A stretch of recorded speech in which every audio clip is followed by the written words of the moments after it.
too much, to tell you the truth. Yeah. I feel you. Do you?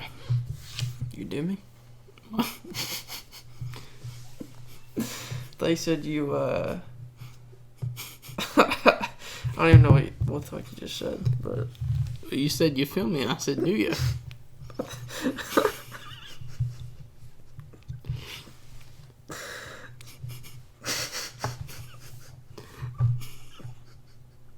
Not sure how that's what you heard.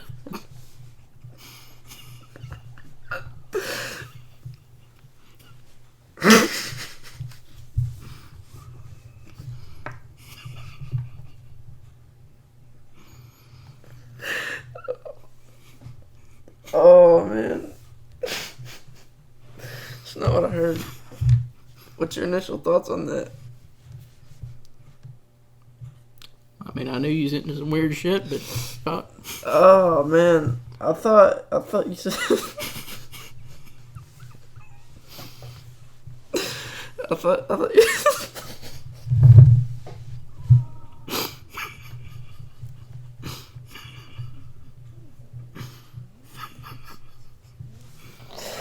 Oh, I'm fucking crying.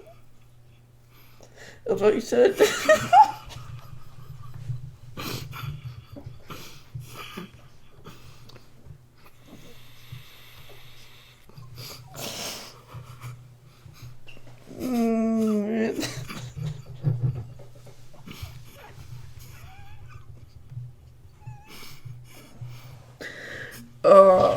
Fuck it. Forget that shit. We're not talking about it. Oh, I'm fucking crying. Alright, what's up? Not much. Yeah, that was interesting. Yep. Oh, here's your $1. Thank you $1 for that. Well, welcome to the TnT podcast. Episode 47. I thought it was 53. Something like that. I could have made that up. I don't give a shit. So, what is today? Today's the 7th. Saturday night. Saturday night. In December. So we just watched the Ruiz and Joshua fight. We did do that. What was your thoughts on that? A little slow for me. I mean, yeah. Yeah, I mean, it was definitely slow. That's for sure. But it's kind of exactly what I thought he was going to do. Which, I mean, they said it during the fight. It's what he planned to do the first fight was basically just keep distance because he's so much fucking bigger. But yeah, I mean, he definitely played it well as a boxer.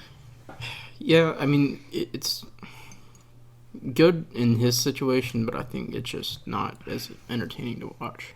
No, it's not at all. Yeah. But I mean, there's always fighters that are champions that are not fun to watch at all. Yeah. But fuck it. I'm trying to see. I honestly, I'm scared for the Wilder and Fury fight because I don't want Fury to lose, or not Fury, Wilder to lose. I don't want Fury to lose. I really don't want either one of them to lose, but I don't want it to be a draw. Yeah. That's where it gets difficult. I'd honestly rather see Wilder lose than Fury. I wouldn't. Wilder's record's too good. I mean, they're both undefeated, but... Yeah, I mean, I get it. Wilder's just... He's too... first of all, he's from America. So he's our guy. Yeah, Second of all... Well, the fucking heavyweight champion hasn't been American since, like, Mike Tyson. Yeah. I mean, he's the first one since him. Oh, he's done it. I just don't want to see him lose. And the only way he's going to lose is by just exactly what we saw tonight. Just someone just not going after and just hitting little pity pappers. To be fair, though, Fury took his punches. He did, but Wilder's not getting knocked out by Fury. And Yeah. I'd bet everything I have on that. Yeah. And I think a lot of other people would too. So, I mean, if he's going to win, it's going to be a real boring match. Yeah. And then, I mean, the thing is, too, is if Wilder hits, and I've heard a lot of people say it, Joe Rogan said it a lot, that if Wilder hits, it's not a question if you're going to go down or not. You're going down.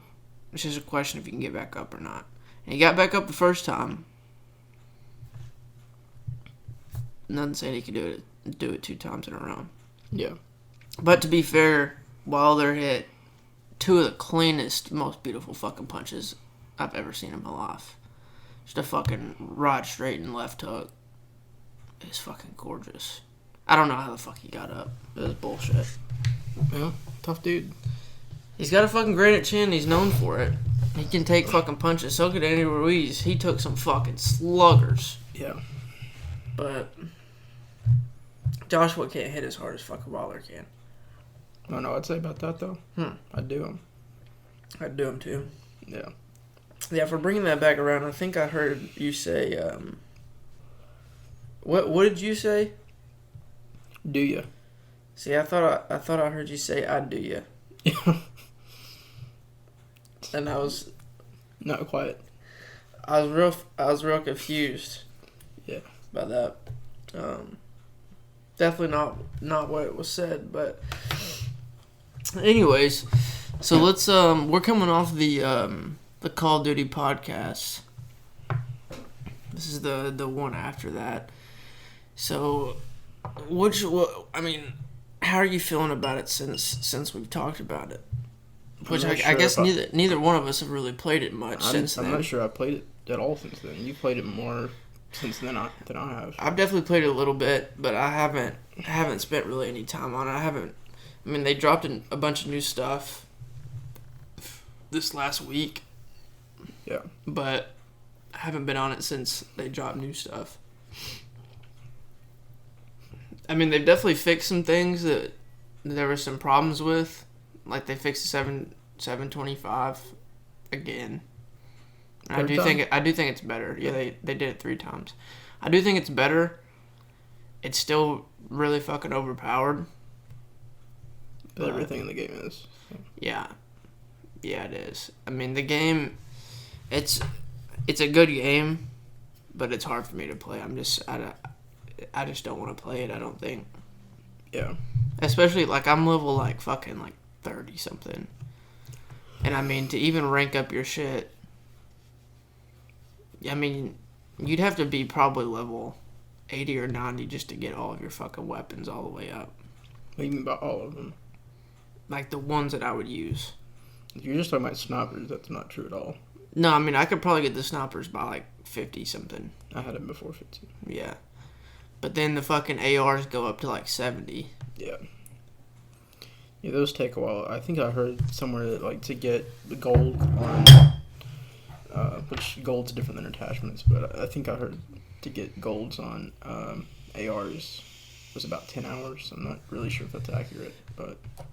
Well, I think the lowest assault rifle was, like, 65 or something like that. Somewhere in the 60s. And there's, like, 3 or 4 that go in the 70s. Why would there be some that are lower if they're based off of camo challenges? Well, I'm saying there's not any that's lower than 60. I know, but why would they be different at all? I don't know, but they're all different. It's a lot. There's some that's like 61 and like 65, and then I know there's some in the 70s. It just seems odd. Yeah. It just seems like it'd be the same. Because you don't get attachments every level anyway. No, I mean, I think it is just attachments. It's not really camo related. I think it's just But the camos unlock. Like, normally the last level, at least with snipers, the best I remember, the last level didn't give you any more attachments. It would just unlock the last camo challenge. Because your camo challenge are also locked by level. Okay. I didn't know that. Yeah. So, like, you can't work on... Well, I mean, I bet the camo levels are the same. See, that's... But I bet there's just, like, for the M4, there's round differences. And then all the other... There's some assault rifles that don't have round differences. But what I was saying is that if the camos are the same, then I would assume they all have the same last level, but you're saying that they don't. No, they don't at all. And that's the part that I don't know. Most of them don't. It's like I would just make them all 70, and then just distribute the attachments however you see fit. But then I would agree. I would do the same thing. The Chamo challenge is the same. Yeah, I would do the same thing, but I mean they didn't do it that way. Yeah. The submachine guns are the same way. They're all different. Yeah. I think the snipers are pretty well all the same though, or at least close to it. Which I kind of do get it for like if you're trying to have an even distribution of attachments. Because like say take the M4 for example, it has like the 9mm mag, the 4.58 mag, the burst. It's got the SOCOM thing. Is that the 4.58? Yeah. And it's got the just extended mag. Of the normal round. But I'm saying like the stuff that the other assault rifles wouldn't have. Oh yeah. It's got the burst thing. Like I'm saying, there's attachments on that if you're trying to have an even distribution of like level to like how many levels between attachments. Yeah. With that one, if you wanted to keep it even, you have basically all the attachments of some of the other ARs, but then you also have like 4 or 5 other things that are specific to that gun. Yeah. That I can see where you would want a higher level. Yeah. But for camos, I don't think it makes any sense. I don't think the camo main, like the highest end camo tier on the ARs may not be the max level. Yeah. They might unlock lower than that. Yeah. So. I don't know. I haven't fucking played enough. Yeah. Anything else been going on with you? Not really. I did have an interesting conversation with a buddy of mine that I work with. Yeah. What'd you do him? I didn't do him, but would you though? Probably not. Yeah. But I had an interesting conversation with him that I think would be interesting to talk about. So I brought up I remember how it got brought up. We were talking about the thing where you can buy tickets to go to the moon for $2 million. $2 million? $2 million. Yeah. And he didn't know I had that. $2 million. Yeah, I do too. Which he didn't know that was a thing. So I informed him on that. But then we got to talking about Mars or something, and then I was saying some bullshit that there's some weird shit on Mars that you can see on like fucking Google Earth or whatever. And then we got to talking about pyramids, and then we got to talking about the Egyptian pyramids.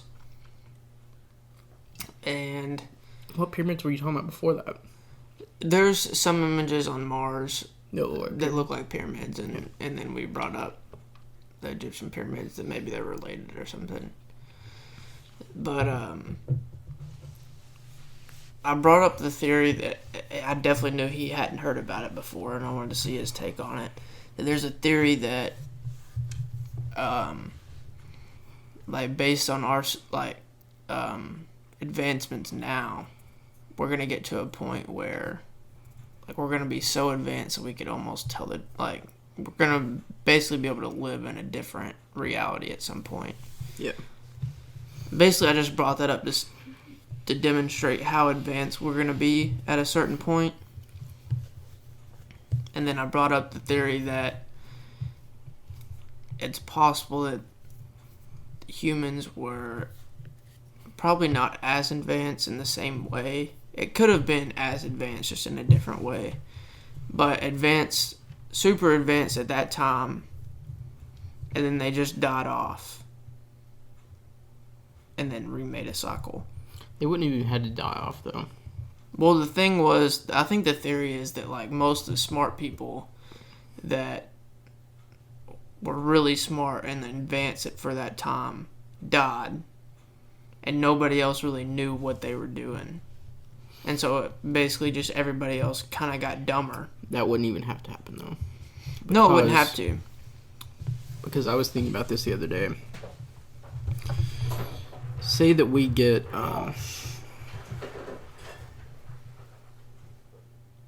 you do something bad? Shit's cold. Oh.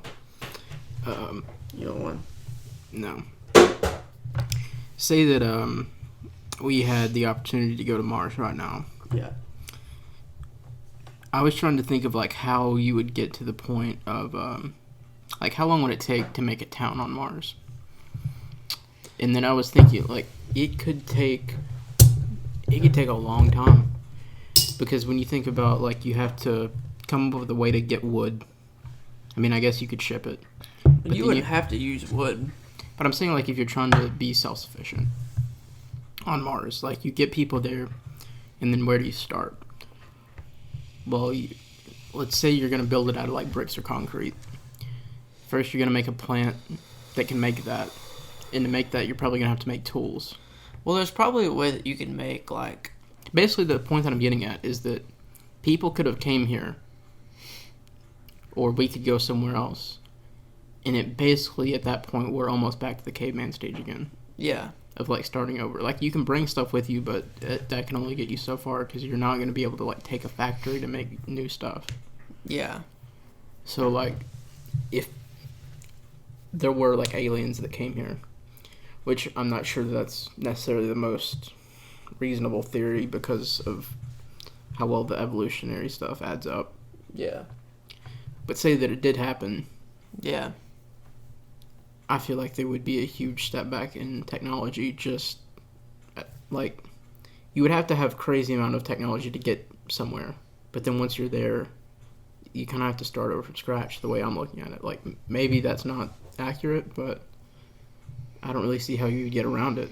Or I mean, yes, you would, because like basically everything that facilitates us being able to make stuff now has to be remade.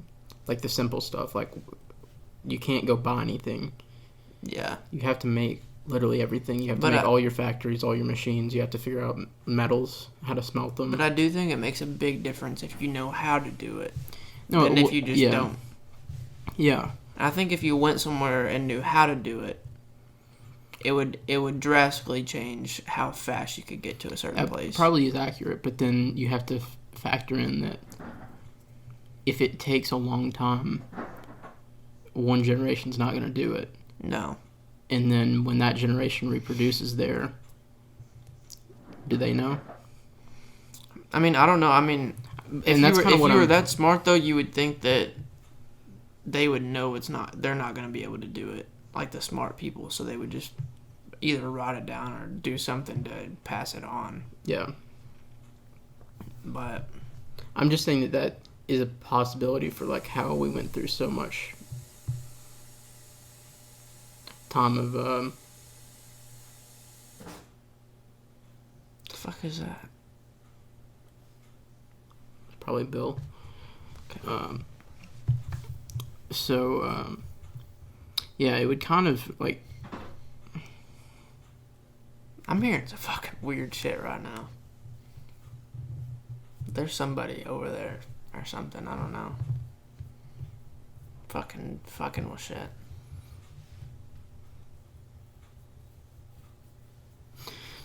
Whatever.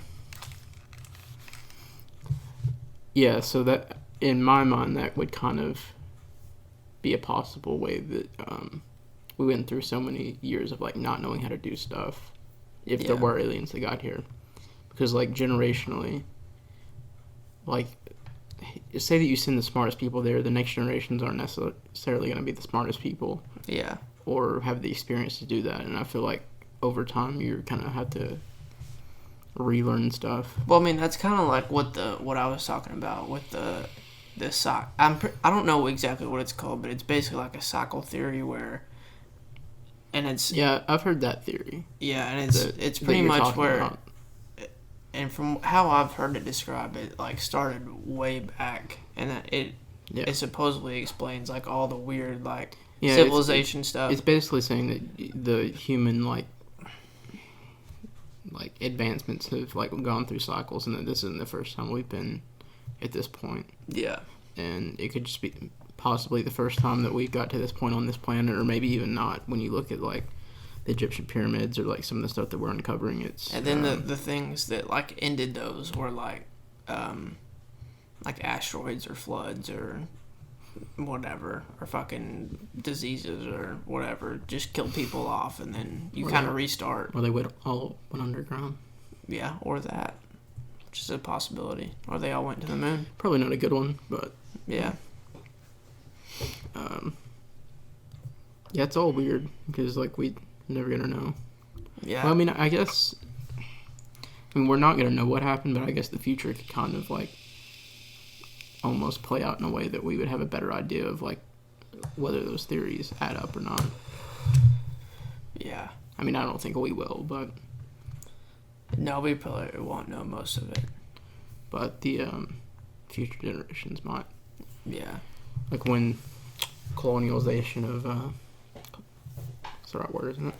Something like that. Of Mars starts to be more of a actual thought. Now, I was really trying to think about that. Like, how would all the stuff that we like take for granted is like just materials that we have here? Like, where do you even start there? Like, can you make concrete out of stuff on Mars? I mean, I imagine you could. I would imagine you could make bricks because that's like fired clay. Yeah, I was about to say you could probably make some kind of mud concrete. Yeah, but it wouldn't be the same as like today's concrete. No, it wouldn't be like legit. I mean, even mud concrete you make now isn't legit concrete, but you can get it pretty hard. But it wouldn't be sufficient enough for like a city with cars, I don't think. No, probably not.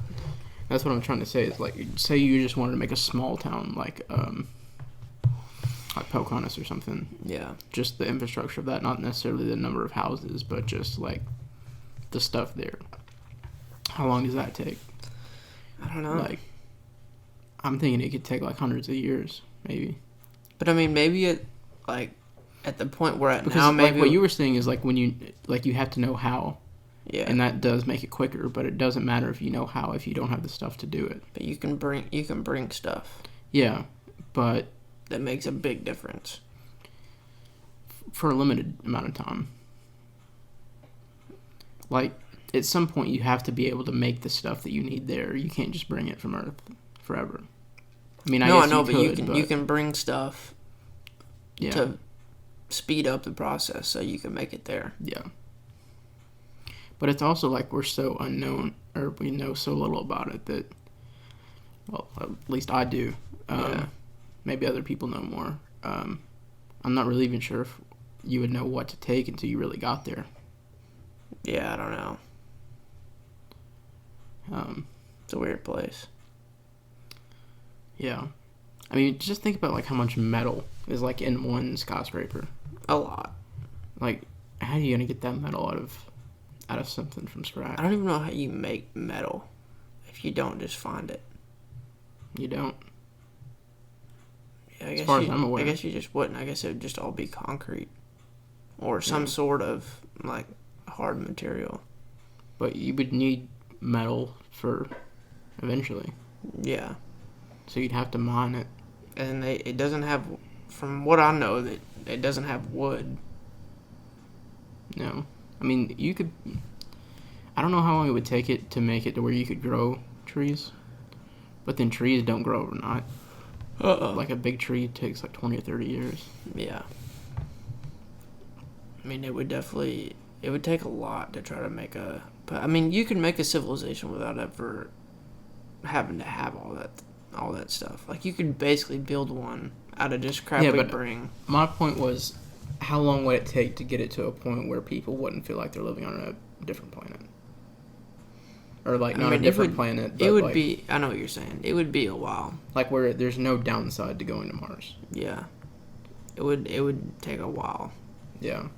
Like, I think it's a lot longer than most people really think about, because the thought is that we, like, kind of like you were saying, we know how to do stuff, so we don't have to learn how to do it, but my biggest thing is just that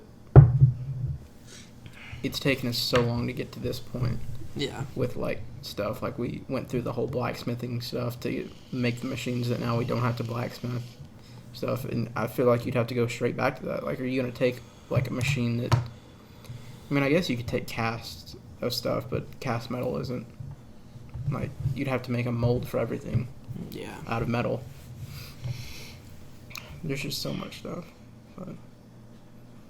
And that kind of saddens me, because I would love to be able to see what a town on Mars would look like. We probably won't see a town, but we'll probably see people I don't know if we've. We'll probably see as much as like there is on Antarctica, like Yeah. structures that are probably like kit buildings. Like Yeah. you send a ship that just like you put it together. And I really don't know if we'll see. Well. And it would just all be scientists like on Antarctica. Yeah. I don't think we'll see a day in our lifetime where there's civilians living there. I can see like vacation stuff. I don't. Well, not like an extended amount of time, but I bet there'll be people that go for like just for the fucks of it. I don't think within our lifetime. I think we'll definitely see that with the moon. Well, that's gonna happen in a couple of years, supposedly. But even if it doesn't happen, I mean, it's gonna happen within the next 10 years. Yeah. To what extent, I don't really know. Like, but I mean, think we were talking about it. Like, does that include getting out? I think, yeah.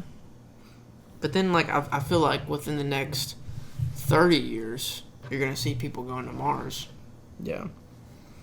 Maybe sooner than that. A weird thing to me, though, is like I definitely get how it's completely different, but it does seem a little weird to me that we're trying to start up a civilization on Mars when we haven't even put a single building on the moon, with it being that much closer. Well, there's no point.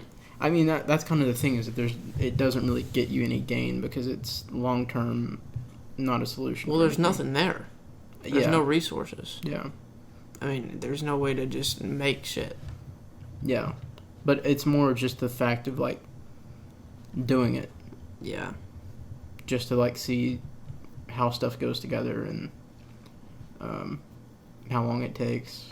Yeah, I mean, like, early stages, like, because the thing is like, you could just put it up and, like, eventually make it, like, if you're going to have those things, like a visitor center. Yeah.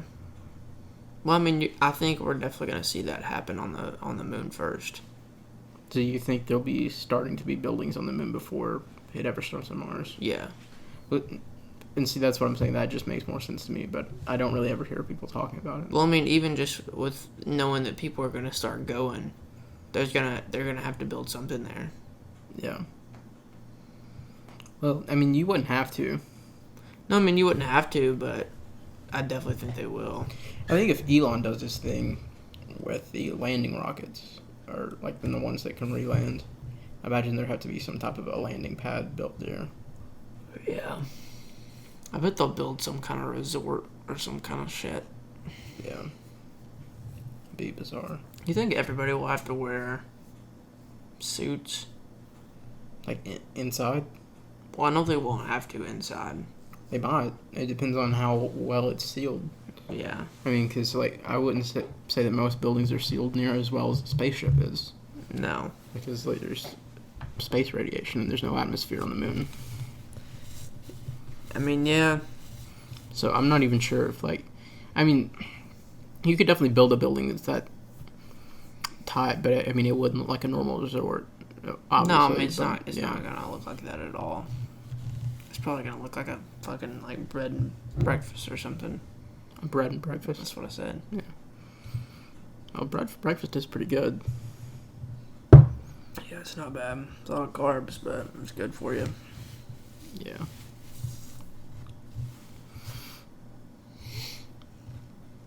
Any other topics? I mean, I just got some cassette players. Yeah. I'm trying to get into some cassettes.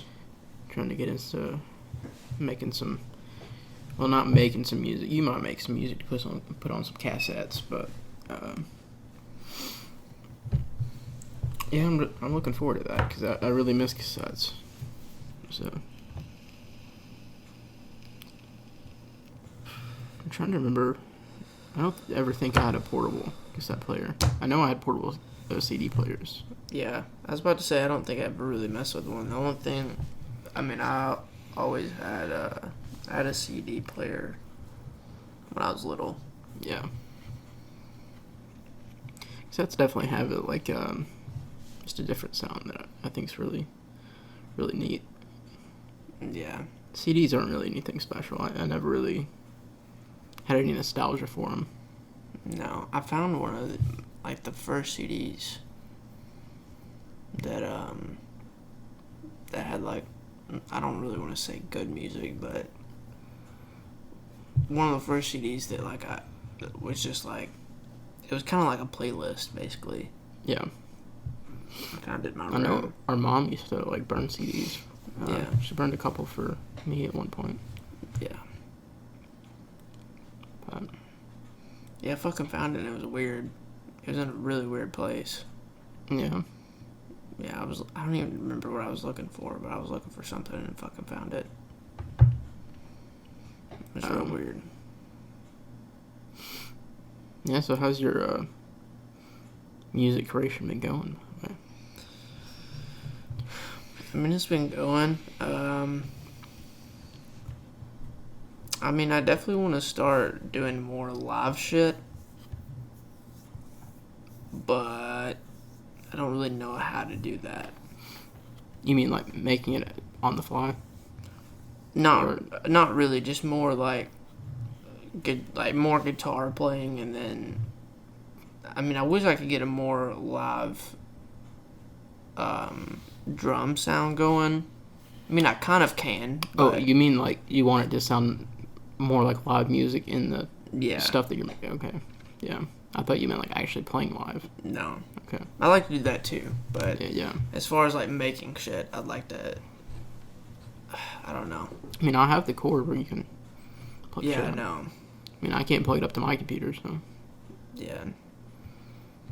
No, I mean, I definitely need to start jacking with that more. Yeah. Cause I mean, it gets real old. Doing what I'm doing. I mean, it doesn't get that old, but it's limited. It's definitely limited. I don't know. Yeah.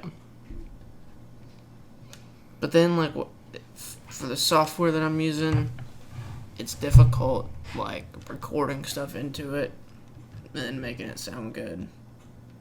Yeah. It's just hard. Using GarageBand. Yeah, it's just hard to edit, like, the actual audio files.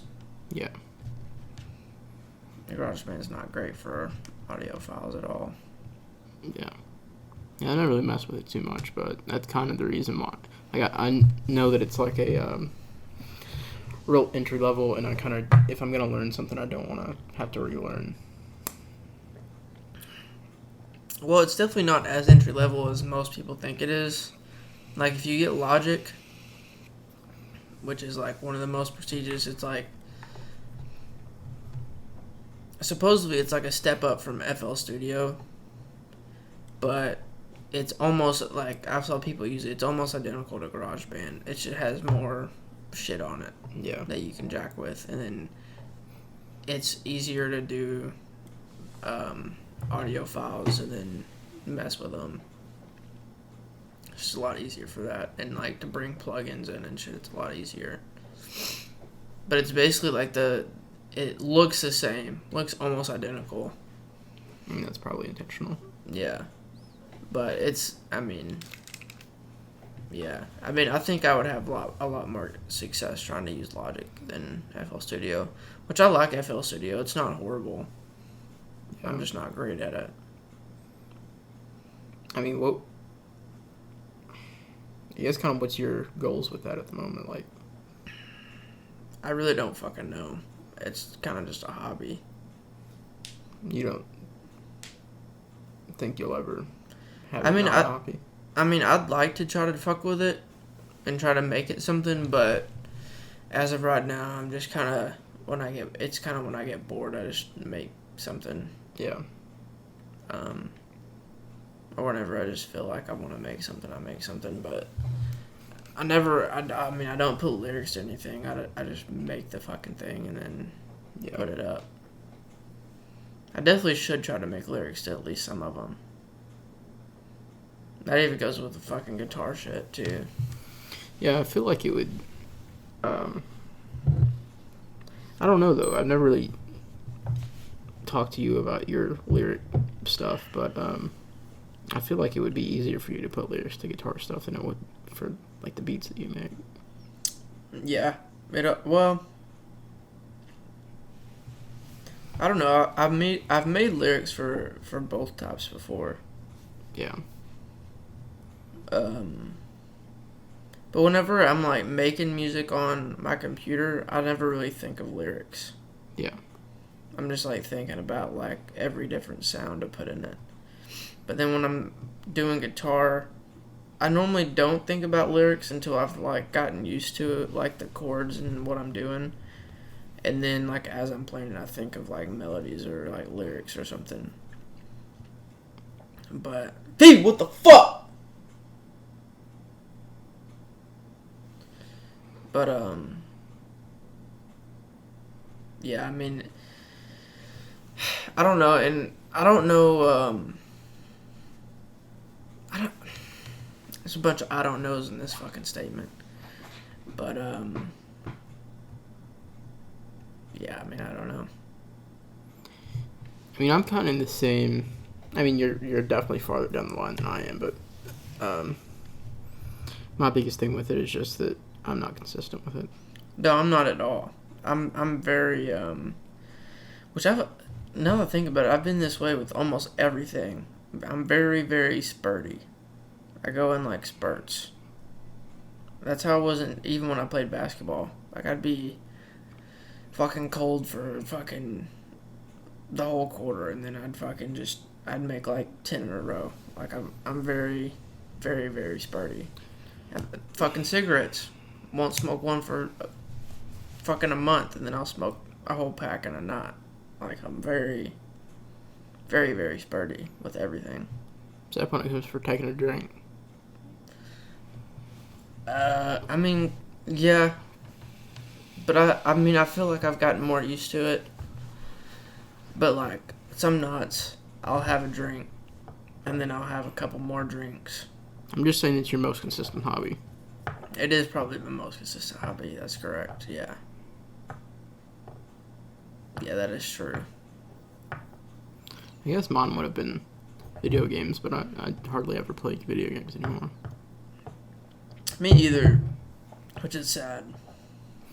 Because I don't really want to say it was some of my best times, but it kind of was. I would say that it absolutely At was. least like the peak of the good video games was a really good time. Which I think one of the experiences that you never really got into, and I think you've kind of done yourself a disservice with it, is that you've really only seen the multiplayer side of video games. Yeah. I don't think you've really ever experienced the like full-on immersion of like being a different person when you get into the like single-player games. Like when I get into a game like Kingdom Come Deliverance, like where you're like in a super realistic RPG, like in the 1400s, like you can go for hours and like forget you're playing a game. Yeah. I mean, my whole thing has ever been on that is I just never have enough time to really feel that way about it. Like I don't have enough time in one day, or like to like sit down in an amount of time to like feel that. You know what I'm saying? Like because I feel like it takes a certain amount of time to just kind of like lose yourself in it, like in a certain setting, and I don't have that amount of time at one time. Yeah. So I'm always like coming in and out of it, and then I just kind of like lose interest after so long. I mean, I've done it. I've played story games before. Not many. Not many, but I have. Like on my own time. Have you ever completed like a legit just story game? No, I don't think so. Well, I mean, other than like being here, like I think we did Wolfenstein, and I did. You never completed that, no? I don't think.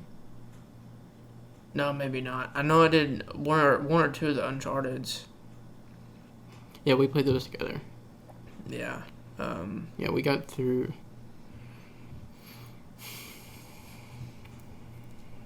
I think it was the first two. See, I'm trying to remember if we played the first one. Because I played the first one a lot later. And we might have just played 2 and 3. I don't know. I'm pretty sure I finished 2. I think I was working on the third one. I know we finished 2 and we're working on the third one. And we got really close to the end and didn't finish it. Yeah. And then, even though it's not... I mean, we did play it together, like co-op. I would say the Army of 2 is pretty much a single-player game. That was a fun game. Yeah, very fun. Yeah. That was a pretty good game. I finished Actually, I don't know if I've ever finished a Call of Duty multiplayer. Single player. That's what I meant. Single player. I don't. There's some really good ones. I know. You've played most of World of War. Yeah. It's mainly I've just played a lot of them. Yeah. I just don't think I've ever finished one. There's only a couple missions in World of War that you haven't played. Yeah. Well, more than a couple. There's probably like 5 or 6 that aren't in the co-op story. Yeah. Because we went through the co-op story several times. Yeah. Because you had to do that to get to the Nazi zombies. Mm-hmm. Yeah, I would really like... I know you started to get into Fallout at one point. Like, right before 4 came out, you started playing 3, I believe. I played New Vegas for a while. New Vegas is the better one, in a lot of people's opinion. Yeah. It's so good. Yeah, it wasn't bad. I think it was 3 that you started playing, and the dog died, like, instantly. Yeah, I was very upset about it. Yeah. Yeah. See, in the new ones, the companions don't really die unless you're on hardcore, I believe, and then even then, I'm not sure if they die in 4. Okay. I'm positive, almost positive they could die in New Vegas on one of the difficulty settings, but yeah, there was a dog in that one. Yep. He was a robo dog. I don't know if you ever saw him. I think I did. Yeah. Had a brain sticking out of his head. Yeah. I mean, yeah, there's definitely some good games. I played some of Assassin's Creed for a while. I also think you'd be into some of the GTA campaigns. Yeah. I played some of that for a while. Which one? 5. 5. Yeah. Yeah. I think you'd really like 4. I had it on Xbox One, which I don't fucking play Xbox anymore, but yeah. I played quite a bit of it. I probably didn't get halfway. I might have got a third through it. I'd definitely recommend 4. I think you'd enjoy the New York setting more. Yeah. I'm trying to remember everything that I've played. I played the Assassin's Creed, the one where they're on the boats, the pirate one. Black Flag. That one, I got that one on like a Black Friday or something. Yeah. That one was really good. That one was really dope. Yeah. And then I've played. I'd say it's one of the best ones. Yeah, I mean, I've pretty well like dabbled in all of them because you've had most of them. But I like that one probably the most, and the Indian one the most. 3. Yeah, I guess. I don't know. Yeah, the 2 is really good. Like, really good. And that whole Ezio, I think it was a trilogy. I've only finished 2. I almost have it 100% complete on the trophies, but there was a couple of trophies that just really pissed me off. And I just haven't ever went back to finish them. Yeah. But after the Ezio stuff, they went into 3. And that one was a really good game, but I definitely think that Black Flag's the better one. Black Flag was really good. My favorite part was the fucking singing on the boat. Yeah. Shit was fucking I was just amazing. gonna say that. Yeah. Yeah, it was amazing. And they, I think they made another boat one. That would be dope. And then the latest one was the one in, Egypt, right? No, that was the one before the latest one. Okay. The latest one is Greek. Okay. Greek mythology? They got any Greek gods and shit in there? I would say so. Yeah, I would bet so too. I mean, because there was like the Egyptian stuff was in it. Yeah. And Egyptian stuff is fucking weird, man. yeah. Which, I mean, I haven't really looked into much of the Egyptian gods, but I'm pretty sure they're very similar to the Greek gods. They're Not as similar as Roman. Yeah, I was about to say, they're not quite as close as Roman, but... My only experience with them is that the book by Peter Jackson. I forget what that series is called. His name's Peter Jackson. No, it's not Peter Jackson. Perseus? Yeah, but not the. That's not the author. It's not. It's not Peter Jackson, is it? It's The author of that? yeah. What is his name? Who's Peter Jackson? Who the fuck? Figure it out real quick. Who is the author of that? I'm gonna be pissed when I know. Rick Riordan. Yep, Rick Riordan. That's Who's him. Peter Jackson? I don't know who Peter Jackson is. I gotta see who Peter Jackson is.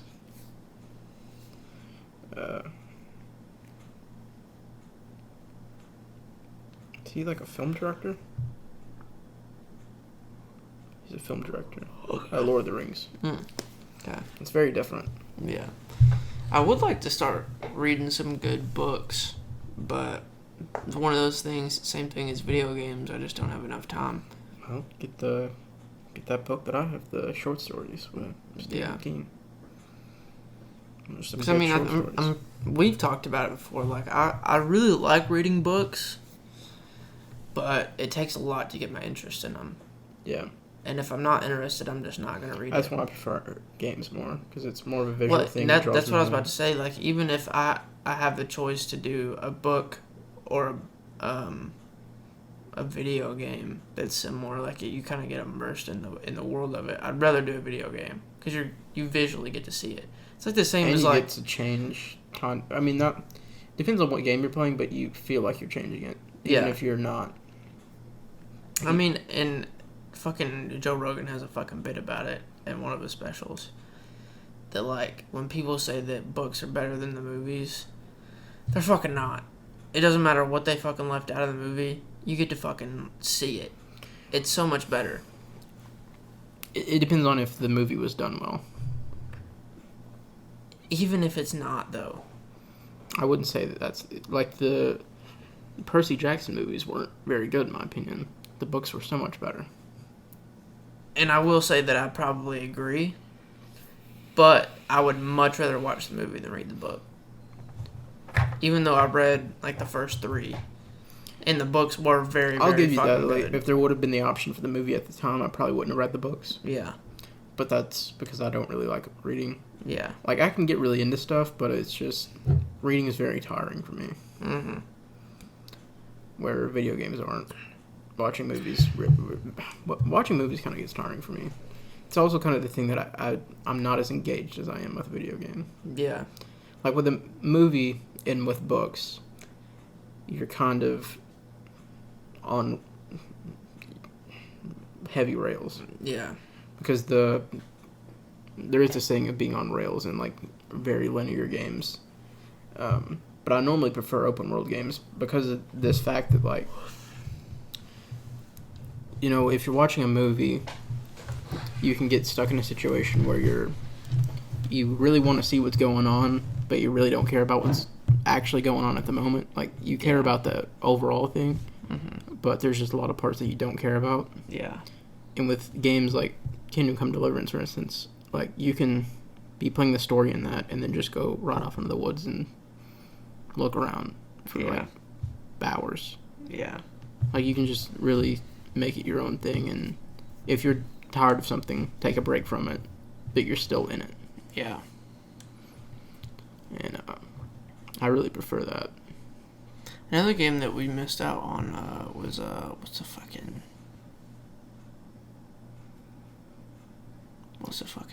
game? You have to give me something here. I can't even fucking remember anything about it. Way Out. No. It was a shooter game. It's third person. Wildlands? Yeah. Is that the new one? No. The one that we played the most of. Wildlands. Yeah, okay, yeah. Yeah, I wish we could have got back into that. Yeah, we played quite a bit of that. And that one was fun as fuck, too. Yeah, we just kind of quit playing it. Yeah, it was very realistic. Well, you know, in some ways. Yeah. It's a little bit arcadey in some others, but there's definitely more realistic things in that are very similar to that, but they're mostly all on PC. The story was really good, too. Yeah. Just like who you're going against and shit. I actually really want to play that now. Yeah, it was very, very entertaining to play. Yeah, and that's... the most addicting part about that to me is the, like, the perfectionist thing. And it never goes right for us when we do it. No, fuck no, it doesn't. Like, See, when I'm doing single player, normally what I'll do is I try to be as perfectionist as possible, and I'll just let myself get killed if it fucks up. Like, I want to do everything without being seen, without being heard. See, I'm kind of the opposite. Like, I try to go as stealthy as possible, and then as soon as it fucks up, the second time I go through it, I'm like, fuck it. And then I'm just going I'm just going for it. Yeah. And see, it's really hard being like this because it gets me in situations where I played stuff like 5 or 6 times, and I don't want to do it again. Well, I mean, that's like the thing with the drone. Like, you have to mark everybody before you even go in. I mark literally every single person. I'll get fucked. And then I'm like, I don't want to fucking mark all those people again. Yeah. So I just go in there. I know where they're at. I just go in there and fuck them up. Yeah. Most of the time I die like 6 times before I ever fucking kill all of them. But I don't feel like doing it again. But I'll tell you another thing that I do when I'm playing single player games. You're probably going to think I'm fucking stupid for this. Okay. But if it's a really realistic game, if I get shot, I'll restart it. Okay. Because, like, in my head, being, like, trying to think as realistic as possible, you're not going to get shot. And very rarely are you going to get shot and keep going. I mean, shot once is aggressive. Yeah, but with as many times as you can get shot and not die in video games, it's not realistic at all. No, but, I mean, you could get shot quite a few times without having to... I mean, you could still carry out a plan. Not as well as it makes you feel like you can do it in the game. No, but there's fucking Navy Like, you'd SEAL... be slowed down quite a bit. Yeah, but there's fucking Navy SEALs being shot like 20-something times and fucking still do it. That's a rare thing, though. It's decently rare, but still there's people that... There's people that have done it.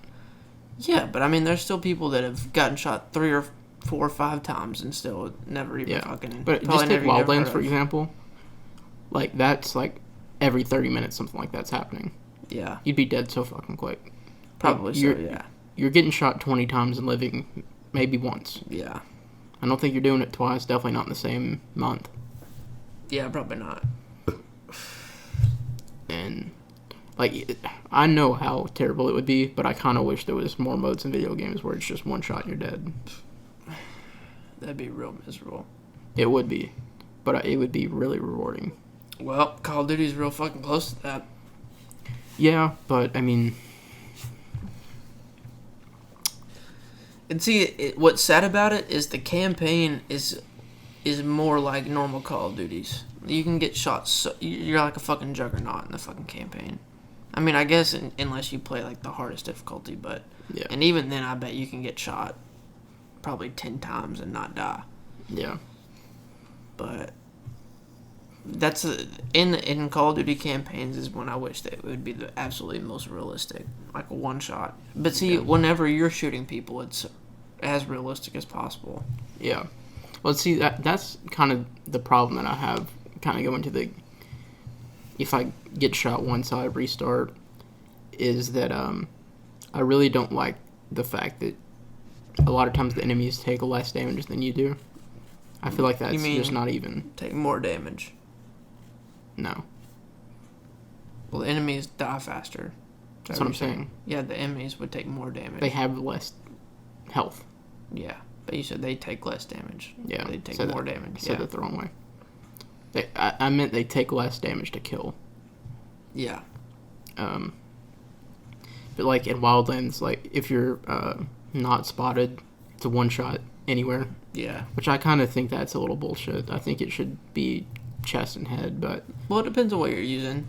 But some of the guns are questionable. Like it's with anything, though. Like, if you shoot somebody in the foot with a pistol and they haven't seen you, they're dead. Yeah, yeah. It is helpful for really long-range stuff because trying to hit the head from, like, over 1,000 meters is kind of difficult. Yeah. Unless you're really... I mean, if you played it enough, you know where the scope lines are, but I haven't. I got okay with it for a while. Yeah, you got pretty good at ranging. But it was mainly with one gun. You have with games like that, you have to just pick one gun and pretty well one scope, and then just. Well, that's what I was doing. Rock with it. But the problem that I had was that the gun that I was using had a lot more bullet drop. Yeah. 'Cause I was using a semi-auto, the G28, which is like a Heckler and Koch. It's like a, the 416. It's what the 417 is. It's like the 308 version. Mm-hmm. Well, it's like a modified 417. Isn't that basically what you turn the M4 in Call of Duty? No, that's an SR25. Okay. That's just based off of the normal M4 platform. Okay. Which is slightly different than the 416 because it's piston.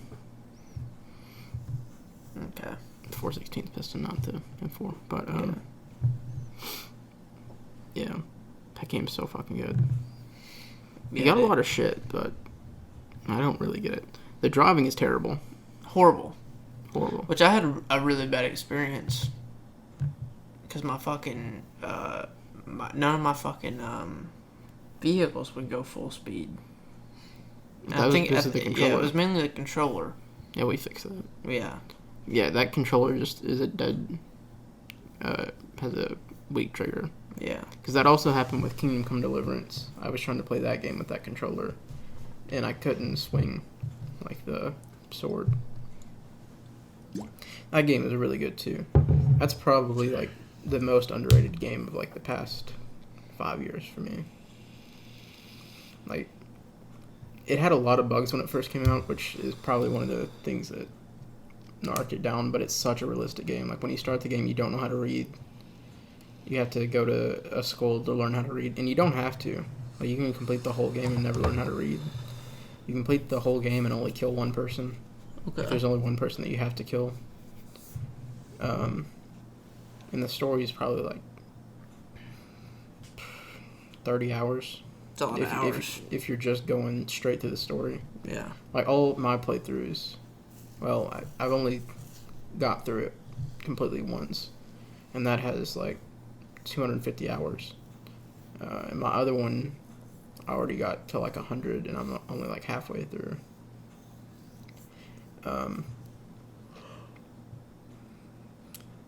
But then,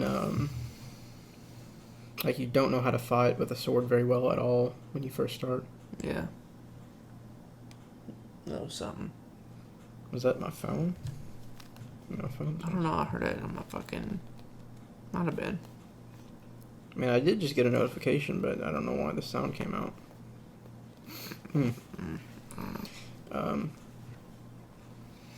But yeah, that game is really good. The other thing I really like about it is that it's one of the only medieval games without magic. Yeah. Most of them always have magic in it. Yeah. And I mean, I enjoy that.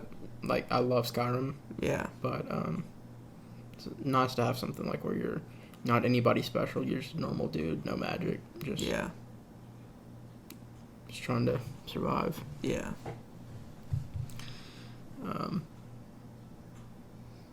It'd be a really cool time to live in, I think. Other than the dying from everything. And not having any painkillers for anything. Yeah. Well, you got whiskey most of the time. I don't know if they had whiskey then or not. They got something. They had alcohol. Yeah. I don't know if... they probably had something similar to whiskey.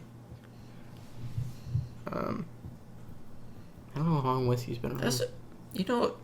I just thought thought that's about... another thing, real quick. Keep that thought. But another reason why the game had a lot of hate is the only way to save the game is by drinking a certain alcohol. So, like, if you run out of it, you can't save the game. That's real dumb.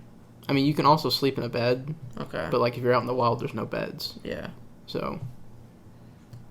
That's real interesting. You have to go back in the time. But if you're willing to grind it out, you can level up your alchemy. Yeah. Like making potions. Mm-hmm. And when you get it high enough, you can like pick a lot of... Well, also you need to level up your herbalism. It's like when you pick plants, you pick like way more than you normally would. Yeah. Like you can just hit on one plant, it'll like collect all the plants around you. Yeah.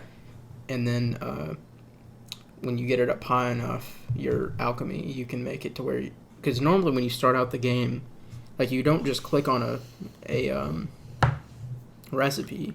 You have to, like, read the book and, like, see how to make it So it'll be like put water in the cauldron, then put this ingredient in, hit the fire 3 times, like for 3 turns of the hourglass. Then you have to put the hourglass up and let the sand fall, and then flip it back over to time it. Okay. And then you'll like let it cool off if it says to, and then you put the other stuff in and like fire it again, or maybe then you just put it in the thing. You have to do that every time, Okay. like for everything that you want. But then when you get it high enough, you can do the auto craft where you just look at the recipe and hit the craft button. Then when you get it even higher, it gives you 3 potions for the price of 1. So when you max it out, you never run out of that alcohol if you just make it yourself. But if you never mess with alchemy, it's awful because that alcohol is really expensive. Yeah. What were you saying about alcohol? I was gonna say that it's crazy that alcohol's been around for so long. Yeah, I'd imagine Like, it. I don't know if almost anything that's super old that didn't have some kind of thing about alcohol. And it probably started by an accident. For sure, it started by an accident. Yeah. But it's crazy that like there's literally almost nothing that's old. Like anything you hear about it, they at least had wine, which I imagine was the start of most of it. Was Well, probably not grape wine. probably not. But you can make wine out of a lot of things. Yeah. But I mean, like almost anything had some kind of alcohol in it. Yeah. Which part of that is because for a long time they didn't know that boiling water was what killed bacteria. Yeah.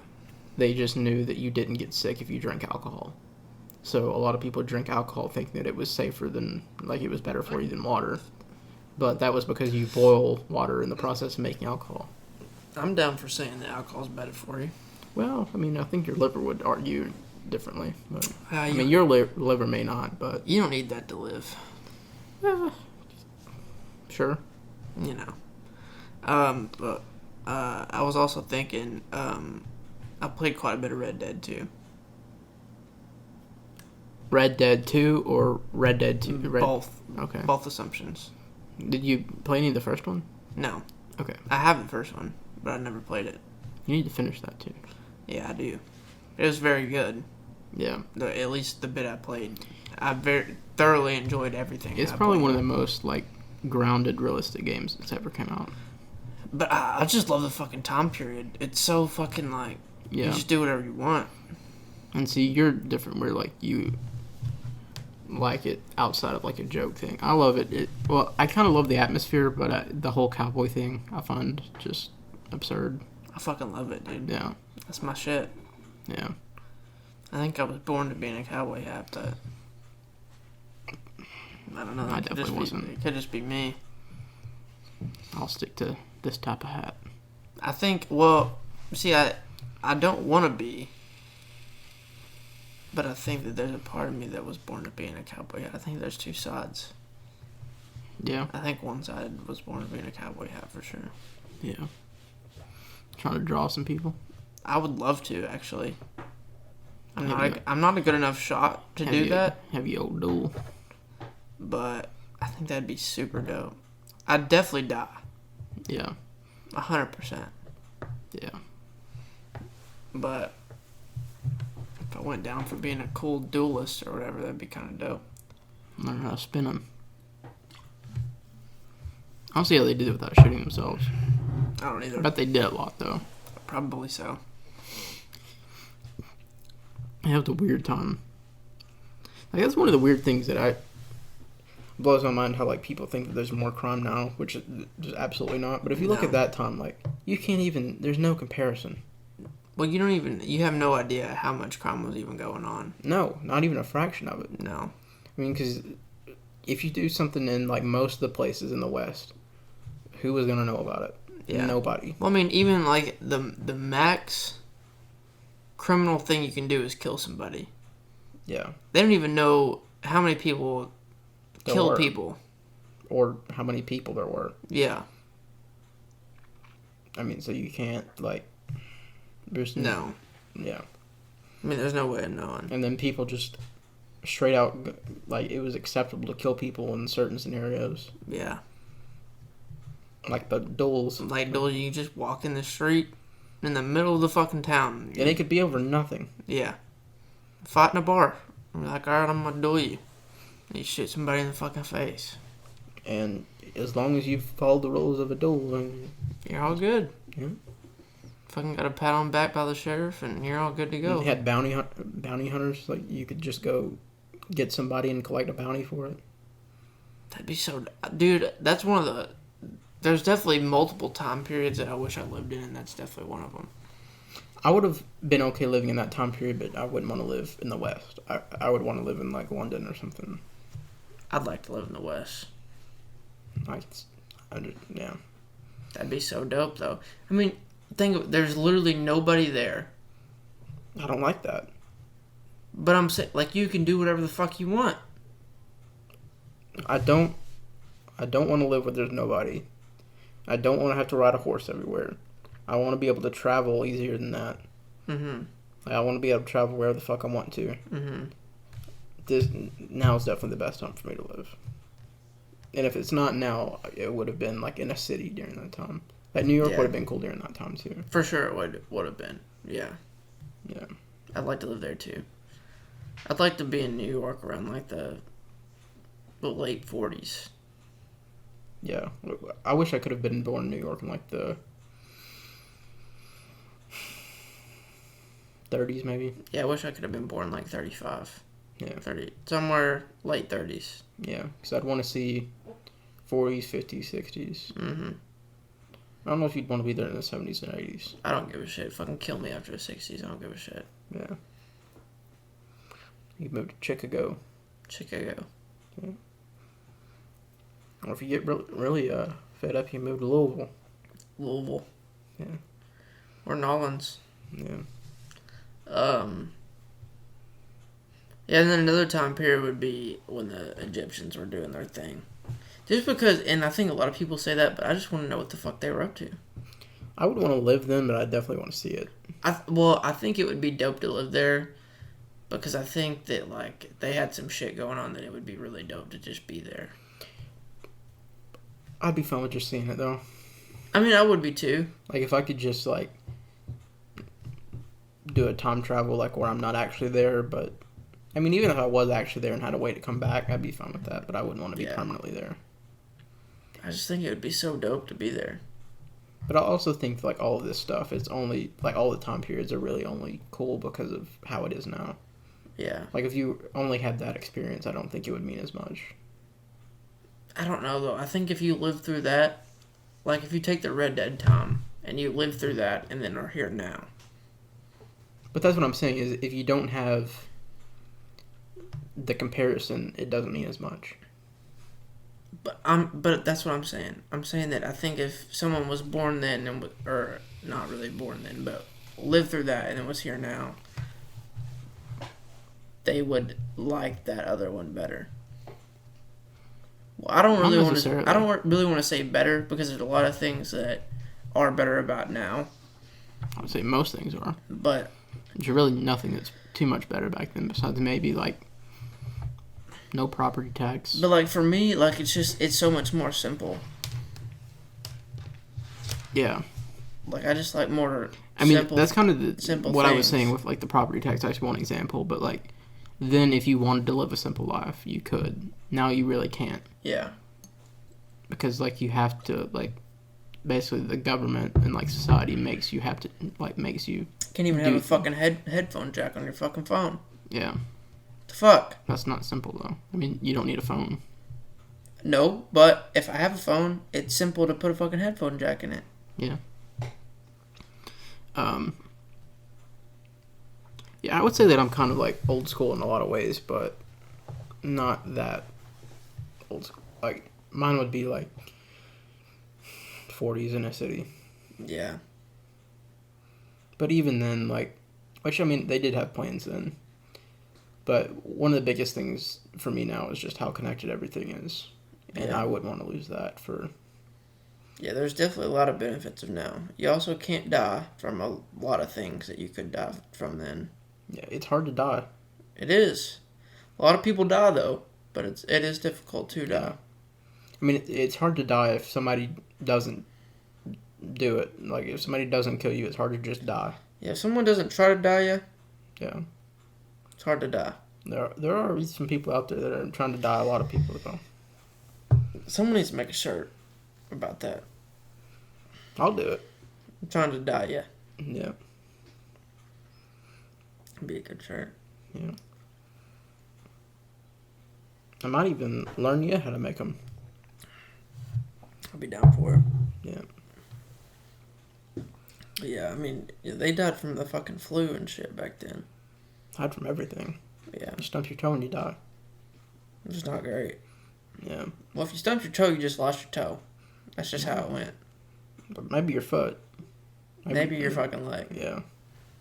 Just be one fucking legged. Yeah, basically their only medicine they had was whiskey. That's okay with me. That's what I'm saying. I mean, I think the thing with whiskey is it's a okay medicine. I wouldn't want that to be my only one. Maybe I'll take the whiskey with other stuff, but I'm okay with just like, if I get shot, give me some whiskey. That's all I need. We were talking about that the other day. It's really bizarre that which they didn't know, but it's really bizarre that was their thing for if you were bleeding, they'd give you whiskey. It's real dumb. Yeah. They're literally Makes it way worse. They're killing you so much faster. Yeah. Which, to be fair, I think it does take quite a bit to actually thin it out a lot. But It's not going to help. No, it's not helping at all. Other than just the warm, fuzzy feeling that you get. It'll take some of the pain away, but you're also dying. But see, that's kind of the thing is, like you said, you think it'd take quite a bit. I think it'd take quite a bit for you to not care that you were shot. Yeah. You'd have to drink quite a bit for that to really help too much. Yeah. Well, the helping is not really helping at that point. Well, that's what I'm saying. For the mental help, you're killing yourself. Yeah. Yeah, it is real bizarre. I mean, I guess they never put that together. Which maybe they saved enough people that... No, I don't think they did, but I mean, what else were they going to do? And they didn't have any way to know that it was thinning their blood. Yeah. I mean, because there was plenty of people that died without drinking whiskey. Yeah. So if somebody died from being shot, they wouldn't have assumed it was from the whiskey. They'd assume it was because they got shot. Yeah. I don't know. I feel it's also why so many people had 20 kids, because half of them are gonna die. So yeah. Hope one of them gets a good fucking before they die. Yeah. Well, not even that. It's just hope they pick your crops for you. Yeah. Yeah, that'd be Get good. you some money. That is a really bizarre thing that we were going over in sociology. One of the biggest things for people cutting down on the amount of kids that they have is that they don't need the labor anymore. That's such a bizarre thing. I get why people did it, but in my head I couldn't think. My brain doesn't work in a way that I could rationalize having a kid because I need somebody to work for me. I'm also not going to have a kid and then tell them they have to work for me. Fuck you. Yeah, but that's so fucking dumb. I mean, that's how it was, though. So it's been for a long fucking time. Yeah. I've came to a thing. It happened a long time ago. But, my parents, would tell me, I need to do some kind of yard work or something. But listen, I didn't buy the house. This ain't my yard. I'm going to live in an apartment. I'm not going to have to deal with it. Because I don't want to deal with this shit. It's your fucking fault. You bought it. You fucking deal with it. I'm not here to fucking deal with your shit. Yeah. I mean, I kind of get both sides of it in that situation. But, it's your fault. You fucking bought it. Yeah. That's your shit. I mean... Don't fucking make me do it. I'm just trying to put out both sides here. I definitely get your side because I'm more with that. Yeah. But then there's also the fact that, they would say, if you're living here, you have to help with, the upkeep of it. But if you don't want to do yard work, don't live in a place that has a yard. I agree. That's been my whole thing. People tell me to mow yards, I ain't gonna have a yard. Yeah. Fuck you. I don't have to deal with it. Go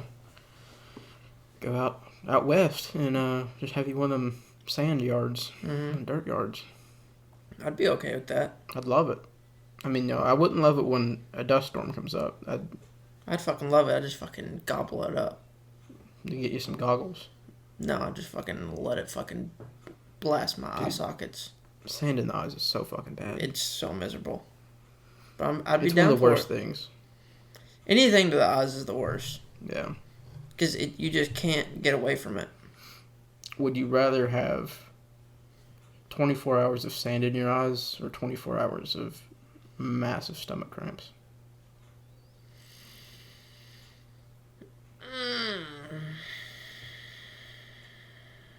I'd say sand in my eyes. That's a hard one. Because I'd figure out a way to just keep my eyes from not moving.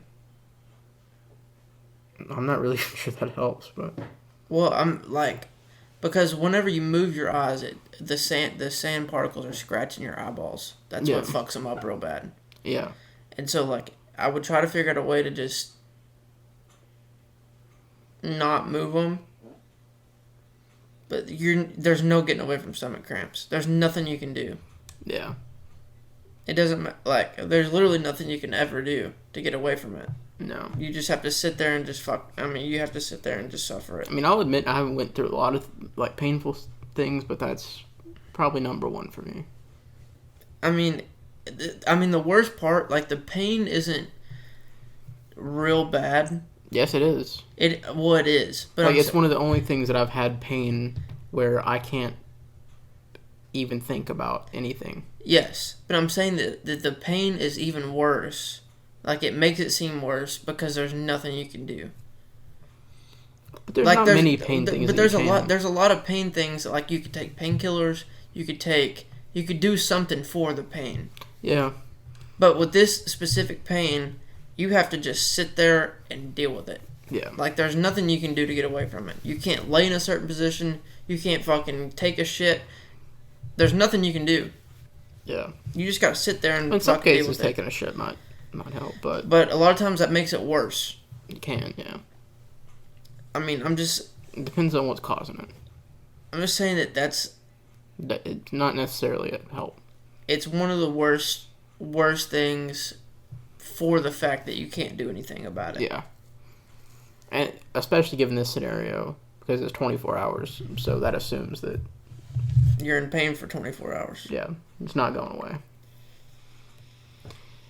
The one thing that I think could definitely be worse, hope I never experience it, is kidney stone. Yeah. But kidney stones pass. Sometimes they take days to pass, though. Yeah. Yeah, they do. And, like, the process of removing them doesn't sound any better, because they just go up and yank them out. But I would imagine you get knocked out for it. And also, part of it is that the the fact of blood coming out of my penis is one of those things that just fucking destroys me mentally. Yes, that freaks me the fuck out. Like, if I ever was pissing and it was just a dark line of fucking blood. Like, even if it didn't hurt. Yeah, even if it didn't feel any different than piss, I'd freak the fuck out. Yeah. I'd think it was the most painful thing that I've ever experienced. I would be calling a funeral home and making my funeral arrangements. Yeah. And I don't know why. No, I don't either. Unfortunately, I've had experiences in the other realm of that with blood. I thought I had, but I didn't. And I don't really know what mine ever were, because it eventually went away. But you can have certain things in your tracks that can, like, scratch your shit. Yeah, but it was like consistent. Yeah. Well, I mean, if you have an open wound inside, there's not. I mean, and if you're shitting, I mean, you're not gonna be healing it very well. Yeah, but it's gonna keep going. I intentionally, like, didn't go for, like, several days because I was afraid of, like I was like, this has to heal. I can't go again because I don't want to experience this. I was like terrified of it. Yeah. And then when I finally had to, it was still going. So like, I don't know what that was. Yeah. But it freaked me out. Yeah, I got freaked out for a while, but I figured out I just drank a lot, which I've drank a lot of orange juice. I ended up just taking stool softeners for like 2 months. Yeah. Because I was like, I might be good if I got off of them, but I'm not taking a chance. Yeah. Like, I was actually looking up, like, is there any downside to taking the stool softeners forever? Okay. Because I was like, if this stops it, I don't ever want to get off because I don't want to. Again, it's like that thing, it's all mental that, like, it didn't feel any different, I don't think. Yeah. But, like, I'm not really even sure if it felt different because I was convinced it did. Yeah. But the thing is like, once I realized it was happening, I couldn't tell if it was until I looked. Yeah. That always is. But then once I did know, because there were times that I was like, oh, I think there's blood, and then I would look and there wasn't. Yeah. So I was like, oh, okay. That felt like there should have been. But then all the times that there was, it caught me off guard. Yeah. But then after that, I would be like, oh, it hurts. Yeah. But then I was like, yeah, I'm not sure if it does. There's a lot of things that's mental. I would say probably 90% of fucking shit is mental. Yeah. But I mean, yeah, I thought I was fucking shitting blood for a while. I just drank too much orange juice. And it was, because it was like what I thought it was like I didn't really think it was a light cut, but like something that just wasn't a lot of blood, but something that could have just been dabbled in there, and it like a lot blood kind of seems orangish. Mm-hmm. And so I was like, well, I could be shitting blood right now. And it was for like a couple days, and I was real freaked, and it was diarrhea too. Like my stomach was super fucked. Yeah. So I was like, I don't know what the fuck's going on. But then it went away, and then I read about it, and I was like, yeah, it's probably just because I had been drinking a lot of fucking orange juice. Yeah. Actually, I'm pretty sure at that time, no, it wasn't orange juice. It was V8 Splash. Mm. And it has a lot of carrot juice in it. Like, it's mainly carrot juice. And that'll do it. That seems terrible. Well, it was actually really good. It's really fucking good. It doesn't taste like carrots at all. I'm not going to try it. It's very, very good. I'm not going to try it. I mean, you don't have to, but... There's a lot of healthy stuff I'll try, but something with carrots is not... Well, like, I didn't know that carrots were in it until I read it. Yeah, see, that would be the only circumstance where I would try it. If I know there's carrots in it, I don't want to try it. Well, I mean, again, it's just mental. But. Well, that's why, like, I read about it, and it said that if it had, like, if you drink something that has a lot of carrot juice or whatever, or carrot something. So then I went and I was like, well, I've drank a lot of this. I'll look. And it had a lot of carrot juice in it. I was like, well, that probably makes sense. Yeah. But it literally didn't taste anything like carrots whatsoever. I don't even really know what it tastes. It was more of like a, like maybe like a pineapple-ish apple, or it was just like a fruit juice kind of. It tasted really good, but I'm trying to think of like, if there's been any other times that I've been like more scared, like convinced that I might be dying than like when I had that blood incident. I've had so many times that I thought I was dying. One of them was when I had the flu. That one was really bad. Well, just whenever you're puking, I realized it's the last time that I had a real episode of actually puking, like not being drunk, which I've only puked off being drunk one time. See, I didn't puke from like 2007 until this year. Yeah. Which is when I really started drinking. Yeah. And this year, there's been like, let's see how many this year. There was the time in Nevada was the first one. Mm-hmm. That was off weed though, wasn't it? Yeah, that was off weed. Yeah. Well, and maybe nicotine. I would say the nicotine might be more of the culprit there. Yeah. I mean, the nicotine wouldn't have been the culprit without the weed, but yeah. And then there was the time right before I went to Austin. Did you puke in Oklahoma? Nope. Okay. I know you got pretty drunk that night, but... No, the weed was the only time that I had trouble on that trip. And then when we were going to Austin that morning, I puked twice. Yeah. Which is really bizarre because all I had was that La Marita and 2 Blue Moons. Yeah. Which that La Marita fucking kicked us. That was a rock. It surprised me. It really surprised me that you told me that you were that drunk off of it. Yeah, I was pretty fucking drunk off that shit. I've been very familiar with how much you can drink, and that didn't make sense to me. That I understood why I was that drunk on it, but well, I mean, it was only like 8%, which is quite a bit different than a beer. Yeah, but like for a can that big of 8%. Well, that's what I was saying. Like, I didn't think it was gonna really do much. I don't see how that's more than like 15 beers. I don't either. I don't know. It was weird. Yeah. I'm not sure if I'll ever drink one of those again. I don't know. Those bitches were good, though. Real good tasting. Well, it was not worth it. I'll tell you that. Well, yeah, probably not for you. Yeah. Yeah. And then when I went to England, I puked twice. And then... Okay, let me ask you a question. First night I had this, I puked. Let me ask you a question. Because I haven't really ever puked off alcohol, but I've had a lot of nights where I wanted to. And like I've tried and I just couldn't. Do you actually feel a lot better when you puke? Because in my head, I feel like if I... Do you hear music? Yeah, but I think that there's music playing in there on the PS4. How would that be coming through the headphones?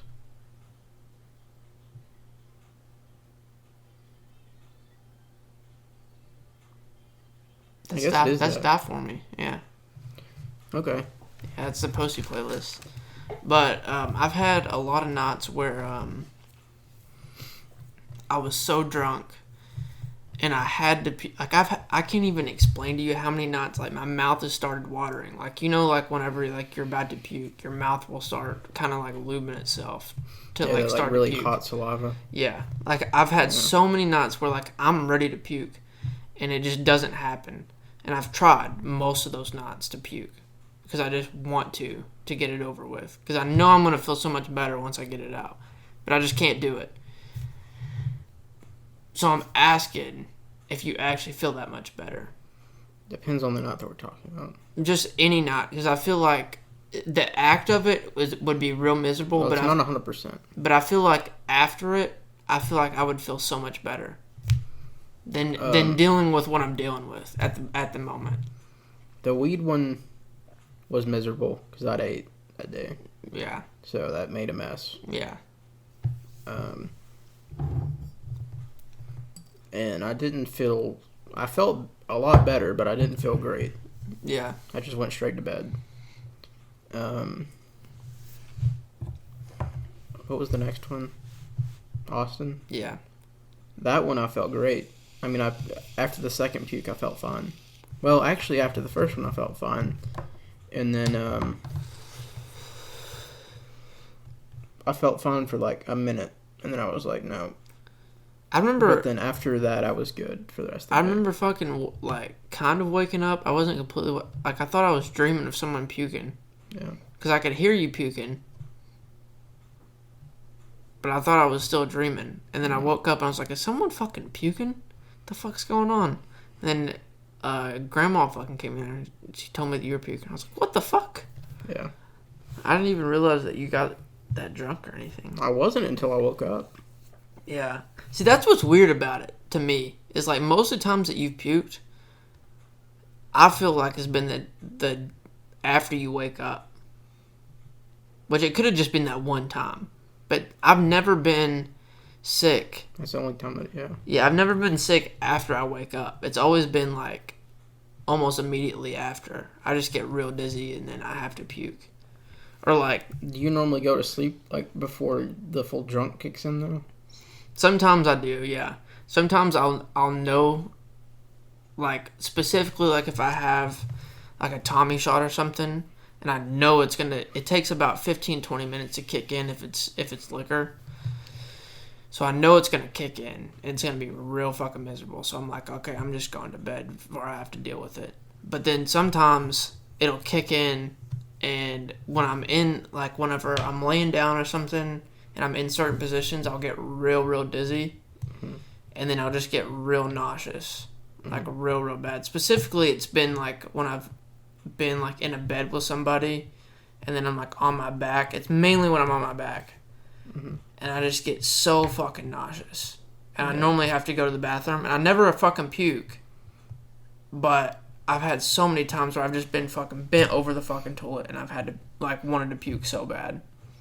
Normally, like, the moment that I know, and it's happened before and I didn't puke, but if I take my shirt off, it's probably going down. Yeah. Like, I just have something in me that's like, if the shirt has to come off, because, like, I don't want to get puke on my shirt. Yeah. If I get to that point where I'm like, I need to take my shirt off. Well, like, I had a night recently that I was real drunk, and I was in bed. I was on my back, so I was for a while, and I was feeling very nauseous. And I remember getting out of the bed and trying to put my pants on, and I remember, like, my mouth was so watery. Like, I knew I was about to puke, 100%. I was like, you know what? I don't even give a fuck at this point. Like, I'm gonna puke.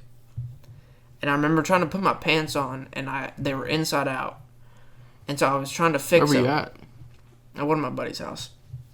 I was trying to fix them, and while I was trying to fix them, I've literally had to puff my cheeks because I was about to fucking puke, and I fucking ended up putting my shit on. It took forever just to get my fucking clothes on to go to the bathroom. Were you just too drunk? Or? Yeah, and then once I got into the bathroom, I didn't fucking puke.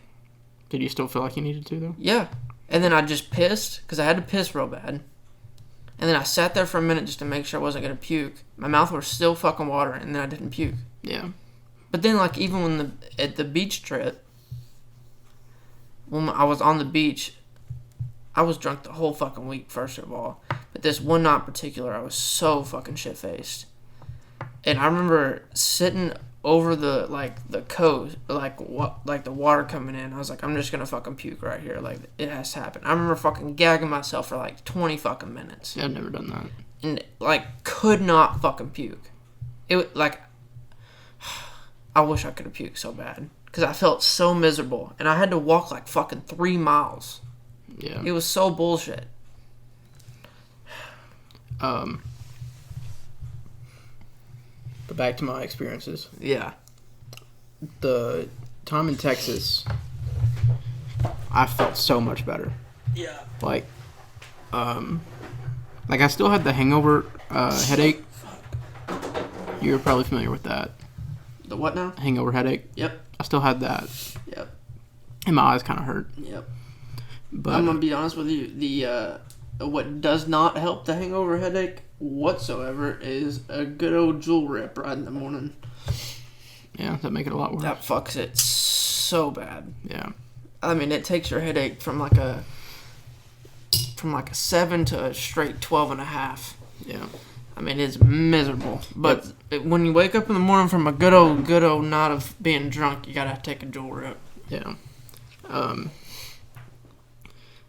But that time I felt amazing, considering like where I was. Yeah. Like I was ready to get up and fucking go. Yeah. Go see some shit. I'm amazed we made it to that achievement hunter thing, by the way, that night. Yeah, I am too. I thought I set an alarm. I'm pretty sure I set an alarm. No, we did set an alarm. I remember I woke up And turned your alarm off. and I think I hit snooze or something. I don't think I actually turned it off. Well, it didn't go off again, I don't think. Maybe I did turn it off. Maybe I thought we were gonna get up, and then we just didn't. Yeah. But then the ones in England were miserable. Like, I got back to the place, and Lucia's sister messaged me, and she was asking me something. I was like, I don't know. I'm just trying not to puke right now. And like less than a minute later, I was in the bathroom, and then that was a bad night. And then I'm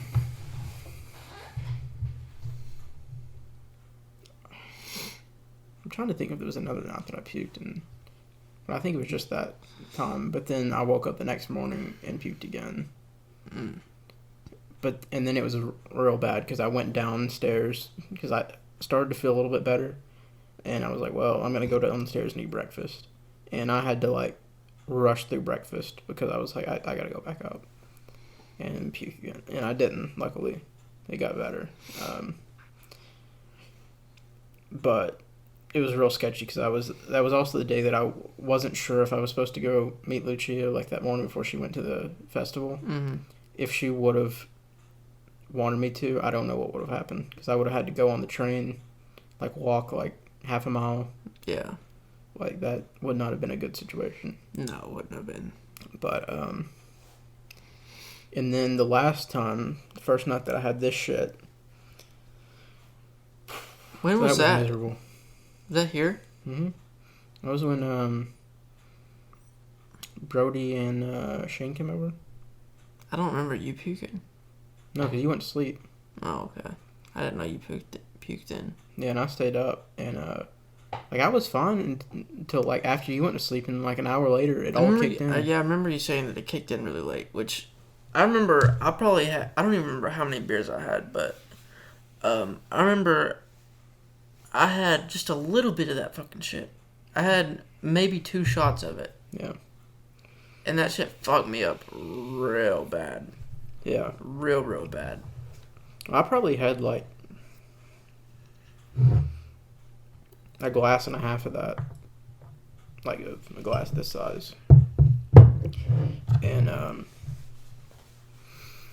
yeah, the craziest part about it was like how fine I was until like 2 hours later.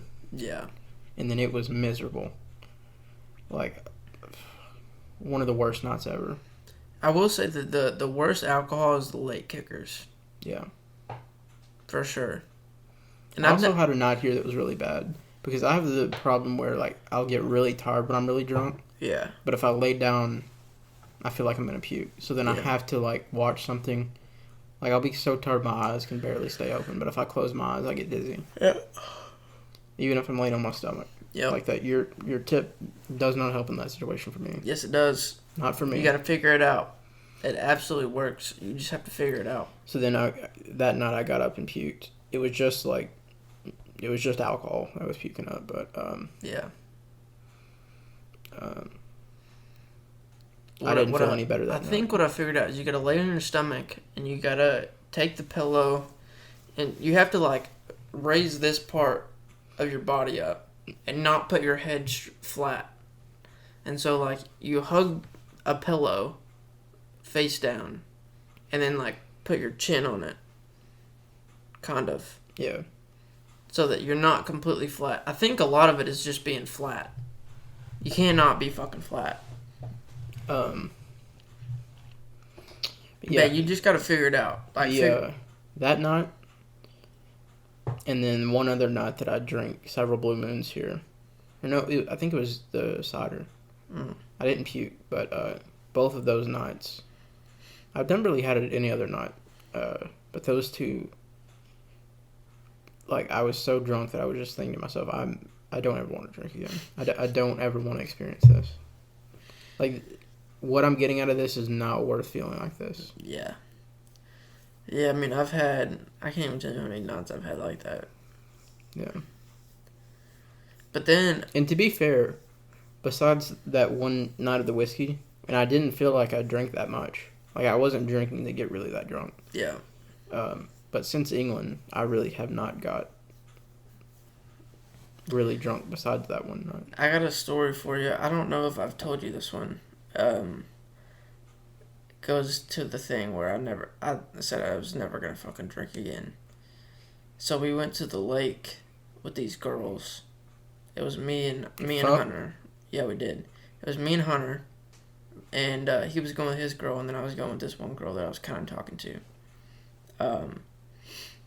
But we went down. So basically, we were gonna go down on. I think it was we were gonna go down on a Saturday with them, and then spend Saturday night and come back on Sunday. But he had the idea. He texted me on Friday, and he had a buddy down there. And I guess they have it's not really a cabin. It's like it's also not like a camper. It was a camper, but they had like a set up camper, and they kind of had like a shed kind of type of deal, like by their camper. Mm. But they were like sleeping in their camper. But anyway, so he had the bright idea to go down a night beforehand, before we met up with them. So I was like, all right, I don't give a fuck. But I was also drinking. I'd been drinking since probably noon that day. So I was super shit-faced before I even met up with the guy. And so by the time we left, if I was to guess, I'd probably say 10 or 12 deep. Like, I was pretty fucking deep in some beer before we ever even left. And then I was drinking the whole way there, and then drank quite a bit when we got there. And I fucking sat down on one of those lawn chairs where you're just fucking slumped, like, real deep. And oh my gosh, I was so fucking drunk. And I didn't fucking say anything. I couldn't fucking speak. I was so fucking drunk. So anyways, we go to sleep on these fucking bunk beds or whatever. And we wake up, and Hunter doesn't really wake up. Apparently, him and the guy, his buddy, he was going to welding school with. That's the guy that we were meeting. He was really cool, by the way. They drink some peppermint schnapps, which is like a liquor. It's actually really good. But apparently they drank like a whole thing of it. And they both woke up and like puked like a lot, like that night. But anyways, I wake up and he's not really awake, and I start feeling stomach cramps, which I've had before off beer. It's like the beer shits basically, and it's basically stomach cramps. It absolutely feels miserable, and I woke up and I was like, all right, I'm on a timer right now. This is gonna be real bad. And he's not up, so I just kind of like sit, because it's, it goes in waves. So I was just like, it was going in and out, and then he wakes. You just go to the bathroom. Well, he was in a camper, and you can't shit in a camper, and then they were in it was kind of like a campground, and like the bathroom was like way down somewhere. We didn't really know where it was at. We had no idea where we were at. So he eventually wakes up, and like it's real bad, and he's like sitting there like talking and like having a good time with people, and like I had to pull him aside. I was like, listen, Hunter, this is not a good deal right now. Like I'm on a timer, and I'm about to shit real fucking bad. Like this is not gonna be good. He's like, okay. So we grab our shit, we fucking get in the truck, and then they try to tell us where the bathroom is. We don't fucking find it. So then we're just driving for like probably 10 or 15 minutes, can't fucking find a bathroom. We ended up pulling into this like resort place, and I go into like the pool bathroom, and no bullshit, like I was fucking squirting as I was fucking walking in there. Like it was one of the worst. Like, wait, you shit your pants? I didn't quite, but like I could feel it fucking squirting out like as soon as I was pulling my shit down. And like I sat on the toilet and just fucking, it was like an IED fucking blew up in there. Like it was so miserable. I've never had that experience. It was so miserable. And then I felt like shit for like the rest of the day, and the girls weren't even down there yet. I feel like shit so fucking bad. And then this is why I fucking say, and I'll say it to this day, as Deontay Wilder says, alcohol cures everything. Because I said my stomach was fucked the whole day. Absolutely, completely fucked. I'm talking, you eat fucking crackers and you feel like you're gonna fucking puke. Or just fucking shit diarrhea. Like, completely fucked. But I was like, you know what? Fuck it. I'm gonna drink it out. I'm gonna see if that works. So I start drinking some beer. I feel like absolute shit. I feel like I'm gonna puke. So I'm like, you know what, fuck it. I'm going to drink some more beer. See what happens. No bullshit, probably the best day I've ever had in my life. Got super fucking drunk. And it fucking cured it all. My stomach wasn't fucked for like the rest of the weekend. Okay. So the moral of that story is, my stomach got fucked. Alcohol cures everything. Okay. It's the moral of that story. But also, alcohol is what caused you to need to be. It did. And that's whenever, this is also what I was going to say. Whenever you think that you're never going to drink again, drink the next morning. No bullshit. I've had so many more, like, whenever you're super hungover, the last thing you want to do is grab a beer. That is the last fucking thing you want to do. Like, I'm talking, I'd rather fucking stab myself with a fucking arrow before I fucking grab another beer. But you grab another beer and you drink it, you'll feel so much better in the morning. Or even if you're drinking liquor, take like 2 shots. And you'll... I mean, I'm not bullshitting you. I had the same mindset. It is the last thing that you would have ever thought to do when you wake up. Because you feel so fucking shitty. But if you do it, you feel like instantly rejuvenated. I mean, puke can work pretty well for me. But I'm saying, even after you puke, like, sometimes you still, like, feel like shit. Which I haven't puked, like, ever. But in the mornings, you still feel like shit. Even after you puke, most of the time. Not really. Like, I'm saying, like, if your stomach's still fucked. I've never had the stomach problem. Oh, okay. But I'm just saying, alcohol cures everything. Okay. Even a cold cures everything. I did that here. Yeah. Also, weird thing. Probably unrelated at all. Not advocating this at all. Mm-hmm. But since I've had, like, started with, like, cigars and then the Juul, I haven't had, like, allergies at all. Hey, man. Shit's good for you. I'm not sure it's good for you, but... It's real good for you. I'm just saying the evidence in my personal experience has been that I've had horrible allergies every year since I've been born. Yeah. Started occasionally having cigars and then this Juul. Mm-hmm. And, like, it gives me, like, the post-nasal drip occasionally. Yeah. Like, where you feel like you're going to get sick, but I never do. Yeah. Well, like, when I was here, I was, like, feeling absolutely miserable. And, like, my fucking throat was so fucking sore for, like, probably 2 or 3 days beforehand. I think it started on, like, Wednesday. And then I came down here on Friday and drank quite a bit Friday night. And then woke up Saturday morning, and I felt like a brand new fucking man. Like, I felt fucking amazing on Saturday morning. Just because of fucking alcohol. You say what you want about alcohol, but it cures everything. It definitely helps with anxiety. And I'm not advocating for alcohol, but it cures everything. Try it. It's no bullshit. If your stomach feels fucked, drink some alcohol. So was that your worst drunk experience? No. But No. But the worst one you didn't say you weren't going to drink again. I've had, well, like I said, I've had a few where I said I was never going to drink was again. the worst one of those times?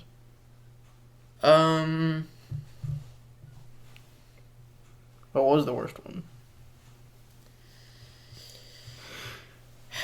The worst ones that I've been really drunk weren't me necessarily feeling awful. Most of them, yes, like I did feel bad. And like even the one I'm about to tell, I did feel bad. But I was so drunk that I couldn't tell that I was feeling bad. Like, I can't even describe how blacked out I was. You picked me up. You know what fucking night I'm talking about. Oh, down the stairs? When I fucked my rib. But, like, I don't know if I ever broke it down to you. So I ended up probably taking probably anywhere from 10 to 15 shots. Of what? Of whiskey. Okay. On top of anywhere from 5 to 10 beer. So I was I showed up drunk. And then they wanted to take shots. And Tommy doesn't normally turn down shots. He I've gotten better at it because I know what it does. Specifically because of Is there this. another pot in there, by the way? Yeah, specifically because of this knot. I'll give you one of mine. Um, but I remember, like there was this one shot, like I was feeling okay, and then I remember taking this one shot, and I was like, okay, this shot, before I take it, I want everybody to realize that this shot, I'm probably gonna black out after this shot, because like once you get drunk so many times, even when it's just off beer or liquor, you can tell right before you're about to black out. Even before a beer, like, and I've said this before, like whenever you're getting really drunk off just beer. I need you to pause your story for a second. Okay. I need to ask some questions. Okay. I think what you're about to say is you get to a point where you know what's going to do it. Yeah, but with beer, it's different than liquor. Yeah. Yeah. But with beer, is it ever, like, do you know what beer is going to do it? Yep. Okay. But the difference with beer is like once you get to a certain point and you know exactly what it is, it like exponentially gets you super drunk. Like you feel pretty drunk, and then the next beer will get you like, holy shit, I'm drunk. And then the next beer is like 2 times more drunk than that. And the next beer is like 2 times more drunk than that. And so like you just get like each beer after that point that you realized gets you so much more drunk. And then you'll hit a point where you'll realize that the next beer you drink, and before this, like before I was drinking a lot, I would always stop at this beer. Like I've even stopped mid beer. I would take a sip and I'd be like, all right, that's it. Because like you just know that if I fucking finish that beer, I'm fucking out. And like you know, like if I open another beer, I'm gonna black out. Yeah. And like, but with liquor, it's not so exponential. It's because it's a little bit stronger. So it's more like to the point. Like if I take another shot, I'm fucking blacking out. But with beer, it's more exponential. I haven't had that experience. Yeah. See, I'm going to get back to my question. But, like, and I haven't drank near as much as you have in one night. Like, the highest I ever drank is 7 beer. That was in England. And my experience with that was kind of the opposite, where, like, which I did wait a little bit between the 5th and 6th and 7th. But, like, I drank 5 in one spot, like, it was in the woods. Yeah. And we got up and went, like, to the building, like, once everybody had left. And it was just, like, I think one of the girls' moms worked there. It was at the cricket club. Yeah. And, so I got up, and, like, where we were walking to, like, you had to walk, like, up, like, a bike trail. Mm-hmm. And it was, like, up and down. And I was like, I'm gonna fucking eat shit trying to walk up here. And, because it was, like, steep as fuck. Yeah. Like, where your ankles are like almost bending backwards trying to walk up it. Somehow I didn't fall over. Yeah. And I made it up there, and then it was probably like 30 minutes, and like I started to feel like a little bit less drunk. And I was like, well, I don't want to get not drunk here because I've already been more social, and I don't want my anxiety to kick back up. Mm-hmm. So I went to the bar there, and I got a Corona. Tasted great drunk. You're saying they don't taste good when you're not drunk. No, they don't. But, tasted fine then. Yeah. But then that really didn't do anything for me. And then I had another one, and like right after it, and then like before we left, I was completely sober. Yeah. Well, I will say this: I've had many experiences, and I've heard this too. Like I didn't hear it before this happened, but I heard it after, and it makes complete sense. You can drink yourself sober.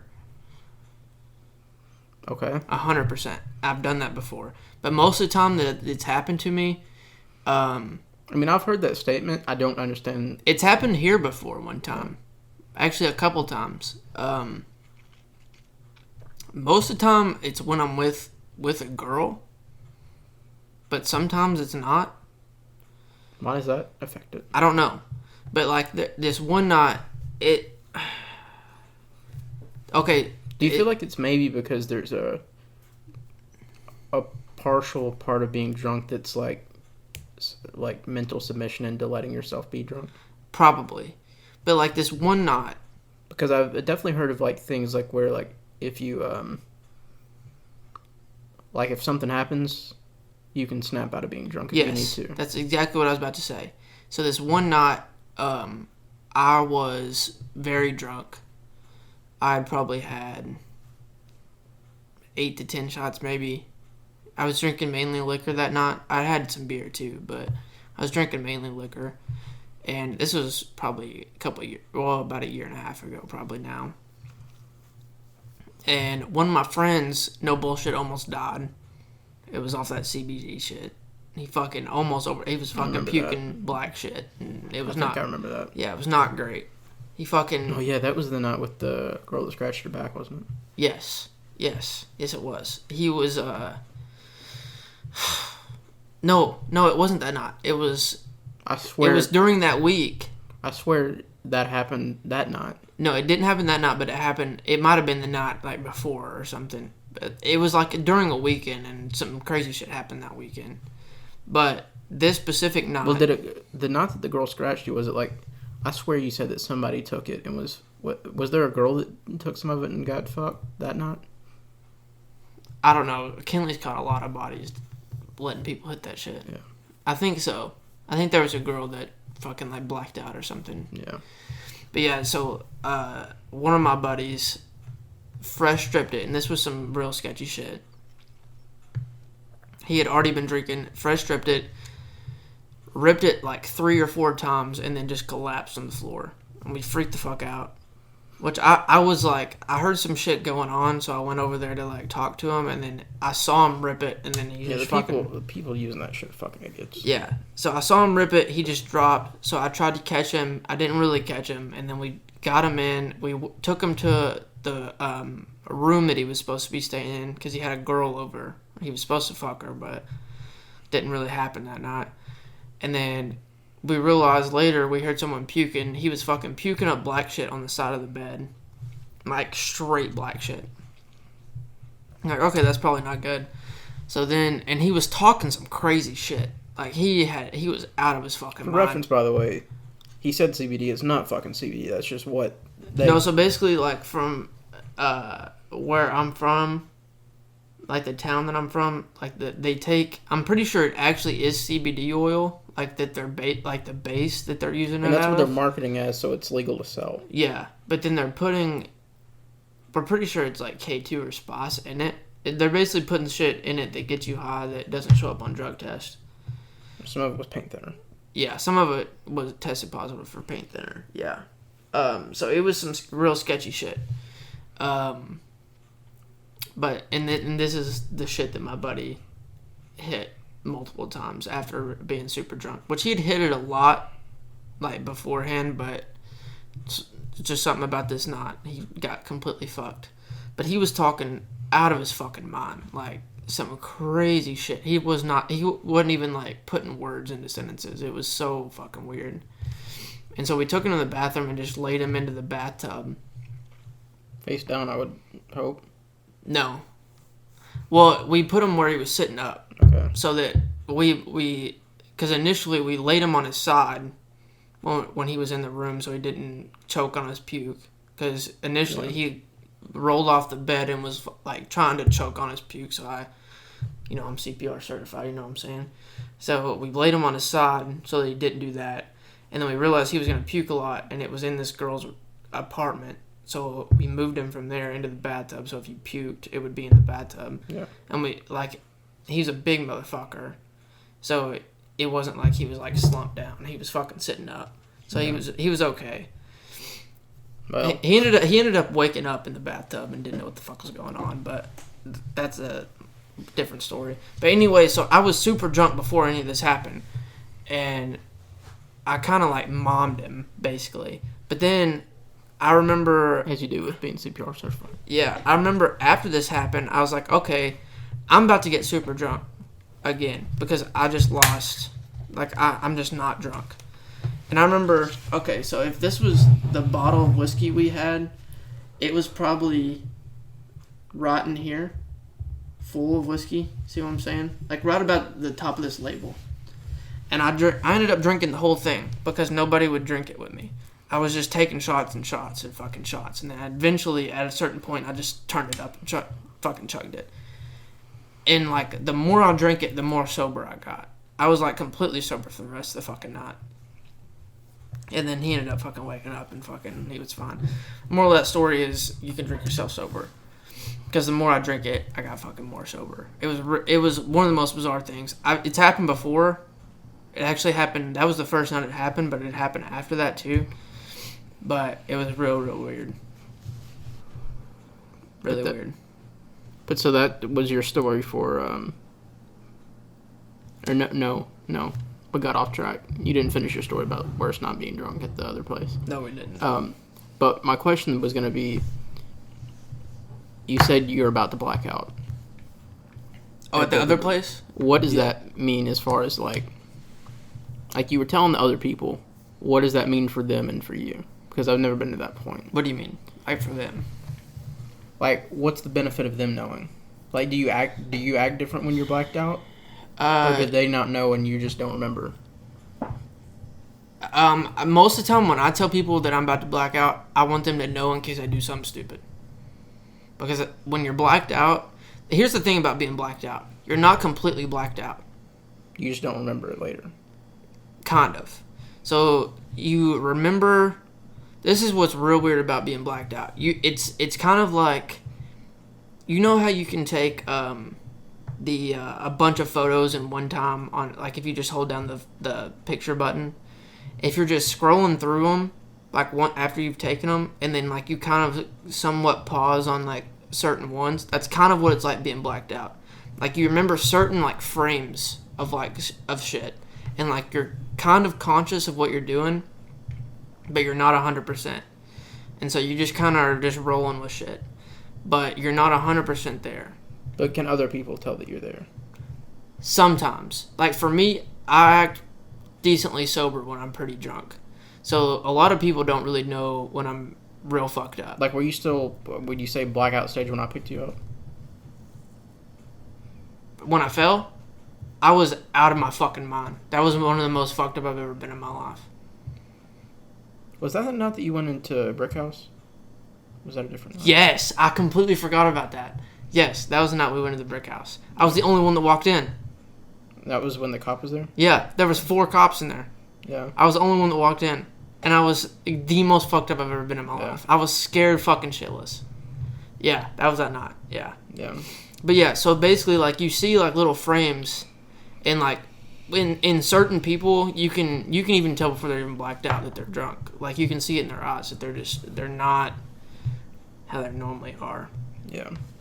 But like a dead stare type of thing. Kind of, yeah. But when you're blacked out, you just kind of, like, you can tell as shit's happening that you're not gonna remember it. Yeah. And, like, I've even told people, like, people have came up to me and, like, listen, I'm not gonna remember this conversation. And, like, I remember telling them that and then not remembering what we talked about. Like, you just know when you're not gonna remember something. And yeah, so I remember I was real drunk. We were taking shots, and I was like, listen, if we keep taking shots, I'm gonna black out. Like, I'm about to fucking black out. So we kept taking shots, a lot of shots, and then it was also raining that night. And a couple more buddies showed up. I was excited to see them, so I go running down the stairs and fucking slip, land. One of the stairs lands on my side, on my ribs. Steep fucking staircase too. Yeah, it's not a slot staircase. It's pretty fucking steep. Straight on my fucking rib cage. And like, how far down did you go? I kind of, like, hit. I mean, it wasn't like that far because it's like it goes down a little bit. There's a little platform that goes down a little bit more. So it didn't really go down that much. But I hit and then slid down to the platform. Couldn't breathe for, like, probably a minute. And I said something to him while I had no breath. And I was like, it was, like, real miserable. And I remember, like, little pictures of, like, them showing up and me trying to say something to him. It was real. So was this after you went to the Brick House? Yes. So when we went to the Brick House, we, like, ended up, because we went pre-gaming and we were going to go there. and then go back to the house because it's right beside. Did I drop you off that night? No, I drove there. Okay. Yeah, but you know where it's at. So it's Yeah. like right beside the brick house. So we were going to pregame there, walk over there, and then come back to like party. Yeah. We were going to try to bring people Yeah, from that's right. brick Because house. you had your vehicle over there, and we had to go back and get it the next day. I'm pretty Mhm. sure. Yeah. And so we went over there, and I remember because you know those little stairs. Like there's a parking lot, and there's a couple little stairs up to the level of like the road of where brick house is. I remember getting up to the stairs and could barely make it up those stairs. And I remember looking at one of my buddies and like, dude, there's no fucking way I can walk in the brick house right now. I am like, and I could like, when you're that blacked out, you're seeing in flashes.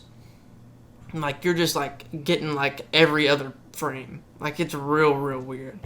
I was like, dude, there's no fucking way I can walk in there. And then we start walking closer, and I see like 2 cops outside and then 2 cops inside. It's like, I'm going to fucking jail if we walk in there. And he was like, no, dude, you're fucking good. So I was like, okay. So then I get myself together, and we walk over there, and I'll fucking walk in, and I give him my fucking ID to fucking pay to go in, and nobody's behind me. It's like, what the fuck is this? So then I turn around and I go talk to them. They're like, no, we're not going to there. I was like, okay. So then I go and get my ID back, and this could just be my drunk self, but I feel like every fucking cop was staring at me. They 100% knew I was super shit-faced. Like, I could not walk in a straight line to save my fucking life, and I'm normally very good at it when I'm drunk. There's no fucking chance. So we ended up leaving, going back in there, and then after a few more shots, this is when I fell down the stairs, and then I called you. Yeah. And if I'm not mistaken, I was pretty out of breath when I called you. Yeah, I think it had just happened. Yeah, I wasn't sounding great. So I talked to him for a second, and then I hid under the stairs while everyone went up there. I didn't tell anybody I was leaving. And I called you, and then I think I went upstairs to grab my shit without anybody knowing. You also weren't by that place either. Because No. I didn't know where that was until after. Here's what happened. So I was standing there and waiting for you forever. But I thought that it would be easier to tell you to meet me at the parking lot that we initially parked at. Yeah. So I was like, okay, I'm just going to walk over there just in case he can't find the thing. Because it's right as you come in. Just in case he can't find where the actual apartment. I'm just going to walk to the parking lot. So then I start walking to the parking lot, and I'm no shit just fucking like barely, like, I remember at one point I was trying to walk forwards and fucking took a couple steps back. I was so fucking drunk. And like, I ended up walking, and then I ended up getting to the parking lot, and I'm pretty sure that's when you pulled up. Or you met me somewhere over there, like by the parking lot, and then you picked me up. And I was in real rough shape that night. Yeah. But that was by far probably one of the most. Yeah, I remember I kept asking you if you need to go to the hospital. I thought about it. Yeah. But I was like, I'm going to go to jail if I go to the hospital. No, you I had tons of alcohol in my system. You can't go to jail for being drunk if you go to the hospital. For being underage? Mm-hmm. It's questionable. Mm. You might be correct. I don't know. I don't know if I've known anyone that's went. No, that's specific. They put that in because they know that people wouldn't go to the hospital if they need to, if that was a thing. Yeah, it's smart. Yeah, because they do that because if people are underage and drinking, people die if they don't go to the hospital and they get like alcohol poisoning or something. Yeah. And so if they make it to where you're going to jail, nobody's going. Yeah. And so a lot more people would die. I mean, not saying that a lot of people go anyway, because I feel like a lot of people are still afraid of that. Yeah. But they put that there because they know that like saving somebody's life is more important than like them not going to jail. Yeah. I mean, I probably should have went, but I think it was just probably bruised, like a bruised rib or maybe but you didn't know. Yeah, I mean, I didn't know at the time, but it was probably just a bruised rib or cracked rib, and there's nothing you can do for ribs. You just let them do their thing. So, I mean, not really. Wouldn't help me much. I'm gonna give you one of those hangover IVs. That'd have been dope. Yeah. They give me some fucking oxys. I doubt they have them there. Yeah, probably not. And they're probably not going to give you any painkillers given the amount of substances you had in. Probably not. No. Yeah. Well, I'm gonna go piss real quick. Okay. Can you hold it down for a second? I mean, maybe. Take some shots or something. I'll pour you one. You better pour yourself one. I'll pour you one.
Pour it with those in there.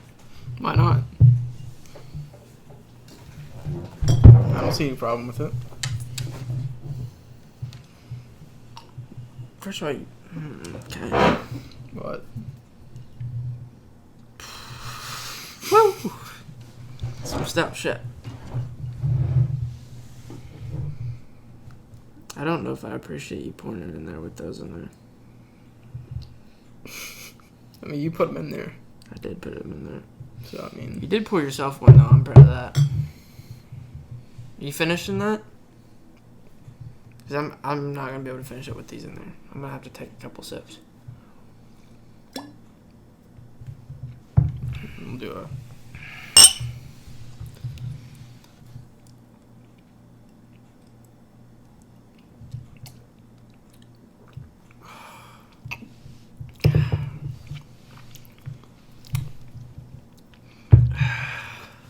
You got any more good drunk stories to tell? Got a lot of good drunk stories. What point out? I haven't heard like probably most of them. Oh man. I gotta think. What kind of story you want to hear? Something entertaining. Something entertaining. I mean, I know you had some good beach ones. I do have some really good beach ones. I was actually about to tell you one. I know about the one with the 12-year-old. Yeah. She wasn't 12. I think she was 15. It's basically the same thing, but I thought she said she was 12. she said she was 17. We were 18 at the time, so it's not really that big of a deal. But now she was 15. No. Yeah. Someone found her ID. She had dropped her wallet, or she put her wallet somewhere, and someone looked at her ID, and she was fucking 15. But no, I'm talking about the one like where she was like, do you know how Oh yeah, that was the second beach trip. Yeah. Yeah. No, we weren't really drunk then though. Oh, okay. I mean, we were. We were drunk. But not like a good... No. Yeah. I will tell you a good one. I think I've already told you this though. By the way, nothing happened with those situations. No, just for the record, it was just that they were talking to somebody that looked older. Yeah, basically, so my buddy had eyes for this girl this whole fucking time. I don't know if anyone ever listens to this. There's a place called The Hangout in fucking Gulf Shores, and it's like kind of like a outdoor club type of deal. It has a restaurant in it, and like people go there to listen to music. There was this girl there. My buddy had eyes for her. Told him to go talk to her for like the whole fucking time we were there. We eventually go up and talk to her, and she's with her sister. And basically, the moral of the story, she ends up telling us that she's 12 and didn't know what. She looked fucking 19. It was fucking stupid. She could have been 19 and just fucking said it. Yeah, she easily could have been, but because I feel like if you don't want to talk to a guy, I will say though, the closer we got, the younger she looked. Yeah, okay. I will say that she looked like when we were up close, she did look very young, and the way she acted was very, very young. Yeah. So it made sense, but. It was, you can't trust these fucking hoes out here, man. No, because there's no fucking telling what kind of age they are. Like now. when I met Lucia, obviously when I met Aaliyah and Lucia, I was just trying to flirt with everybody. Yeah. And when I met Aaliyah, I thought she was probably like 16 or something. And I met her first, and then she turned out being 19. I was like, well, what the fuck? Yeah. Because to me, she looks like... How old is she now? 22. Are you serious? Yeah. I didn't. She did not look 22. I know. And so I was like, well, fuck, you can't judge the age on anything. And then, like, Lucia's profile picture looked like she was probably, like, 17 or something. And then she was fucking 14. I was like, so... Yeah. I had, like, the opposite age guessing go wrong in, like, within a month. It happens, man. Fucking... You can't tell anything about somebody's age by looking at them. Not at all. Or by talking to them. But yeah, I think I've told you this story before. But this is probably the best. Probably not. Well, I have quite a few from the beach trip, but this one stands out. So, my senior year, after we graduated that summer, we went to a beach trip with everybody. And to let you know how much alcohol we consumed, I added it up. I had a drink and a half, or like a bottle and a half of water for a week. And that was the only non-alcoholic, and a couple Dr. Peppers at restaurants. The only non-alcoholic thing I had the whole week. Okay. I spent $280 for one trip to the alcohol store. We went 3 times to the store, alcohol store. You bought $280 worth of alcohol in one go? In one store. Okay. Yeah, one go to the store. Went through a lot of alcohol, if that tells you anything. Was that just for you, or? That was for me and a couple girls. Okay. Yeah. I bought them some vodka. But you paid it? Yeah, I paid it. Okay. I bought them some vodka. Because I'd use some of their vodka for some mixed drinks and shit. Oh, so it wasn't like you were trying to get some... No. I pretty much went... I didn't even, like, plan on getting with anybody the whole time. But it was an amazing trip, first of all. Yeah. One of the best trips ever. But, so we go... Actually, this is the second trip that I'm about to talk about. I just realized that. So the first trip was The first trip was the trip I was just talking about. My senior trip. We had 12 people go in this one fucking condo, basically. We got super fucked up every night. Went to the hangout thing in Gulf Shores. Really good time. I have some more stories about that. But this one was the one that you... This time... You just fucking went. Yeah, I'll tell you the story of how we went. So I was down here in Jonesboro, which I come down here every weekend, and I work like 45 minutes away. I live like 45 minutes away, but I come down here every weekend. And so I came down here on a weekend, and one of my buddies was down here like shopping or something. And he comes down here and picks me up, and then we're riding around, and we ended up stopping. And he's like, man, my dad lives in Gulf Shores, or like, he lives like 20 minutes away from Gulf Shores. And he was like, man, we really need to go down there sometime. I was like, well, so this was a weekend. And I was like, well, dude, this next weekend, I'm off Thursday. Like, I'm off Thursday, Friday, like the rest of the weekend, from Thursday to Monday. And he was like, okay. I was like, why don't we just fucking go? Why don't we leave Thursday when I get off work? He was like, okay. So he ends up calling his dad while we're there, and he's like, hey, we're thinking about coming down there Thursday, like a little bit later. And he's like, all right, sounds fucking good. So literally within like 4 days of planning, we end up leaving to go to the beach again. How many people? It was just me, him, and another buddy of ours. So the 2 girls weren't there? No. That was the other trip? Yes. Okay. We initially planned for three other guys other than me and him, but only one other guy ended up going. And so we were staying with one of my buddy's dads.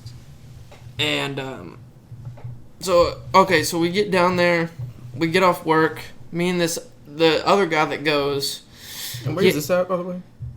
It's not in Gulf Shores, but it's close. No, it's in Alabama. Which Orange Gulf Beach? Shores is in Alabama? No, he's not on the beach. It's like closer to Mobile, Okay. but he's like 20 minutes from the beach.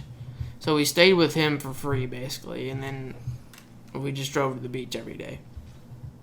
Basically, we drove down there and we went straight to the beach. It was real bizarre because I fucking went to work and then the next day I was at the beach. It was so fucking weird. But anyway, so make sure we're good. Yeah, we're good. So we get down there. We fucking leave within like 5 days notice, 4 days notice. And one of our buddies goes with us. We bring quite a bit of alcohol. And we were under the impression that his dad wasn't going to buy us much alcohol. So we tried to bring quite a bit. His dad ended up buying us he bought us alcohol every day we were there, which was fucking dope. He also bought us some liquor. It's the first time I ever had Hennessy. He called us and he was like, "You want anything?" And we were like, "Yeah, get us some Busch Light and then get us some Hennessy." He's like, "Well, I don't know about it." He ended up getting us like a 30-pack of Busch Light and then like a $90 bottle of fucking Hennessy. Fucking amazing. It was absolutely amazing. But anyways, so this is a story. So we're like, I think the beach we were closest to was Pensacola, but Pensacola is like 15 minutes from Gulf Shores. So like when you're going down the line, if you're looking at the coast, it's like Gulf Shores and then Pensacola and then something else. I think there might be something in between or maybe something on the other side of Pensacola. It's Orange Beach is right next to Orange Beach is on the left side of Gulf Shores. Mm. And then Gulf Shores and then Pensacola. That's how it is. So Pensacola's a little bit farther. Yeah, it's like 15 minutes from Gulf Shores, and then Pensacola or Orange Beach and Gulf Shores are like basically the same thing. Yeah. So we ended up going to Gulf Shores because we like a month earlier we had just been there, so we were very familiar with it. And so we went there the first day, and then the second day we went to Pensacola. And then other than the hangout, there's another kind of place called Florida Bama, which is like, yeah, I guess you would imagine the line of Florida and Alabama. But I knew this girl that lived in Florida, or I take that back. She lived in Alabama. She lived in Gulf Shores. She was going to school there. And I knew her from here. We dated in it was like 9th grade or something. We kind of kept in touch. And so we were down there, and she posted on her story or something, and I realized that she was down there. I was like, what the fuck? So I ended up asking her what was up, and she said that she was going to school there. Told her how long we were going to be there. She was like, okay, well, you should come hang out at my place. It's like, okay. So, like, the second day we were there, we go to the beach. By the way, one of the days we were at the beach, so we were at the beach, and first of all, we had to bury our cooler in, like, a 3-foot deep hole so that there was fucking cops driving by us all the time. But anyway, so we go out there on, like, the second day, and there was, like, no bullshit, 350 girls from Iowa on some kind of, like, church or school trip. 350 girls are probably the hottest girls I've ever seen in my life. And they're, all fucking around us. It is real, real, real bizarre. But anyways, that's beside the point. But I'm really liking the idea that they might be from a church. Yeah. I'm pretty sure they were from some kind of, like, church camp or something. But so we ended up leaving, and I ended up texting this girl, and she was like, okay, I'm going to pick you up at this place. I was like, okay. So she picks me up, and she's like, tell your friends to come over a little bit later. So I tell them to get some more girls, because she said we could basically party at her place. And so I told them to get some more girls. So their story on this is, while I leave with her, they pull up to a gas station to get, I don't even remember what they were getting. I want to say like shot glasses or something dumb. And, ice. They were getting ice for some beer.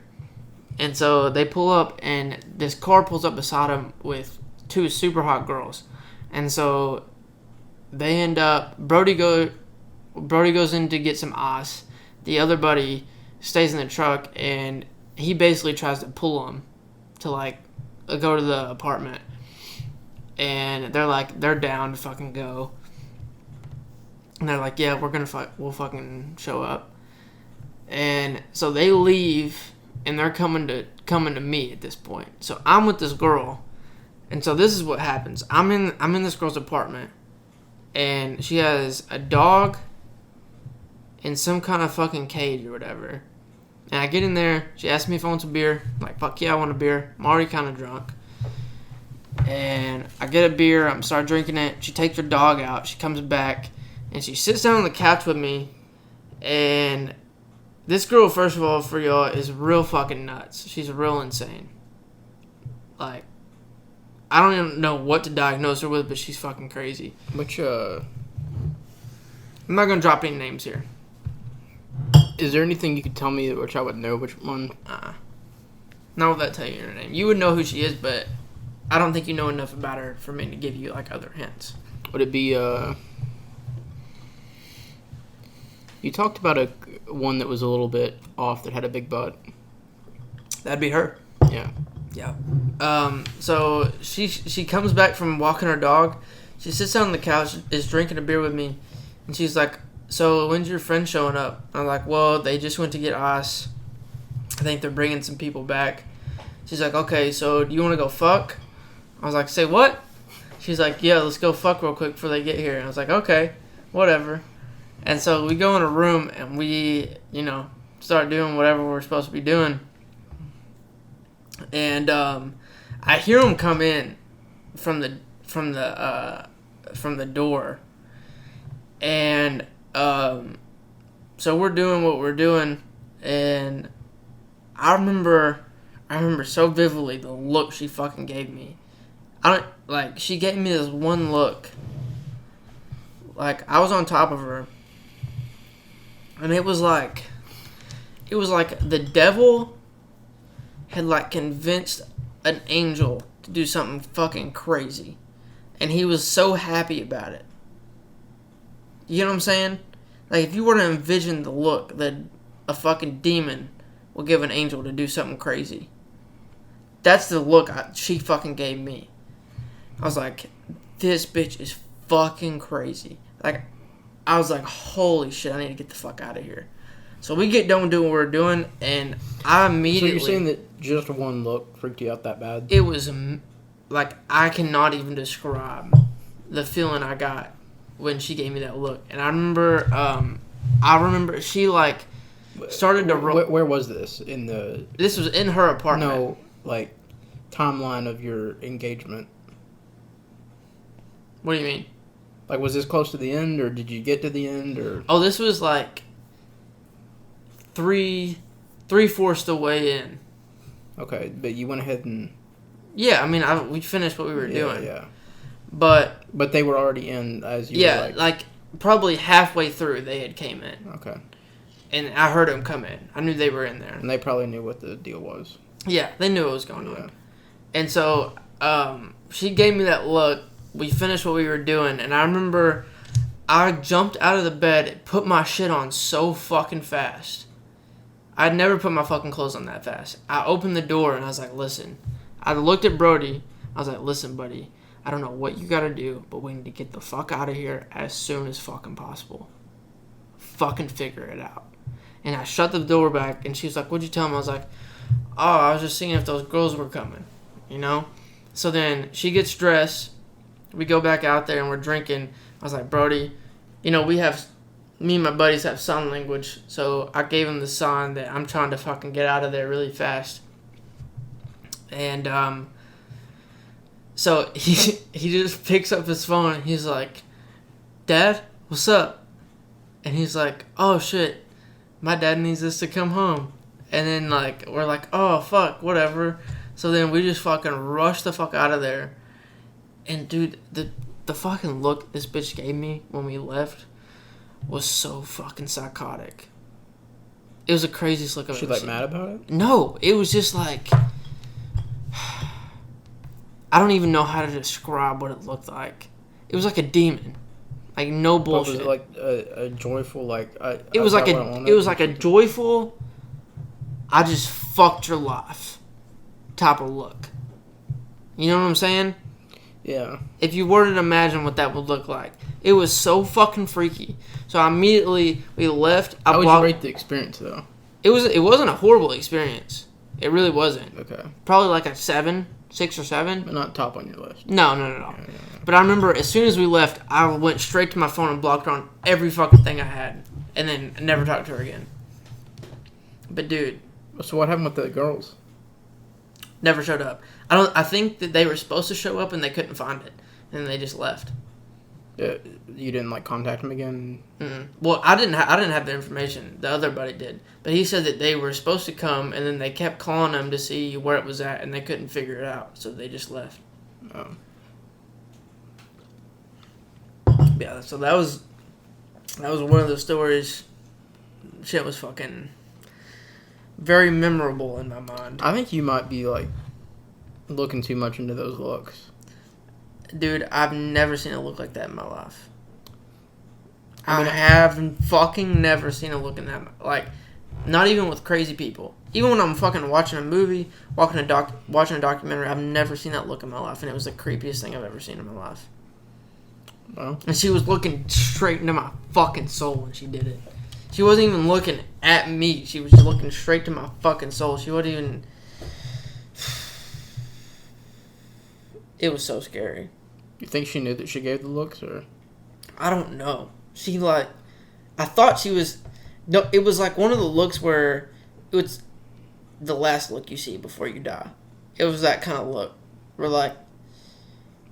They're so happy that they're probably going to kill you before you ever get out of there. I mean, the likelihood of that happening was pretty low, though. Oh, it was very low. You Like, gotta- I know now she's, like, with a guy, and it's all good. But I think he's crazy, too, but it's all good. But it was very scary for me.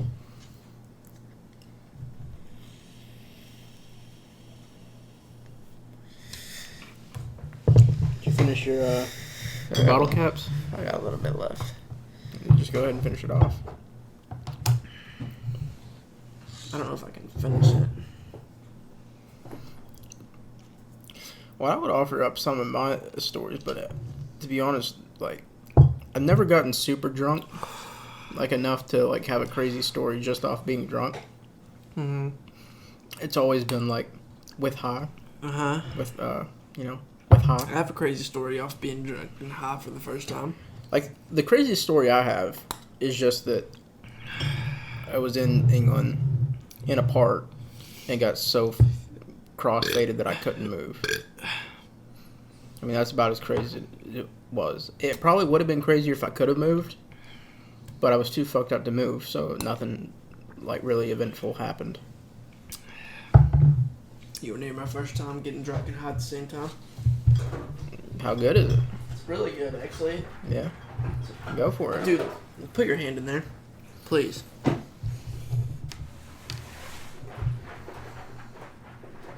I mean, it's pretty cold. That is it's so fucking cold. Yeah, it's pretty good. Let me see that. So, I'm a senior in high school at this point. It's 21, of course. It's yep, 21. It's got held back a couple of years. It's probably October, September, October, maybe November. No, it wasn't November. It wasn't October either. It was probably September. Because I was with a girl in September. Well, I was with a girl at the beginning of November, so I wouldn't have been here. But anyways, so this is what happens. Wait, what did you just say? I said I was with a girl in November, so I know that this wouldn't happen during that point. Okay. So it would have been sometime September of 2017. So, about 2 years ago. So, this is what happens. We go to my buddy's cabin. It's actually Brody's cabin. Just mentioned the motherfucker. I didn't know it was his dad that lived there. Yep. He lives in Destin now. He doesn't live in the same place, but it's on a better beach now. His dad lived there. Yeah. Isn't he in Georgia now? Brody? Yeah. Yeah, he's in Georgia. You heard our conversation. He's coming back in next week. Just to visit, or No, he's graduating this next Friday. What is he going for? Or like, what is he there for? Lineman school. Okay. Yeah. Being a lineman. Okay. Not the football lineman. Nope. Being electric bitch.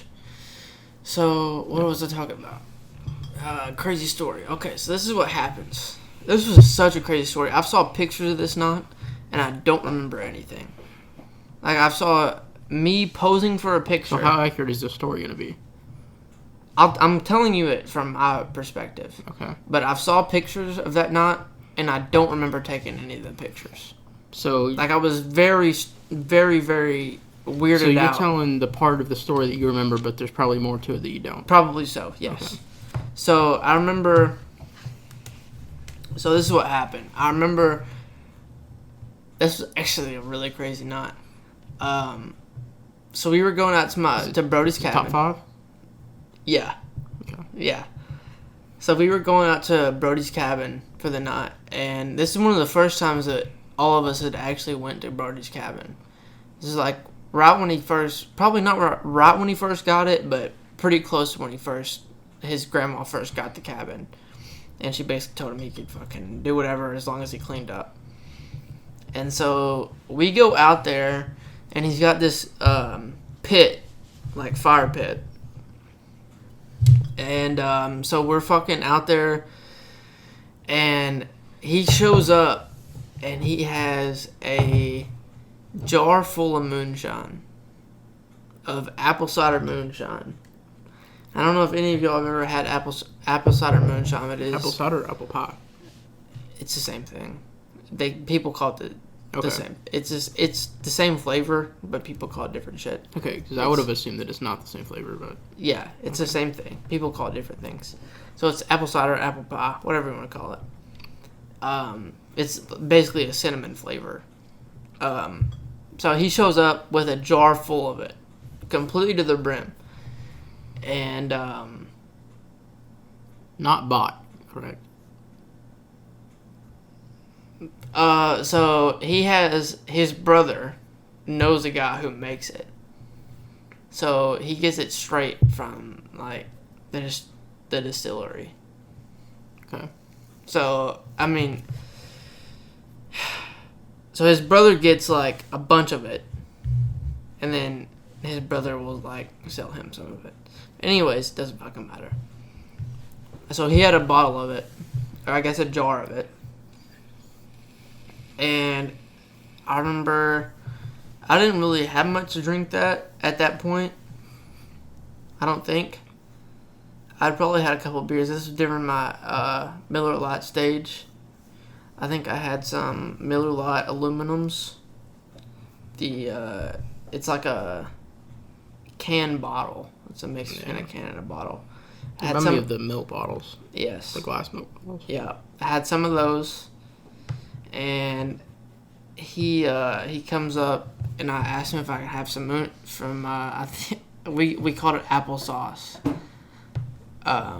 so that nobody really knew what we were talking about. So we called it applesauce. I was like, so can I get some applesauce? He's like, yeah. So I take, for anyone who wants to know, you take 5 big gulps. Dude, what the fuck? So you take 5 big gulps of applesauce, which is apple cider moonshine, and you're good for the rest of the night, basically. So I take my 5 gulps, and I'm good. I'm just chilling. We got my main girls, which are pretty well my friends at this point, just chilling beside me, and we're at a fire. And it's a good night at this point. And so this is what happens. I tell Brody, I'm like, hey, motherfucker, let's take shots of moonshine. He's like, you haven't caught up to me. I'm like, okay. He's like, take 5 more shots. you'll be caught up to me. I'm like, okay, no fucking problem. So I grab the moonshine. I take 5 more gulps. I'm like, holy shit, I'm drunk. But I'm like, hey, motherfucker, we're supposed to take shots. And he's like, I haven't drank a lick of that shit. Fuck you. So I'm like, fuck you, motherfucker. But I'm too drunk at this point to really even realize what's going on. So he told you that you hadn't caught up, but he hadn't drank any? No, he hadn't drank shit. Okay. I think he'd probably take maybe 2 or 3 drinks of it, but it wasn't like the gulps I was drinking. He wasn't at the level that I was at. But anyway, so I drank 5 more gulps of it that I drank beforehand. And so one of my other buddies is like, hey, we're going to pick up this girl. You coming with me? I'm like, fuck yeah, I'm coming with you. Whatever. So I go with him. And no bullshit, we fucking catch a curve. There's one of these gnarly curves, probably less than 90 degrees, probably like a 75 degree curve. And he fucking whips his truck around. One of the scariest moments in my life. I looked at a tree dead in the fucking eye. And I thought I was gonna die. No bullshit, thought I was gonna die. Didn't die. But he fucking corrected that shit. Fucking straightened it out. It was fucking... It was like a drifter. Yeah, 100%. It was gorgeous. Because it was on gravel. So he could... It was loose gravel. So he was straightening it out and shit. It was fucking sexy as shit. So we're on our way to pick up this girl. We get to her house. So I call my grandma. And grandma will definitely attest to this night. Mm-hmm. I call her and I'm like, hey, I'm drunk as shit. I've drank a bunch of fucking moonshine. What's up? And she's like, yeah, she's like, I don't fucking know. So then this girl gets in the car. I don't even remember what the fuck I said to grandma. I have no fucking idea. That was it. I think that was probably it. And she's like, okay, have a good night. And so I'm like, okay. So we go to pick up this girl. We pick her up, hang up on grandma, we pick her up, and so we're leaving. And on the way to this thing, there's a like kind of like a bar, kind of. It's called the Legion. It's kind of like a bar, but not many people go to it. But at this night, it was closed. And so one of my other buddies calls me, and he's like, hey, man, meet me at the Legion. We don't really know where Brody's cabin is. So I'm like, okay. So we meet him there. We pull in. He pulls in. And I go up there to talk to him. I'm drunk, so I'm very friendly. I go up to talk to him, and he's like, hey, man, I got some weed. We're about to smoke it. He's like, you want to smoke it? I was like, well, dude, I've never really smoked weed before. Keep in mind, this is the first time I've ever smoked weed in my life. And I'm very drunk off moonshine. And I'm like, fuck yeah, I'm going to smoke some fucking weed and fucking light it up. I don't know what the fuck you do with it, but fucking do whatever you do. So he lights it up. You smoked anything at that point? I'd smoked some cigarettes, yeah. Yeah. Other than that, no. But so he lights it up. They pass it around. I get it. I take one hit. I'm like, that was no bullshit. Tastes a little bit weird. Tastes a little bit like a skunk. Kind of tastes bad. Pass it around. Take one more hit. I'm like, okay. So I cough for a minute. That shit fucking got me. Coughed off weed. It got me like right in here. It was a weird feeling. So then this is what happens. I remember because we were parked right beside each other. The buddy we were meeting and the buddy I was riding with when we picked up the girl. So I'm at the window with the guy when I smoked the weed. I come around to the passenger side seat, and I'm sitting in the passenger side seat with the guy. And I remember sitting down just like this, okay? I remember taking my seatbelt, buckling it in, looking at the clock on the dashboard, and it says 9:30. It's the last thing I completely remember. 100%. You mean that's the last thing you remember at all, or that's the last complete memory I have of that night. What else do you partially remember? So this is what I'm about to tell you. So I seen 9:30. That's about the last partially remember. So what I do know is we went back to Brody's cabin. We went back to the bonfire. I drank a few more beers and a little bit more moonshine. So, by the way, like, was this one of the people that didn't know? It's like, did you have to tell him how to get there? No. He's the one who drove me from his cabin Okay. to pick up the girl. Okay. And we met the guy at the place And because did he he didn't know follow how to you? get. Yeah, he followed us there. And so we get there. We're at the fire or whatever, and we're having a good time. And so, by the way, I drove out to this guy's cabin, out to Brody's cabin. My truck was out there, and I was going to stay the night at one of my buddies' houses. And so we're out here having a good time, and I'm like, "Hey, fuck, I gotta leave." And these girls that we picked up are like, "Fuck, we gotta leave too." So I'm like, "Okay." Don't recommend this to anybody. But I was like, "Okay, I'm drunk. Why don't y'all just drive my truck to this place?" Trying to get some fuck. No, I wasn't trying to fuck anybody. I was Okay. basically to You're the just point. trying to be nice. Not really. I was Okay. just like, I can't drive. Oh. So I need y'all to drive me, basically. Oh. And so they're like, okay. So they drive my truck. Had they drank any? Yes. But I was super fucked. Yeah. So I was like, anybody at this point can fucking drive my truck. And this is when it gets interesting. So they drove my truck out of there, and I remember sitting in the back seat. I don't know if any of y'all have ever experienced this, but I remember sitting in the back seat and I was like this. I couldn't fucking completely remember what the fuck they were saying, but I remember the two bitches in the front were talking about sex and fucking the whole time, and they didn't think I was listening. But I remember remember one of them saying something about like some kind of oral sex or some kind of shit. I don't completely remember. It's a good topic. Yeah, they didn't think I was listening because I was just fucking doing this shit the whole fucking time. Like I was swaying while I was sitting down, which is Was that voluntary or? fuck no, it wasn't. Okay. It takes a very, very drunk person to be swaying while they're sitting down. Most people sway when they're standing up, but if you're real drunk, you're gonna be swaying when you're sitting down. And so we're driving, and I remember them talking about, hey, one of the girls was like, hey, isn't one of our other buddies' cabins out here? And she's like, yeah, I think it is. And she's like, let's go find it.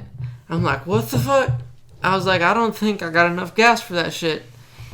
And she's like, no, we're going to where I was going. She was like, we're going to his house. I was like, whatever. So I'm just fucking back here doing this shit. And I remember them fucking driving, and we showed up to this gate. It's like a fucking gated, it's like a gated fucking property. It's like a big fucking, it's like acres of fucking land. Like a ranch? Yeah, basically like a ranch. And she's like, yeah, this is where his cabin is. We had a fucking bonfire out here. I'm like, where the fuck are we at? She's like, oh, we're on the road. We just got lost. I was like, whatever. I'm just fucking doing this shit right here. Like, no bullshit, this is fucking accurate as shit. And I'm like, whatever. And she's like, okay. So then she starts driving. We go the right way this time. And we end up at Sonic at our hometown. I have $8 to my name at this point in my wallet. And they're ordering shit in my truck. And they're like, you want anything? I was like, yeah, I want a soda. And they're like, what do you want? I was like, Dr. Pepper. They're like, okay. And I was like, I got money for it. So I give them $8. I was like, give me the change back. And they're like, okay. I don't know if y'all have ever realized, but a large soda is not $8. And so I'm back there like this shit. And they're fucking ordering their shit, and they need a large Dr. Pepper. I never get my fucking change back. I never once got my change back. And they wasted all my gas. I had a half tank, and at the end of the night, when I woke up, or I guess the next morning when I woke up, I had less than a quarter of a tank. I was fucking pissed as shit, because I didn't have no more money, because they wasted my shit at Sonic. So, basically, I got a fucking Dr. Pepper. They took my money. They stole my money, is what I should say. And then they took me back to where I was going. I guess, I don't even know where they went. I guess they slept there or something. I don't know how I ended up anywhere. I have no idea where I ended up. I think I ended up on some kind of futon or a couch or something. And I woke up, realized I had no gas, realized I had no money, and I was real pissed. And that's what happens whenever you fucking get drunk and you smoke weed at the same time. Well, that's what happens when you let girls drive. That too. I'll never let that happen again. Not when you're that fucked up. No, which I don't have a vehicle, but even if I did, they wouldn't fucking do that shit. Yeah, that'd be a fun story too. Yeah. Yeah, I've called those specific girls out many times for stealing my shit and taking me hostage that night. I was not happy about it at all. It was a good night though. Other than that. Yeah. Yeah, right after I called Grandma, I got so fucked up. Yeah. Like, immediately after I called her, I was so fucked. Way more fucked than I should have been. Do you think it'd be worth telling the Nevada story? I think it'd be probably worth it. I mean, it's not too much. Like, nothing really happened. It was just it was an experience. Yeah, it was an experience. I mean, we can tell that. Where are we at right now? Okay. What are we at? Don't worry about it. So we can tell it. We can. I'll try to start it off. So we take a trip. Our trip is to go to Las Vegas, and then, so I imagine most of these people know, but we're from Arkansas. We go to Las Vegas, and then we're going back around through Colorado and back down to Arkansas. So basically, a big loop. And basically, the trip is like straight fucking to Vegas. Mm-hmm. Like only stopping when like we absolutely have to sleep. Going straight there. Well, we stop at the Grand Canyon, but that's the only big stop we stop at. But I'm saying like we didn't spend the night. No, we didn't spend the night. That was in one day. Yeah. Yeah, like that. The only reason why we stopped.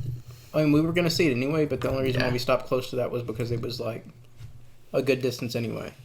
Like basically, the trip was straight there, spend a couple days in Nevada, and then go straight to Denver, spend a couple days in Colorado. Mm-hmm. If you're catching the keywords there, those are both states where marijuana is legal. Yeah. And we don't have much experience. This kind of adds into the story. We're both. Well, I mean, also we went to Oklahoma first.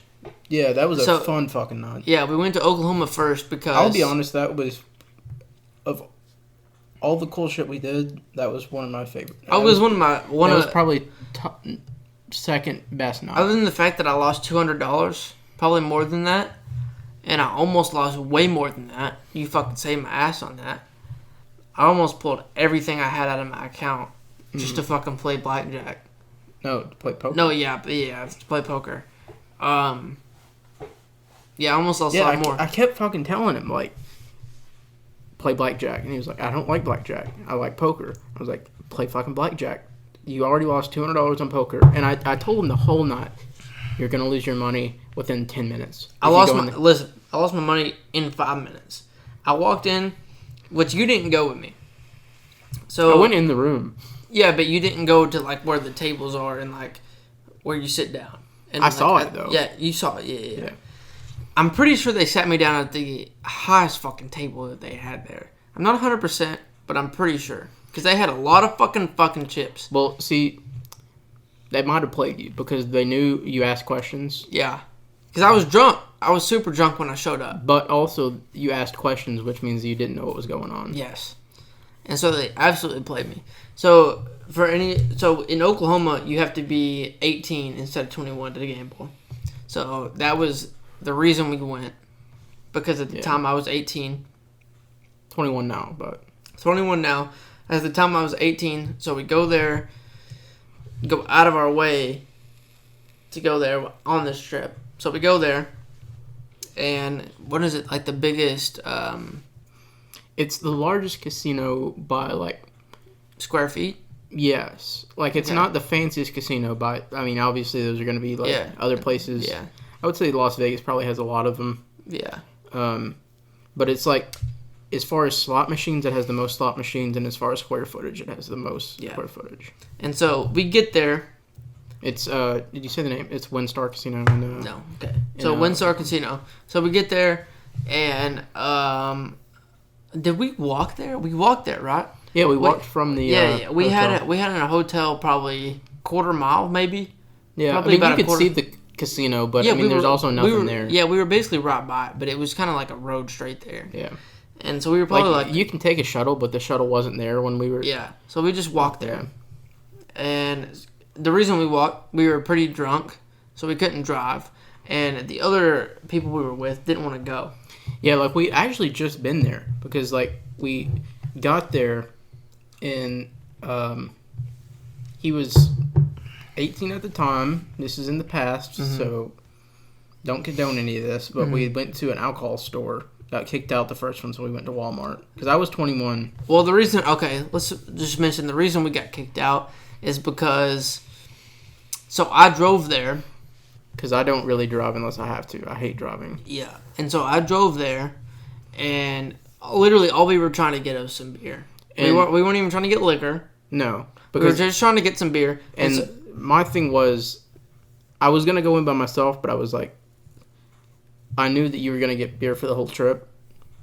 30-pack. mm-hmm. Which I don't even... Did you finish the whole 30-pack by the end of the trip? I'm not even sure if you did.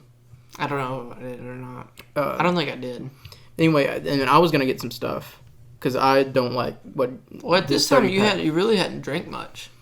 No, but I was like closer to beer stuff. Yeah. Like, I was better. Hold on. This is the first time we got Jaeger, was it not? No, that was in Arizona. Oh, okay. That was when we drove around for like ever trying to find Joel pods. That's correct. Yeah. Yeah. So that night, my thing was just that I didn't want to stop at a bunch of liquor stores on the trip. So I was trying to stock up, and I couldn't carry all the stuff to the vehicle. So I was like, well, you better go in. And also, he wouldn't tell me for sure what he wanted because he was like, I don't know. I want to see what's in there. Like, I'll probably just get Bush, but I want to see what's in there. Yeah.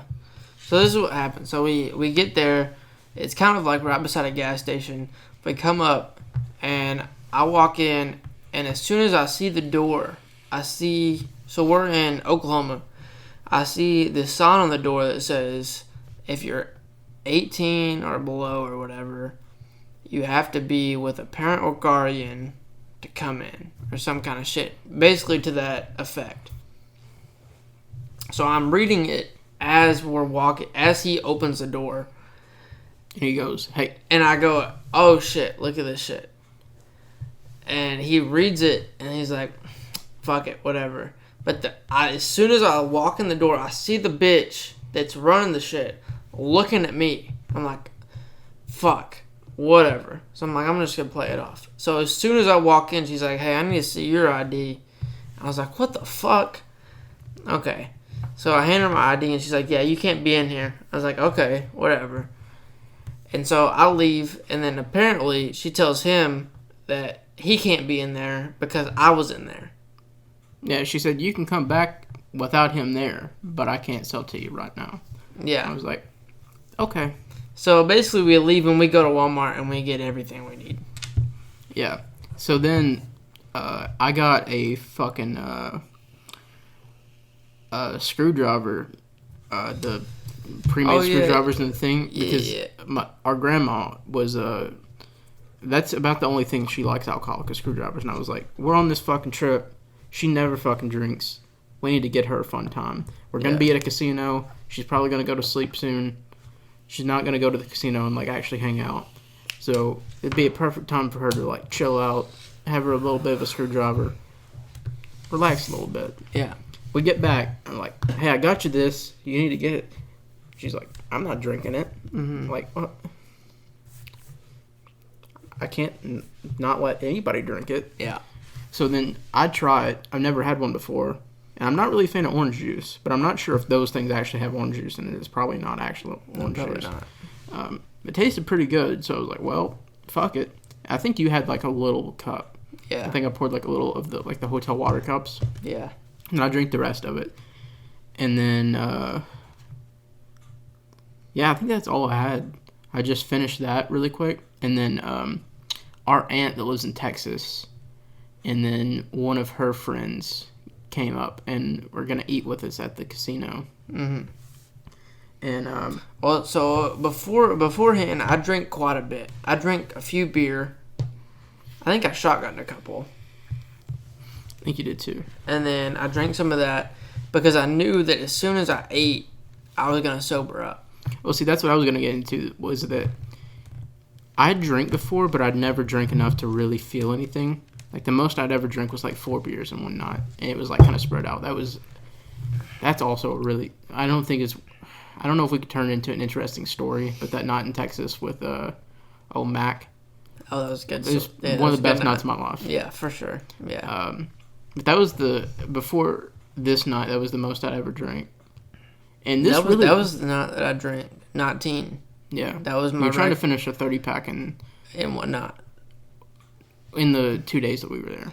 Yeah, but I was trying to finish it in that one night. Yeah. You didn't make it, though. No, I didn't. You didn't make it in the whole weekend, because the next night you barely drank anything. Yeah, that was my record for a long time. Was 19. Yeah.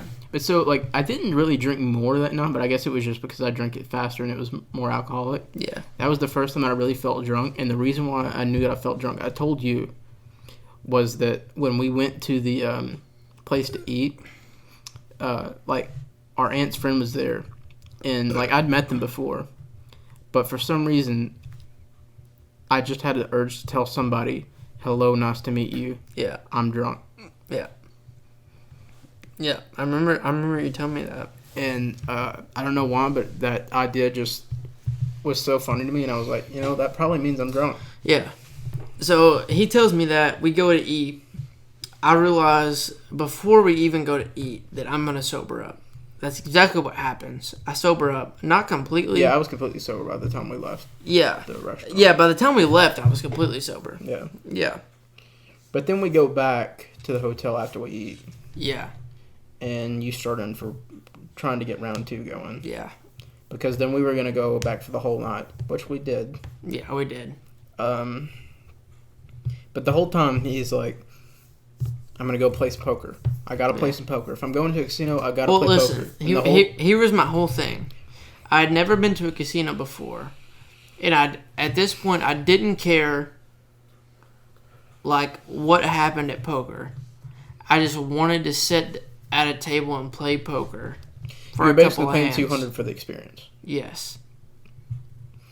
And so but then that's also, what happened. You had the part in you, which you told me, that everybody you played against poker, you beat. I have. Yeah.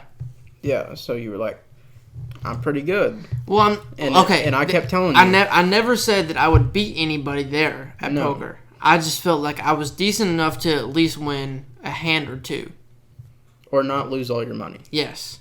And I kept telling you, you haven't been to a casino, you don't know what the fuck you're talking about. Yeah. The people that are in here play fucking poker. Yeah, so I'm pretty sure they put me at the hardest fucking table possible.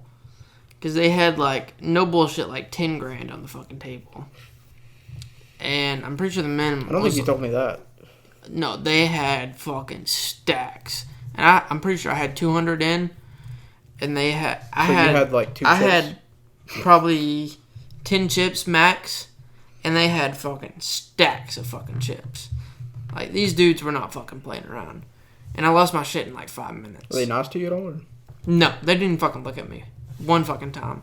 I sat down, I put my ante in like twice, and that was it. But you didn't get like tripped up or anything? Like, you still understood the game and everything? Yeah, I mean, I understood the game, yeah. Yeah. Because, like, I know blackjack pretty well, but playing in a casino was way different than... Yeah. I didn't know if you had the experience with poker being way different. No, it was about the same, yeah. But you actually played with chips. Yeah. Yeah, so... Basically, what I told them the whole time is exactly what happened. It was probably quicker than what I told them was going to happen. Yeah, I lost it, no bullshit, in 5 minutes. And, like, I'm not really into the gambling. I'll be completely honest. My biggest thing with casinos, I love casinos. I would like to live in a casino. Only because I like the atmosphere. Like, I'm into the whole, like, 50s vibe. Casinos are, like, one of the only things that still have that type of thing. And it's kind of losing it, like... But it was still kind of there. Yeah. Like, with the whole styling. And you can smoke inside. Yeah. I love fucking smoking cigars. and it is amazing to be able to just sit in there, nice air conditioned room, and just watch people lose all their fucking money. Yeah. There's just something kind of relaxing about it. I completely agree. And you should have brought some cigarettes in there. I did. Oh yeah, you did. You smoked a couple, yeah. Yeah. Yeah. So I went to the bar and just sat down, and I was like, well, I don't know how long he's gonna last. It was no time, and he called me. I was like, yeah, I lost it. Where are you at? And I was like, well, I'm at the bar. I got lost. Yeah, because it's a big fucking casino. It's a very big place. I ended up getting lost, and then I ended up finding you, and then we got to a... Yeah, and then he was sitting there at the table, and he was like, should I just pull out more money and you go back? Because, I think I can do better. I was like, you're a fucking idiot. No, go play blackjack. And he kept saying, I don't like blackjack. Not a fan of it. I just don't feel like it's the same as poker. I feel like you don't have as good of a chance. Like, poker's more skill. And I was like, no, blackjack's where it's at. And so I finally convinced him. I think you were just going to be like, I'm just going to play a couple hands. Yeah, I think I took... like $5 or something. No, I think I had a $20 bill. Yeah, because the minimum was like $5, I think. Yeah, the minimum was $5. I put $5 in. This was the thing. So the minimum was $5, but they don't tell you this. So the minimum was $5, but you also have to have 50 cents to ante. Yeah. And so I put $5 in. I had $5, but I didn't have the 50 cents to ante. And so the guy beside me, he seemed like a really cool dude. Super dope, dude. Yeah. Super dope. He was like, no problem, dude, because she's like. I was too nervous to play, so I was just standing at the back. Yeah, so she's like, you need 50 cents, Annie. And I was like, okay. So the dude beside me is like, no problem, I got you. He throws 50 cents in. So then by the time I'm done with that $5, I'm probably up like 50. I was up like $30 or $40 on that one hand that dude anteed for me. And at that time, he had already left. Yeah. And then I ended up losing that. And I put like $20 more in. And then I got up to like, it was like 95, like plus $90, $95. And I ended up losing all that. Switched to another table. And then I got to, it was probably like plus 50, plus 30, plus 40 probably. Yeah. And then I ended up losing that. And then went to the same table again, but with a different dealer. And then probably got up to like plus 40, and then ended up losing that. And then that was it. I think because like I went with you through all the tables at first. Yeah. And when I went back, which was after you went back to the other table, you said that you got up over 100 again. Yeah. But then I lost that, and then put in like another $40, and then lost that too. But within this time, this is probably... So we probably got in there at like midnight. No, we were there at like 11, or I think it might have been like 10:30. Yeah. Because I was trying to meet up with Rochelle. Yeah. And so what time did we leave? Like 4:30? Yeah. Yeah. So we were in there a while. Yeah, I smoked a lot of cigars. Yeah. But that's just how long that... In blackjack, it was probably $45, 65 maybe. Yeah. That's how long that lasted me, was 6 hours. Yeah, versus 5 minutes for 200. Yeah. Was that was the minimum buy-in, wasn't it? Yeah. Yeah. So, not saying that people can't be good at poker in casinos, but it's a whole different ballgame. Yeah. It was completely different. Those dudes were... And the thing that I prefer about blackjack is that you can basically help anybody else. Like, you're all playing against the dealer. Yeah. Like, the dude gave you the 50-cent thing. You can't do that in poker. No, you can't. I mean, you can. You can ante for people, but... Yeah, but you're playing against them. Yeah, but most people don't do that. Yeah. So, like, in blackjack, you can, like, help people with hands. Yeah. Like, you can tell them strategies and stuff. It's fine. I just feel like it's way better for, like, especially if you're new to casinos. Yeah. And I just feel like you get way more time out of your money if you know the basic strategy of the game. Yeah, I mean, I didn't really know shit going. You knew more about it than I did, and I fucking lasted 6 hours. Mm-hmm. Off way less money than them. Yeah. Okay. But anyway, so that was our first night. Yeah. Took a long time to get to this. Oh shit! I just realized that was the fucking first one. I gotta piss real quick. Tell me about it. Okay, so I'll just kind of go through the stops on the rest of the trip real briefly until you get back, because you need to be here for the main event. So yeah, that was the first night. We drove straight from here to there first night, and then we went through Albuquerque. Had the best chicken sandwich of my life in Albuquerque. I forget the name of the place, but it was like a 50s diner. And so then we go to Amarillo. We stopped there for the night. And then we go from Amarillo to, I forget the name of the town. It's a little town that is real close to the meteor crater in Arizona. And we wake up that morning, we go to, that was the night that I had the Jaeger and got really drunk. We got just like the little bottle of Jaeger. I think we might have got 2 of them. But, you know, I'm a super lightweight at alcohol at this point. Like, the most drunk I've ever got was off that, at this point, the screwdriver in Oklahoma. So then I got the Jaeger, and I got like a whole pack of Miller High Lifes in the Walmart. Did not like those beers at all, but They were low-key trash. yeah. But so we got there and there was no refrigerator in the room. Yeah. And our stuff we had got in Oklahoma. So it had been like 2 days, and we were like, well, we're not drinking hot beer.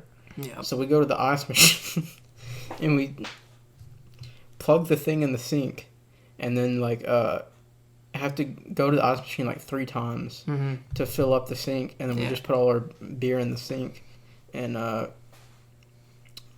was like ready to go, and then I had that fucking Jaeger, and we also got a bottle of Fireball. Yep. And I got fucked. Like, not... It wasn't like super fucked, because as soon as I realized I was fucked, I just went to sleep. Yeah. And you stayed up for a while, and you said that was the drunkest you got on the whole trip. Well, listen. Did we get 2 of those things of Jaeger? No, we just got 1. Because I finished the whole one. Maybe we got 2. Well, no, I think we got 1. I think I had just a little bit of it, and then you finished the rest of it. Okay, maybe And that's then we what it had was. some Fireball. So this is what happened. I want people to realize that this could be considered being an alcoholic. But I've told many people this. No, hold on. I've told many people this story. So this night, particularly when it was in the sink. So I don't really know how many I had. I didn't really have that many. I know that I had. But you also had the... I had some Jaeger, and I had quite a bit of Fireball. Yeah. And then I had, I'm just going to guess, probably somewhere around 5 or 6 beer, maybe. Yeah. Somewhere in there. So you didn't have much of the Jaeger at all. No. But you did get the Fireball. Yeah. I'm going to guess 5 or 6 beer on top of that. Somewhere in there. But then I also put like 5 or 6 of my beer in there, and... Went straight to fucking sleep. Well, and you didn't like the High Lifes. So I was like, I'm just going to drink the High Lifes. If he's not going to drink them, I know both of us will drink everything else. Yeah. So I'm just going to drink the High Lifes mainly. Which, they're not super potent in, like, the strength of them. Yeah. But I'll just drink them because nobody else is going to drink them. And so I drink quite a bit of those. And I remember you going to sleep and Grandma going to sleep. And I remember... going to the bathroom, and I was so drunk. I was so fucking drunk. I remember sitting on the toilet like this, and I was swaying sitting down. Which, as I said, doesn't happen super often. You have to be super drunk to be swaying sitting down. Yeah. And so I was swaying like this, and this is and I've told myself this many times. As soon as you feel yourself doing this shit, swaying sitting down, go to sleep. It's possible.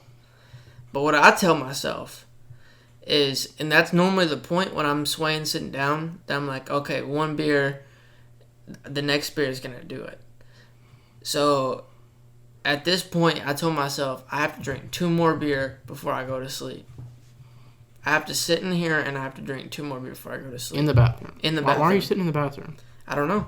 So I sat down on the toilet and I grabbed 2 more beer. Seat up or seat down? No, seat down. Seat down. So you're not like... No.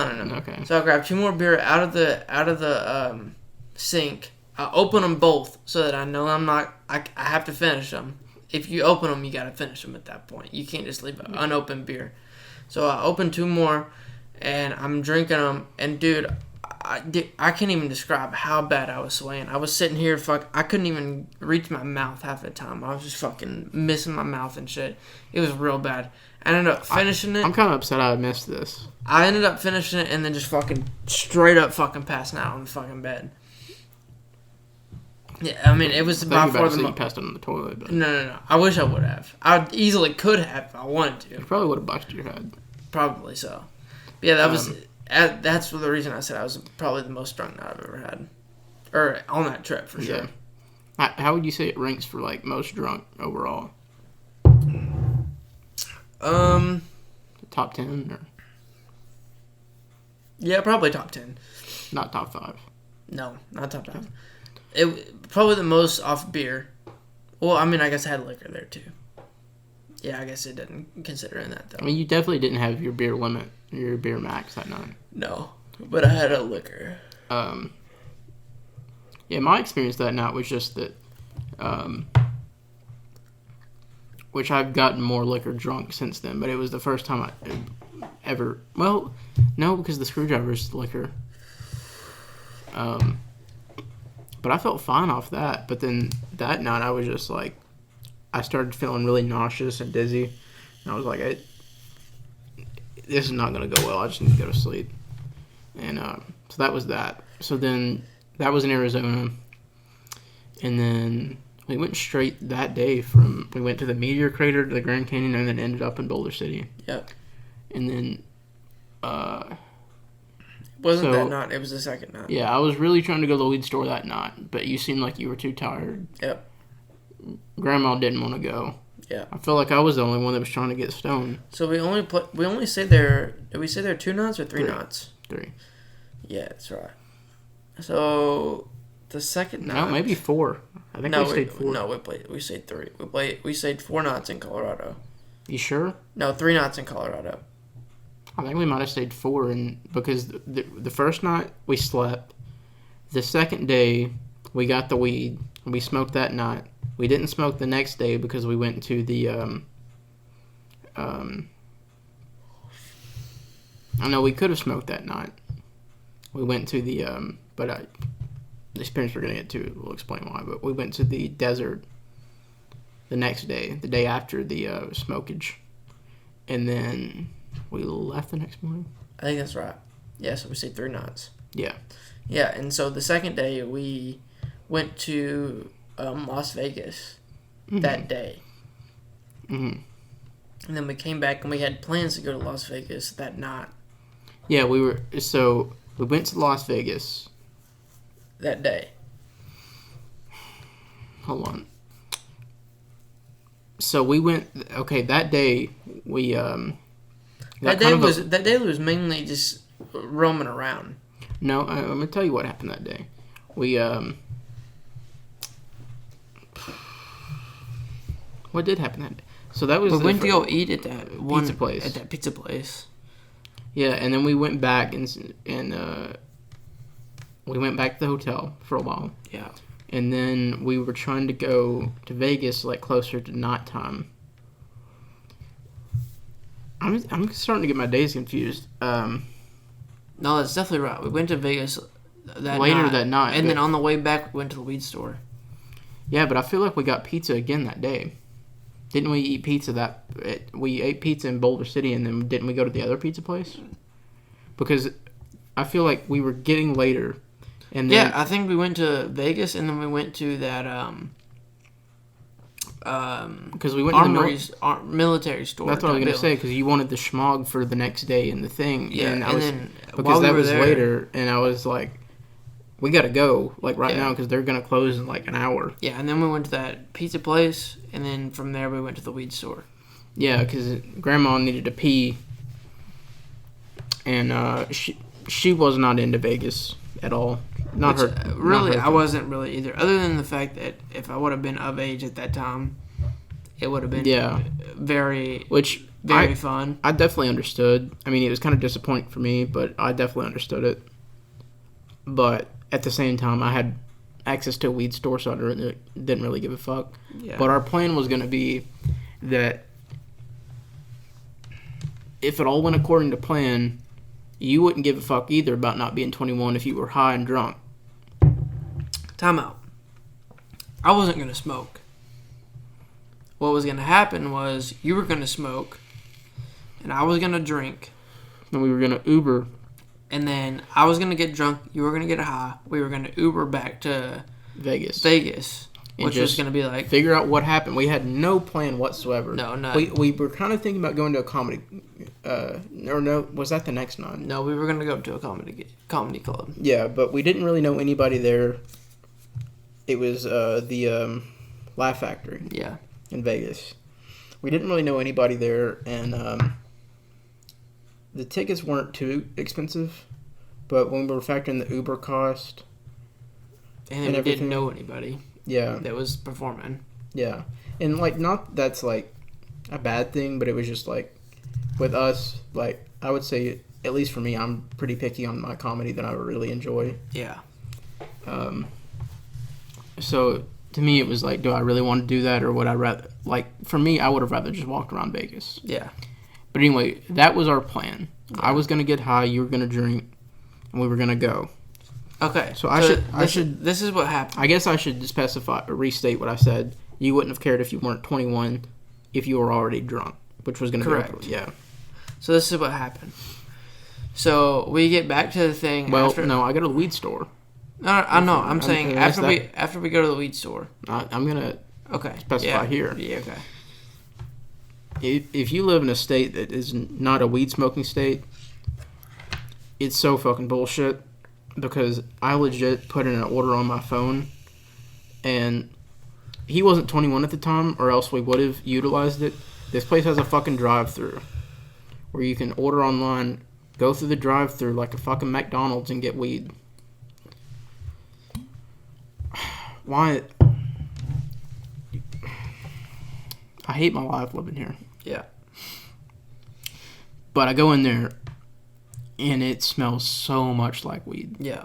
It's the most weed smell I've ever smelled. And it's not even like the smoke weed. It's just like Didn't your grandma go fucking piss in weed. there? No, but she was going to. She needed to pee so bad. And I was like, just go in there and pee. And she was like, I might. And I was like, well, they're going to check your ID at the door. And she was like, well, I'm not going to do that. But we were like 40 minutes away from the hotel. Yeah. But so she sucked it up. And so we get back. And I'm super paranoid about like getting in trouble about shit. Yeah. And technically, you're not supposed to smoke weed at a hotel. Like, you're only supposed to smoke weed in the legal states at a residence that you own. Yeah. That's the technicality. And so, I'm a bit of a pussy. And I get really freaked out about breaking the law. I'm not a fan of it. So, we go on the balcony with my strawberry cough. I got strawberry cough and black Afghan. But which is a sativa and indica. Yeah.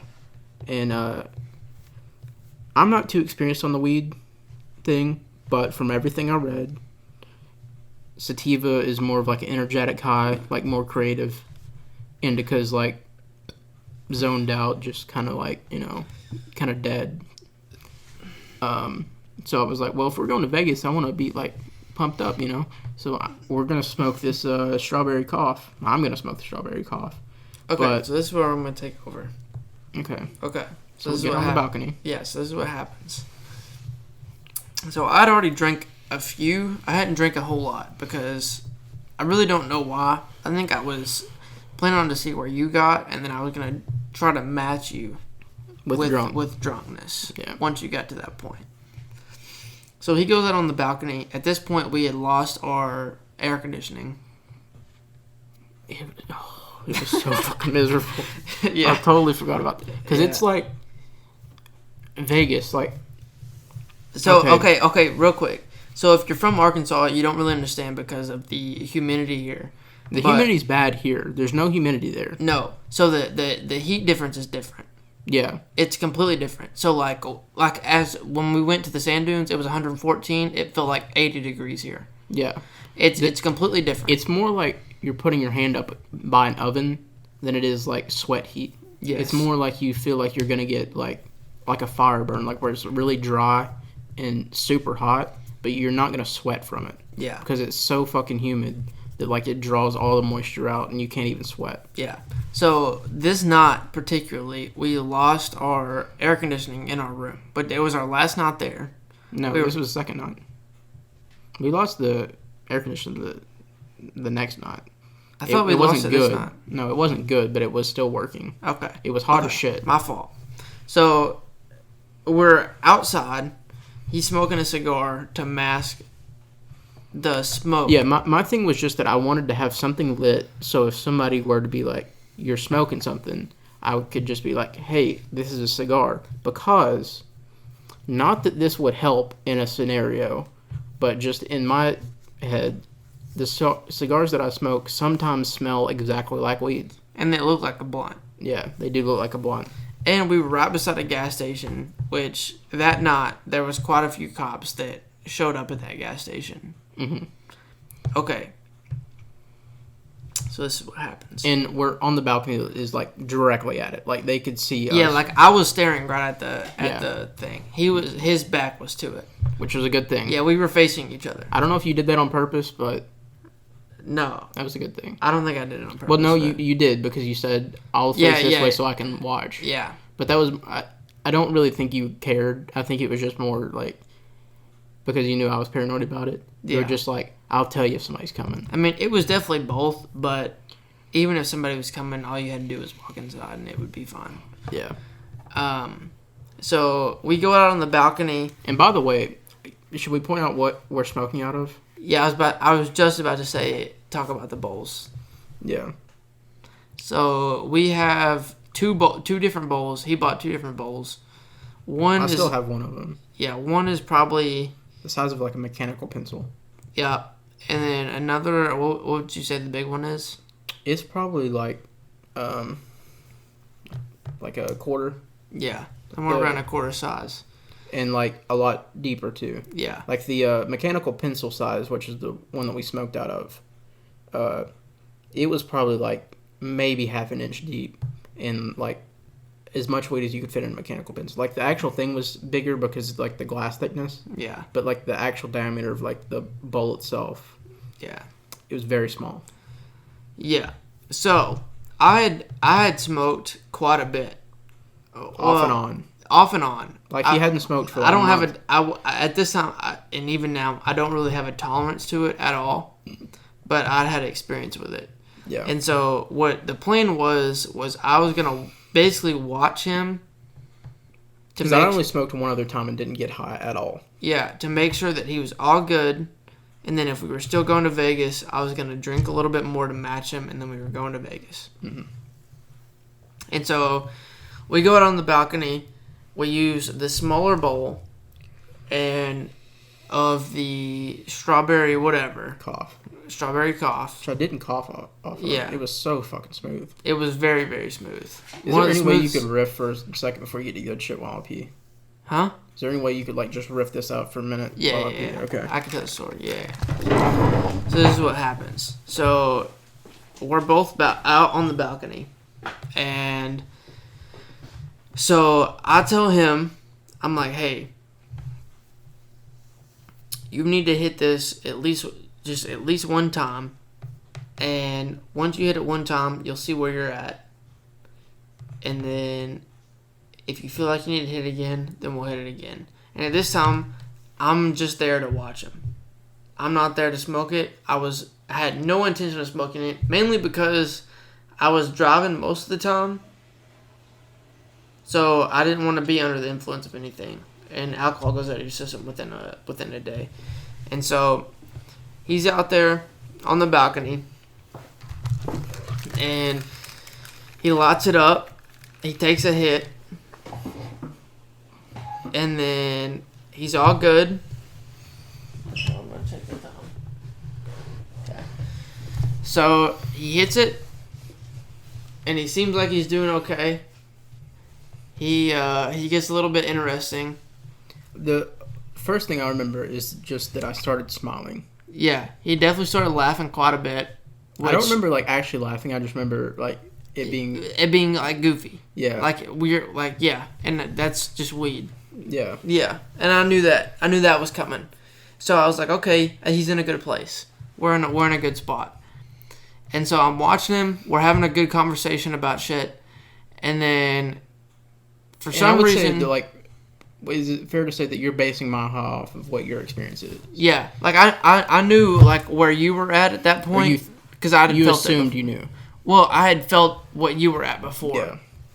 And so, was it your idea or my idea for you to do it again?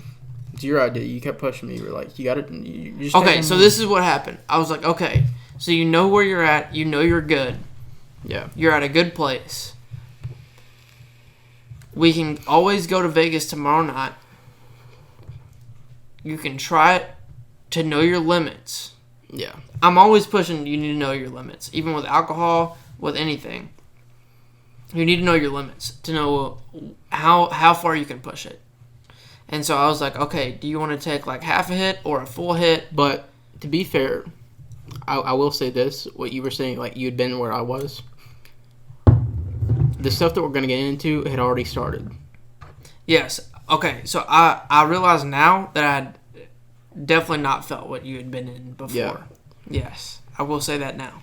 But at this time, well, to be fair, the stage that you were in, I had been in before. But it's not off the same shit. But the stage that you had been in lasted for maybe 5 minutes. Yeah, it was not the same at all. But... And so, okay, so I basically was like, do you want to hit it again? And I was like, you should probably hit it again just to know your limits. To know, and if you hit it again and it's too much, know it's too much. I'll backstep and describe more of this when we get into it. Okay. Yeah. And so he's like, okay, I'll hit it again. And I'm like, well, I think you did say that if you hit it again, I have to hit it. Yeah, and so, like, are you going to go into my miss hit too? Yes. Yeah, okay. So he says, if I hit it again, you're hitting it again. And so this time I was going to drink. Well, and I'd already drank a little bit. Again, to be your first hit. Yeah, it would be my first hit. Yeah. Yeah. And so, I'd already drank a little bit, and I don't really like mixing them because I'm still smoking the cigar the whole fucking time too. Yeah, and at this time, like I don't want to mix the drunk and the high because, as I explained earlier, the first time I ever did that, I blacked out really hard. Yeah, I blacked out really fucking hard. And I don't remember much. So I was like, I don't really want to do that. But I hadn't completely drank enough. Like, I'm not drunk. So he says that he wants me to hit it. And so basically we agree on I'll hit it one time while we're out on the balcony when he hits it another time. Mm-hmm. And so I remember I get in my underwear. I don't completely remember why. I know it was super hot outside. Yeah, I think you went back in and you were like, let me go back in and change or something, and then I'll come back out, and then you hit it. And so I come back out, and he kind of like mishits it. Yeah, what I did was I was still smoking the cigar the whole time.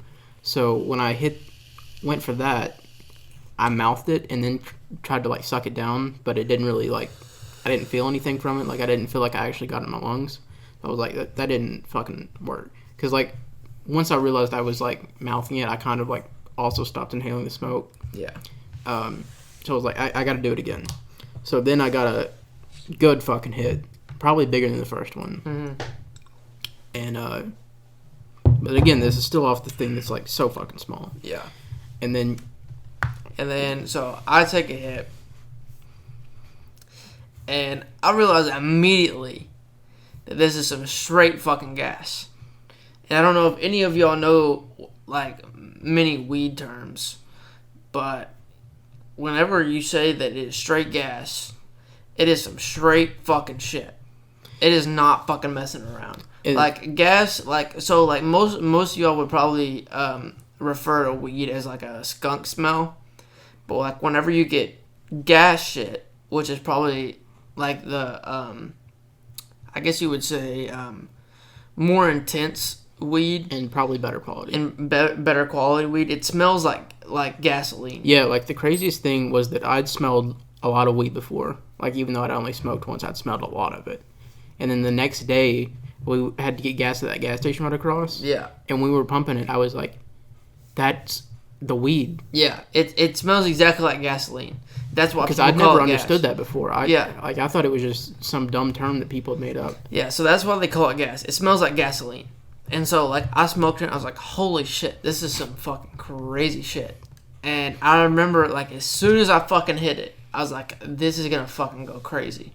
And I remember as soon as I hit it, I immediately started laughing. Because I was like, holy shit, I'm really fucking high, first of all. But this is gonna be real wild. I don't really know what's gonna happen. And we probably had like a good 15 minutes of good. Like after you'd hit it. Yeah. We sat there for probably 15, 20 minutes.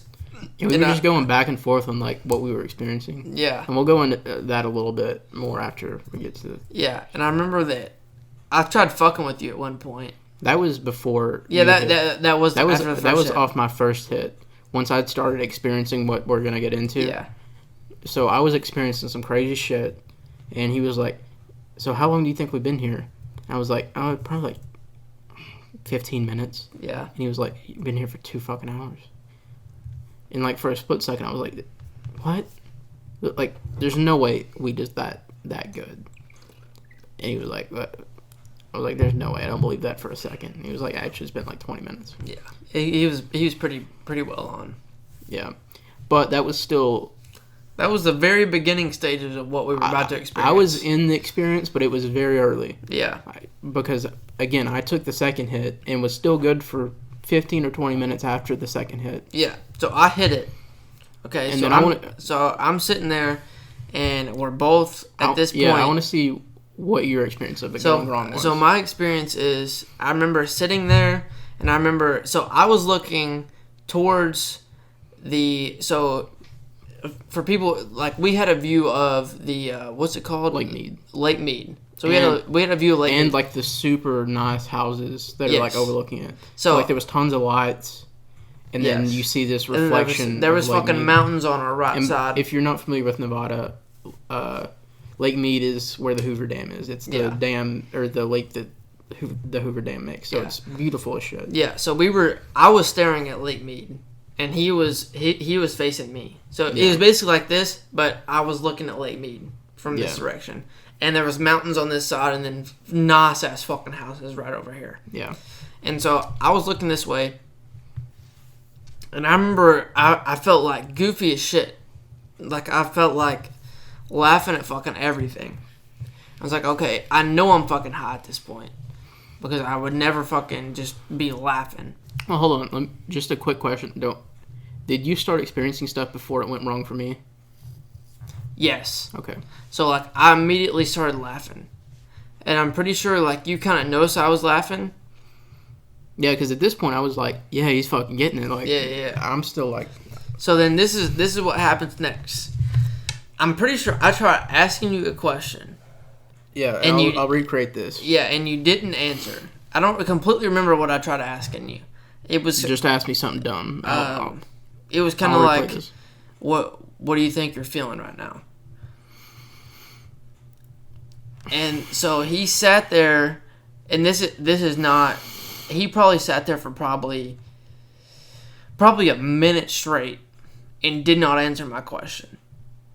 And I've been around enough high people or drunk people to realize that that's not a good fucking sign. I was like, oh shit, he's fucked up. He's real fucked up right now. And at this point, I was pretty fucked up, but I was at the point where I was decent enough to realize what was going on. So I was like, do you think you need to go to the bathroom? And he kind of sat there for a minute, and he kind of nodded, and he was like, yeah, I think I might need to. I was like, you sure you need to go to the bathroom? And he's like, yeah, I think so. So then he stood up, he walks in, our grandma was asleep, And she wasn't asleep. Well, she was laying down. She was Yeah. partially asleep. Because she asked us, like, what's going on? Yeah. And so he goes straight into the bathroom, and I'm out on the balcony. So this You is go when... back out. Huh? You go back out, yeah. I never went in. Oh, yeah, you didn't... I thought you helped me to the bathroom. No. You went straight into the bathroom. Okay. This is when our sides completely separate. Should you go on with mine Yeah. or should I tell mine? I'll go on with mine real quick. Okay. So he goes into the bathroom, and I'm completely high off my fucking balls. I don't even, like, recognize what's fucking going on with him. Like, at all. Until a little bit later, and I'll... Yeah, you're probably, like... You probably have no clue what... Like... No, you might have been confused. I realize that you're high, and you're probably about to puke. I know that for a fact. Yeah. But, like, I don't, like, even really think about it that much. Because I'm so fucking high. And so this is what happens. Was your thought just, like, I don't have it... Like, you have more of a tolerance, and, like, I just never smoked it before, so... Well, initially, I thought it was the nicotine. I was like, it's got to be the nicotine. It probably was, like... I still think it probably was a lot of the nicotine, because, like, well, if you've never smoked cigars... Before we ever even started, I want to point out, I did say that nicotine and weed do not mix very well. Yeah, because, like, if you've never smoked cigars, if you're new to cigars and you try to smoke, like, a big one or a strong one, you might puke. Because it gets you really nauseous if you go through it too fast. Yeah. And I've got nauseous before off of nicotine several times, and I've had to, like, lay in my bed and just not move. And the cigars that I smoke are very strong. They're, like, straight black. Like, they're almost like they're basically the color of this bottle of and normally the darker the tobacco, the stronger it is. Yeah. So they're strong fucking shit. But I've smoked so many of them that I don't think anything about it. But then looking back at it, I think that as you probably said, your tolerance for nicotine goes way down when you're high. Well, and I had experienced it with CBD shit, which isn't quite marijuana, but I do know that when you're high, nicotine enhances your high exponentially. Yeah. Like you can go from completely feeling normal to being super fucked up real fast. And I knew that ahead of time. So that's why I warned him that it might not be a smart idea. But I definitely... I would give anything if we could recreate this without the cigar. Yeah, but I definitely understood why he was doing it, because it was probably the safest route. If anything, you could have just burned it. Yeah, I could have just had it on the ashtray. Yeah, but I understood why he was doing it. Yeah. So he ends up going in, and I'm outside.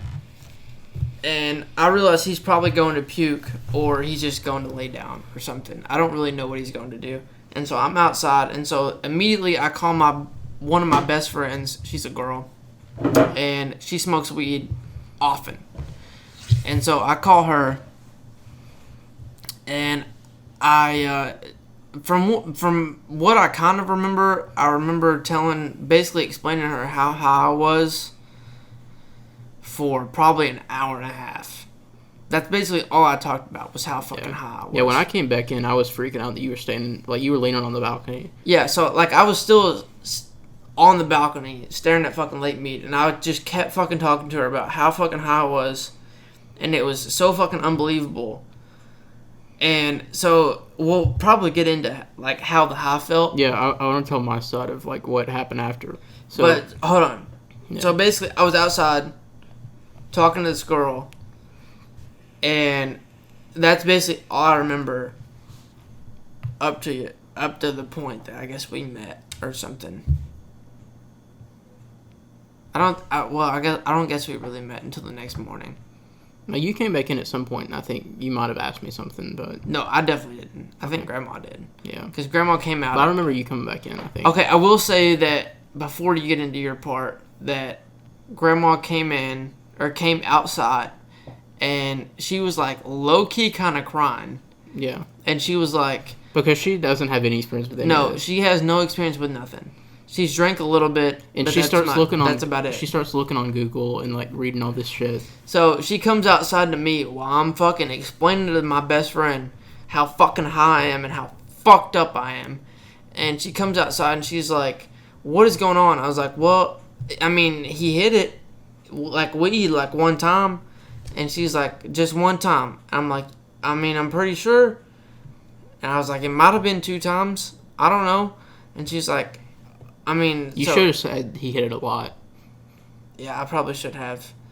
And she's like, so he hit it like 1 or 2 times. I was like, yeah, that was it. And she was like, okay.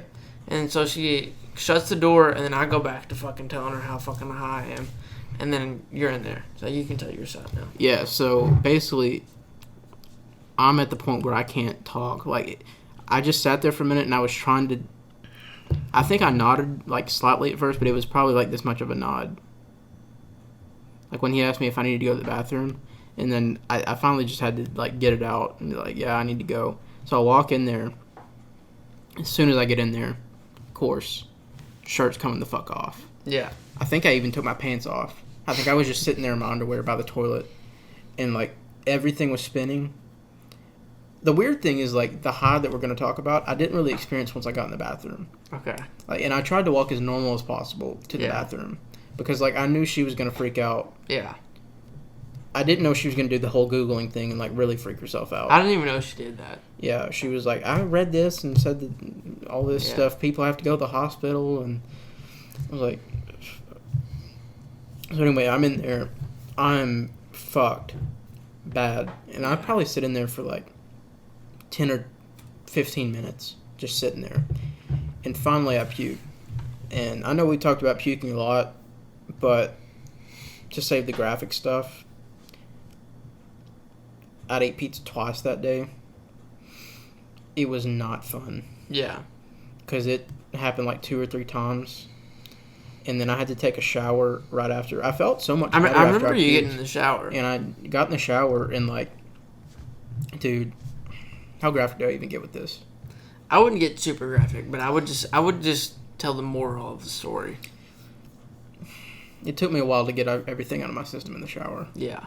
I didn't puke again, but, you know, just the cleanup took a while. And that was almost as bad as the puking, just, like, because I was really fucked. Yeah. Yeah. Showers will help a lot with anything, though. Yeah. But I didn't really start feeling too much better until after I got out of the shower. Yeah. Like, I was in the shower and I was still really fucked. Yeah. But once I got out and got, like, new clothes on, I was feeling pretty good, and I just went to sleep. So I'm gonna take over here real quick, because at this point I remember you getting in the shower, and I remember Grandma coming back out after I think you were already in the bathroom. She asked me to go outside to get something. It was waters, maybe she wanted me to get waters or something. Anyway, she wanted me to get something out of the car. But I remember this is the first thing that I realized. I was so fucking high. Like, I couldn't completely remember what I was talking to my friend about. And as soon as she came outside, I was completely fine. Like, I literally felt like I was completely sober. I was like, I don't even know what the fuck was just going on. I'm completely fine. She literally had no idea I had even hit anything. She never asked me. Her. Yeah, she never asked me if I did anything. Because it said that you weren't going to before, I guess. Yeah. And so she was like, can you go grab something? I'm like, yeah, sure. So I go outside, I grab it. I feel completely fine, like completely sober. Come back in, bring them in, and then I go back outside to talk to my friend. And then I realize, holy shit, I'm super fucked again. So I'm like, something fucking weird's going on. And then at that time, I'm pretty sure you came in from the shower and you go and lay down. Mm-hmm. And I'm still out there talking for a while. And as I'm talking, I realize that I'm going up and down on some shit. Well, see, that's what I was going to get back into, because I was going to go back and describe, like, the high from my perspective. Yeah, it definitely took me a while to realize what the fuck was going on. Because I tried to explain it to you when I first experienced it. Yeah. Outside. Yeah. I remember you trying to describe it to me. And I think you thought that I was just too high to explain anything correctly. Because you were just laughing at me. Yeah.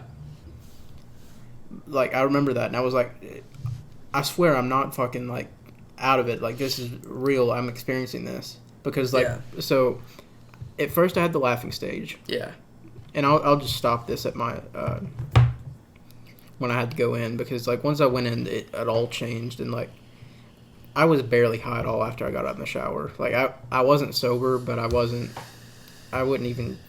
It was more like a hangover feeling. Like Yeah. like in between like drunk and hangover. I know That's exactly what what it you're felt saying. I know exactly what you're saying. Yeah. Yeah, so I had the goofy thing, and then it started getting like really weird, where like I would have a moment like where it felt like the volume of like my hearing and my eyes got so much clearer. It was like it faded in, like, and I was like completely normal. Yep. And then I don't know if that had happened first, but I remember at one point I was like, I can't turn around and look at the stuff behind me. I remember you saying that. Because I knew that Lake Mead and all the lights were there, and I was like, if I turn around, I'm going to freak out. Yeah. And then like 5 minutes later, I was like, do you remember me saying that I couldn't turn around? Like, I'm fine. Like, I don't know what that was about. And then like 5 minutes later, I was like back at that high, and I was like, and I kept trying to explain it to you. I was like, I feel completely fine now. And then I would be like, I think I would like go silent and then be like, whoa. Like I was just really high, but now I'm like back at. So from my experience, I remember you saying that I don't think I can turn around right now. And I was like, why? And you were like, well, I think I'd freak the fuck out if I looked over the rail right now. And I was like, okay. And then I remember you saying that what exactly you just said, that you realized that you could look over the railing and you were just being fucking like crazy or whatever. Yeah. And I was like, okay. And this is before you had done Yeah, this is anything. before I even This is my first hit. Yeah, this is before I'd taken anything. So I don't know what the fuck you're thinking I'm talking about. You probably think I'm crazy. And you're like, I can fucking look over, like, and I'm pretty sure you even looked over and you're like, oh, this is fucking fine. Yeah, I did that. Yeah. And I was like, I mean, okay. And then I'm pretty sure I went in, changed, and then took a hit. And then not too long after you went in. And then I was standing outside, which I didn't really have much problem looking over the railing. Because, I mean, I was looking at it the whole time. Well, that was probably the issue, is that I just didn't want to see anything that was different than what I was seeing at the moment. So I was looking at it, and I was talking to this girl. And I remember, like, looking at it, and it was so fucking crazy. And then all of a sudden, I was completely fucking sober. Yeah. Like, it was so bizarre. Like, it's so hard to describe what it was. Unless you've experienced it. Yeah. But then I was just, like, completely, like, as anybody would normally be. Yeah, like, it was almost like you were more sober than sober. Yeah, and also you realized how weird you sounded beforehand. Yeah, because the weirdest part about it is it was almost like if you've ever woken up from a dream and then woken up from that dream, it's kind of like what that was, because you would be like, you would never realize when you were high. You would only have the waking up, for me anyway. Like, you would wake up and be sober, and then you would wake up and be sober again and realize that the sober that you just were was super high. Yeah. And then you would wake up again and realize your wake up that you just had, that you thought was the real sober, was super fucking high. Yeah. And like you'd never I never really experienced the actual, like, until I got really fucked. I never felt like I was high. Well, except for the initial part. See, mine was that I felt really, really laughy, and then I got super high. That was the initial when I called her. And then I remember that I was telling her some crazy shit. And then I was like, what the fuck was I talking about? Like, I'm completely fine. And then she was telling me some bullshit. And then I was like... Did the high seem weird for her, like, looking back at it? I think probably now, yes. But then I think she just thought I was really fucking high. But you've talked to her more about it now? Yeah.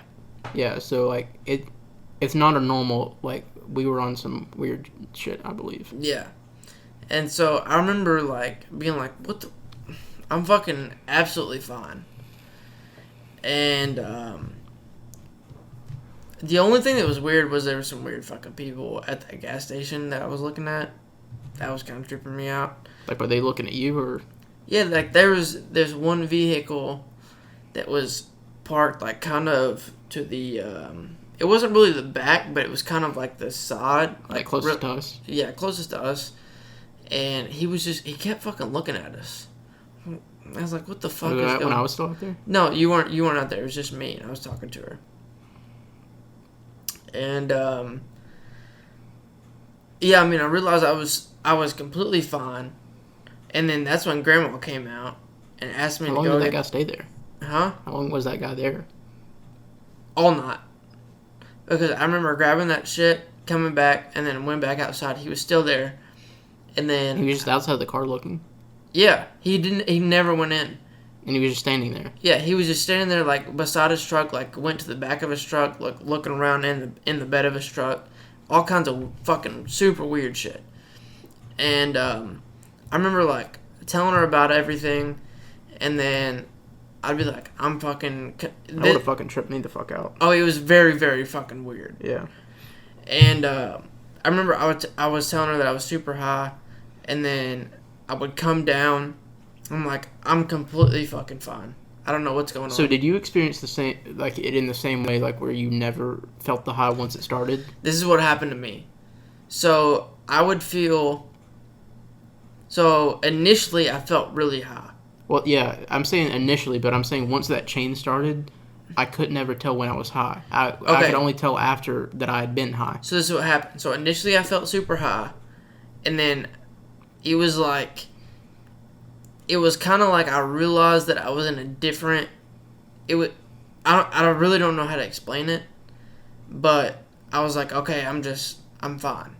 Mm-hmm. Like, everything I just experienced was like just like a weird thing. I'm fine. So then I would do whatever. I came back, and then I was like... And then it would, like, kind of just go straight back up, like a fucking roller coaster. And then I was like, holy fuck, was I just fucking like normal right then? Because I'm fucking freaking the fuck out right now. So you noticed the highs too? Yeah. And then I was like all over the place, and I was telling her about how fucking high I was, and then I would come back down, and I was like, I'm completely fine. I'm completely sober. And it was just in this fucking loop of like me telling her how high I was and then how normal I was until you came back in. And I think that's when I went back in. And I guess a better way to describe this thing, it's like what you would call a one-hitter thing. And the crazy part about it is when we woke up, there was still fucking green weed in it. Like, we smoked maybe half of what was in the one hitter. I do want people to realize that I had experimented with weed a little bit. You really hadn't at all. I'd smoked one time with Anthony, and I never felt anything. That was a long time before this. Yeah, it was probably like a year and a half, 2 years.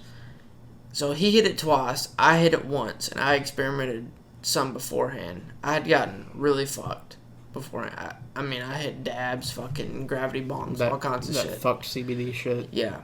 I'd been very, very fucking high before. And I never experienced anything like this in my life. And you hit it twice, and I hit it once. It was probably, without experiencing too much, like I get that I'm talking from a place of ignorance. Yeah. But it's as close to what I would describe as a psychedelic without being a psychedelic. Yeah. I would agree completely. And I mean, I hit it one time. And then I remember at one point that I was talking to her and I was like, he hit it twice. He's got to be so fucked out of his mind if I hit it one time and I'm this fucking out of my mind. Yeah. Like, he's got to be so fucked up. You theoretically should have had more tolerance. Yes. If it anything. Yeah, that's what I was telling her. Yeah. And so you hit it twice, and then I remember you coming in, and then I hung up the phone, and... You still stayed out there for a while, didn't you? I did still stay out there for a long time. And I remember talking to her, and then I came in and went to sleep. And I think we both ended up sleeping. And I remember waking up and I was still fucking high. And you were high for most of the rest of the day. Yeah. So Like, we timed it out, and we ended up. I remember I ended up hitting it about 9:30, 10 mm-hmm. at night, and I woke up around 9 or 9:30, and so I for sure was high for 12 hours. Mm-hmm. But you still weren't normal for a while. No, I wasn't normal for a long time. Not in a bad way. But no. The morning high was the best I've ever felt in my life. I mean, like, the sad part for me was that I really enjoyed the first part. Like, I loved the first part. I wish I would have stopped there. Or not smoked the cigar, because I'm not sure which one did it. But I know that I didn't get fucked until the second go around. But once I had the shower and everything, most of it was gone.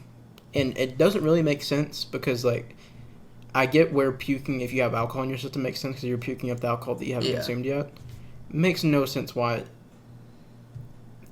puking would have helped with weed, unless it was just like the mental wake up of like jarring your system type of a thing. I will say this: how I was like if I was to describe it in a physical thing, I would say it was a very, very, very slow like peak, and then it went to a peak, and then it went straight fucking down, and then back up, and then straight down, and then back up. It was like a wave at that point, but it was very slow to the peak. Yeah.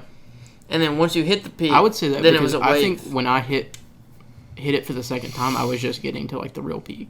Yeah, I don't even know if you were at the peak yet. Yeah. But I mean, that's you what fucked it was. Me. Yeah. But also, I wanted you to experience it because I was trying to explain it to you. Yeah. And I wanted to see like if you could experience it, but you said that the only way I could get you to agree to it was if I hit it. Because even then, you didn't say that you would hit it. You just said, I'll see. Yeah. And then after I hit it, like, it was good for like 20 minutes, and it was like, you need to hit it. Yeah. You need to hit it. And you're like, I might. And you finally did. And, yeah. But yeah, I would give anything to have that experience without the real bad part of it. Because it was like living a different life. It was very odd. Yeah. And again, like, I think for people that have more tolerance, this probably wouldn't have happened. Because it's not like we got some crazy alien weed that, like, has some magical shit. Yeah. But for our tolerance, and we would definitely have that little tolerance now, I think. Again. But I want to experience it again. I would like to, without alcohol. Yeah. But yeah, so you were high for at least 12 hours. I don't really know. I didn't feel anything when I woke up. I did feel a little off, but I didn't feel high. I definitely was high when I woke up. Yeah. So how would you describe the morning high? You said it was the best. I was very happy, and my body felt. I don't want to say numb, but it was kind of numb. But it was like numb to like the dumb shit. Yeah. So it was like very just happy oriented. It's like you didn't care about bullshit. No, not at all. I was very, very happy. And at that point, it wasn't like the roller coaster. It was just kind of like a slow decline at that point. The real depressing thing is that, so I got really tripped out because I hate puking. Fucking hate it. Like, that was the breaker of my, like, stretch from... It was a long time. Like, over 10 years that I hadn't puked. And that was what broke it. Yeah. And, I just didn't want to experience that again. So, the next night, I should have smoked again. But I didn't. Yeah. Yeah, we were supposed to smoke again that night. Yeah. But I just didn't. I was afraid of it. Well, I was also afraid because I was supposed to drive that next morning. Yeah. And I knew that the night before I was fucking high for 12 hours. Yeah, so then we went straight the next morning to Denver. And you drove most of the way. Well, most of the night. I drove Or the no, whole you- time. No, you didn't drive the whole time. I drove through Utah. Not all the way through Utah. She drove through the first part, and then you drove at the end. You drove from Utah into Colorado and all the way through Colorado. Yeah, that's true. Yeah, She drove at the first part. Like, she drove from Nevada into Utah. that's true. Yeah, Like when we were Yeah, going through that right. river shit in the canyon. yeah. I remember Not driving like through Utah. It was Utah's probably the most beautiful state I've ever drove through. I was sketched the fuck out. like Because we were taking the weed. yeah, but fuck that shit. I know, but again, this is my, like, I lit the cigar, so, like, people wouldn't smell the weed in a state where weed's legal. Yeah, I'm fucking paranoid. but Utah was no bullshit. Probably the most beautiful state I've ever drove through. Yeah, but part of the thing was that, like, I knew that weed could make you paranoid, and I know how paranoid I was already about it. So, like, I don't want to get paranoid weed high. Yeah, Or paranoid. I don't know if I describe paranoid weed high. yeah. Anyway, so we went to Denver. One of the coolest places. I've By the been way, this was in June, correct? of several years ago. Yeah, but it was in June. Yeah. Yeah, so it was in June, and we drove through.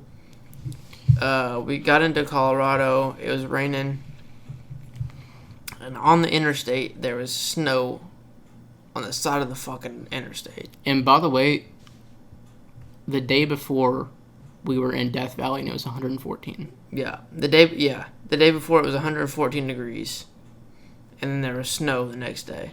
Yeah. On the interstate. Like, as much as I don't like America as far as, like, the stuff that we're in and, like, you have to drive everywhere, there's just a lot of things that, like, I don't feel like fits me. When you look at, like, the actual, like, landscape of the country, it's a fucking amazing country. Yeah, Like, it's crazy. Like, it's probably it's the only country that I know of, and, like, I've seen it everywhere, being statistics of, like, how many biomes that we have in one country. It's Yeah. insane. Like, we own almost one of every biome except, like, a super tropical rainforest. yeah. The closest we have to that is Hawaii. Yeah. But the fact that, like, 2 states over, you can go from 114 to snow. Yeah. In the middle of the fucking summer. Yeah. It is so crazy. Yeah, it was in June. And it wasn't, like, it wasn't a ton of snow, but it wasn't a little bit. No, I mean, it was straight up fucking snow Yeah. on the side of the interstate. Yeah, like, enough that you could have, like, filled up a bucket. For sure. I mean, Several buckets. yeah. It was also weird because there was, like, full-on construction crews working on the road at, like, 11 at night. Yeah. It was kind of mind-blowing to me. Yeah, so I got on the internet as we were driving, and, so we weren't really sure how long we were going to stay in Denver, and, but I definitely knew I wanted to get some more weed smoking in, and I was still kind of scared, so I was like, well, I need at least 2 more days here.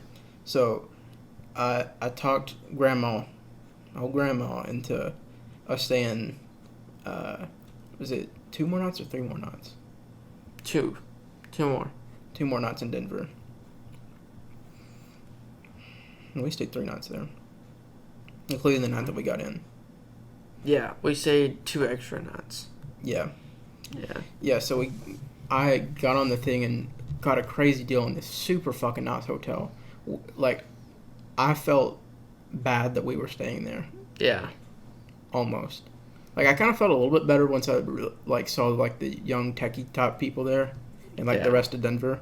But it was, like, the nicest fucking hotel I've ever been to. It was very, very nice. I mean, I wouldn't say the nicest, but it's one of the nicest. Yeah. Like, the hotel in Austin was pretty fucking fancy. The Yeah, one in it New York was. was pretty nice. Yeah. But it was absurdly nice for the trip that we were going on. Yeah. With, like, drinking and smoking, and we're And- staying at this fucking place. And from what we stayed in Winslow, Arizona, it was a lot fucking different. Yeah. Which Yeah. the hotel in Winslow wasn't bad, but the town of Winslow is sketchy. It looks like a fucking made up thing. Yeah. I mean, it is Not as made up as that fucking Paris, Texas. fuck that shit, bro. Dude, I don't even Paris, want Texas, to talk about it. That's a different story. It's a different story. Look it up. I don't want to talk about it. Yeah. That didn't happen. That's one of the scariest things I've ever drove through in my life. Yeah. But anyway, so we get to Denver, passed the fuck out first night. Yeah. We were so Hard. tired. And then the next day, we were like, what the fuck are we going to do? Grandma hates cities. She hates it. Hates it.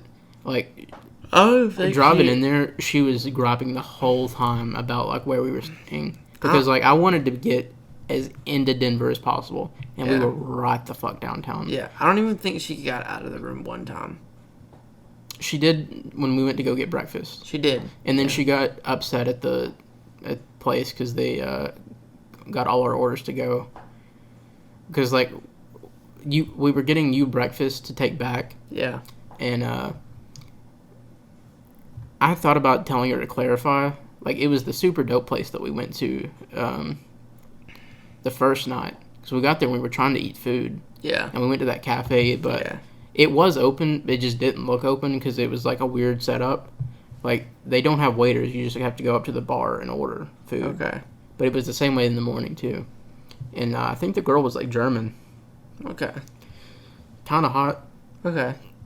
I would have definitely went for it if I had more time. Okay. Probably wouldn't have. I would have needed a lot of time to get the nerve because I'm a pussy. Yeah. But anyway, that was a thing. Got breakfast. No point in going into that. But then we're like, what the fuck are we gonna do here in Denver? We're trying to go to something, and he's not 21 at the time, so we're trying to look at shit. I'm looking everywhere. And then, so I'm looking up clubs that you can get into in Denver without being 21. And I see a place called The Church. So I'm like, what's The Church got going on? Look on the website. Fucking Hodor. That night. And I'm like, what the fuck? Hodor? Like, I knew he was a DJ, but, like, why is Hodor here the night that I'm looking for shit in this one specific place? And it blows my mind. So I'm like, we're going to see Hodor tonight. Yeah. And so I get my weed, and I take it. And by the way, it's so fucking weird in Denver because, like I said, like, which I guess it's just weird for me because I'm a super paranoid person. Not supposed to smoke it in public. The whole town smells like weed. It's amazing. People just smoking it everywhere. We got asked probably 3 times if we had weed. 2 or 3 times. The first night when we went to that cafe, somebody asked us. Yeah. I thought about when we went back to the room, I almost got my weed and went back just to have some type of social interaction with the locals in Denver. Yeah. But I'm pretty sure that guy was Australian. I think you were tired. I was very tired. So I didn't really want to try to talk you into going. Yeah. I didn't really want to go by myself. But anyway, so we go to Hodor and we ride the scooters that you're not aware about the scooters. Just look up like Lime scooters or something, or Bird. So we ride these scooters there, and then I light up my weed, take a good hit. Don't take 2 because I'm paranoid. Still, it's a strawberry cough. And then we get up to the thing, and they're like, security's checking people. Yeah. I'm like, what do I do with my weed shit? Like, we rode the scooters here. I don't have a car to put it in. So I asked one of the security people, and they're like, I don't know. Just see if they'll do anything. So I get up there, and they're like, yeah, you're going to have to take that back to your car. I was like, okay. I didn't want to tell that person that I didn't have a car. So I just went back to where we parked the scooters and just threw it in the bush. Yeah. The weed, the pot, I kept my lighter in my pocket. And also my jewel. Mm-hmm. I didn't have a jewel. You had a jewel. Yeah. I didn't have a jewel. Okay, so we get in there, and I'm not high enough. Yeah. At all. Did you take a hit? Mm-hmm. No, you took a hit later. No, I took a hit before we went in. Oh, yeah, okay. And you were also supposed to get drunk. Yeah. But I kept telling you, we're riding the scooter, because you were dead set on riding those fucking scooters. I wasn't going unless we were riding the scooters. Yeah. I was like, we can take an Uber there and just turn up, but I didn't want him to be like fucking blackout trying to ride a scooter to go see I couldn't Hodor. fucking make it. I don't doubt that. But, yeah, so we didn't get high enough there. So that was kind of a letdown. Hodor was cool. Yeah, it was very dope. That was a weird place, though. There was one chick that was making out with like 4 guys. I saw her make out with at least 4. Yeah. And I had no clue what was going on. Because, like, at one point I thought she was, like, with one dude. Because they were, like, there was one guy she was with. The most fascinating part was watching the guys after she left. Yeah. Because they were, like, didn't really know what to do. But they were like, okay, I'm here now. Well, see, there was one guy, I think he was wearing, like, darker clothes. Yeah. And I feel like I thought she was with him. But then she was hanging around other guys and kissed them. But then the dude that I thought she was with kissed one of the other guys. I had no clue what was going on. Yeah, it was very odd. I was like slightly high trying to figure this out with Hodor in the room. And then there's also this just random dude in a suit walking around talking to chicks. Yep, that was a very odd And thing. I was like... He was probably at least 37.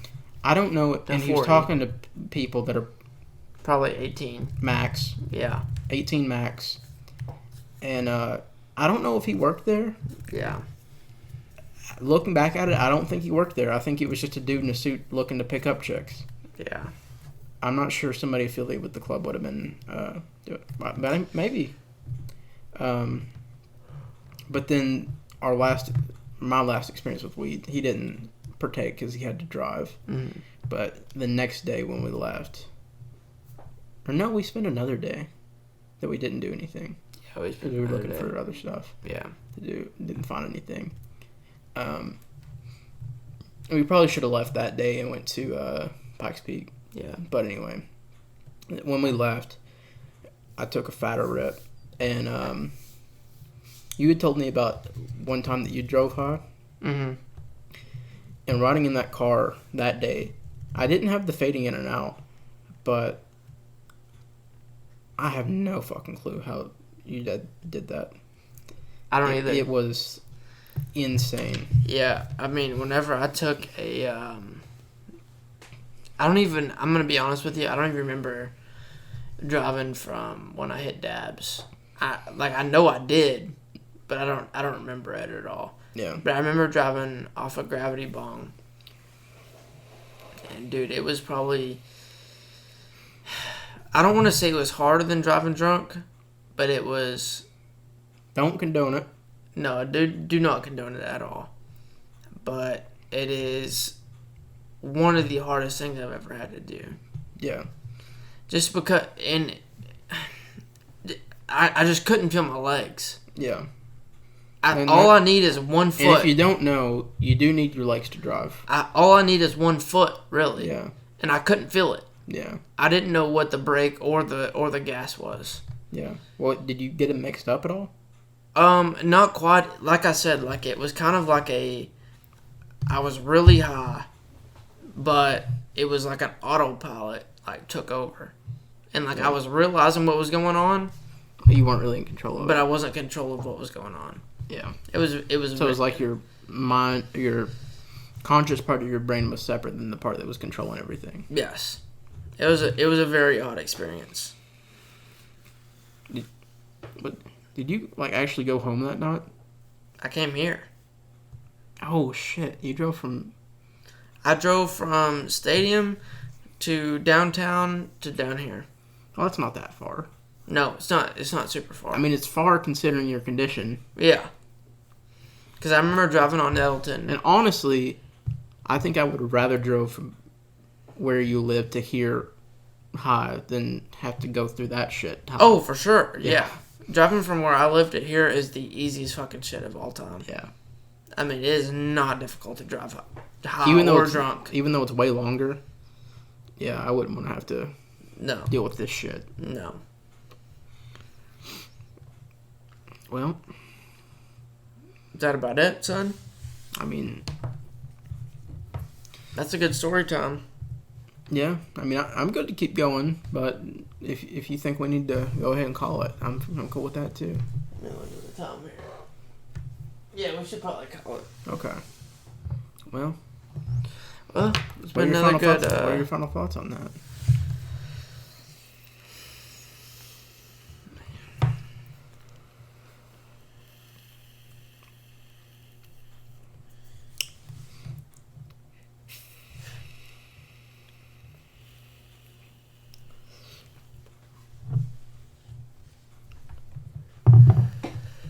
I think it's been pretty good. You know, it was a good story time. Yeah, I'm kind of glad it turned into that. We didn't really have too many directions No. coming into this, but I'm happy with where it. Yeah, it was a pretty good story time. Yeah, I think we're leaving enough on the table that we could probably have a part 2. I agree Yeah. completely. All right, well, I guess it's time to skirt. Okay. Alrighty. See ya, motherfuckers.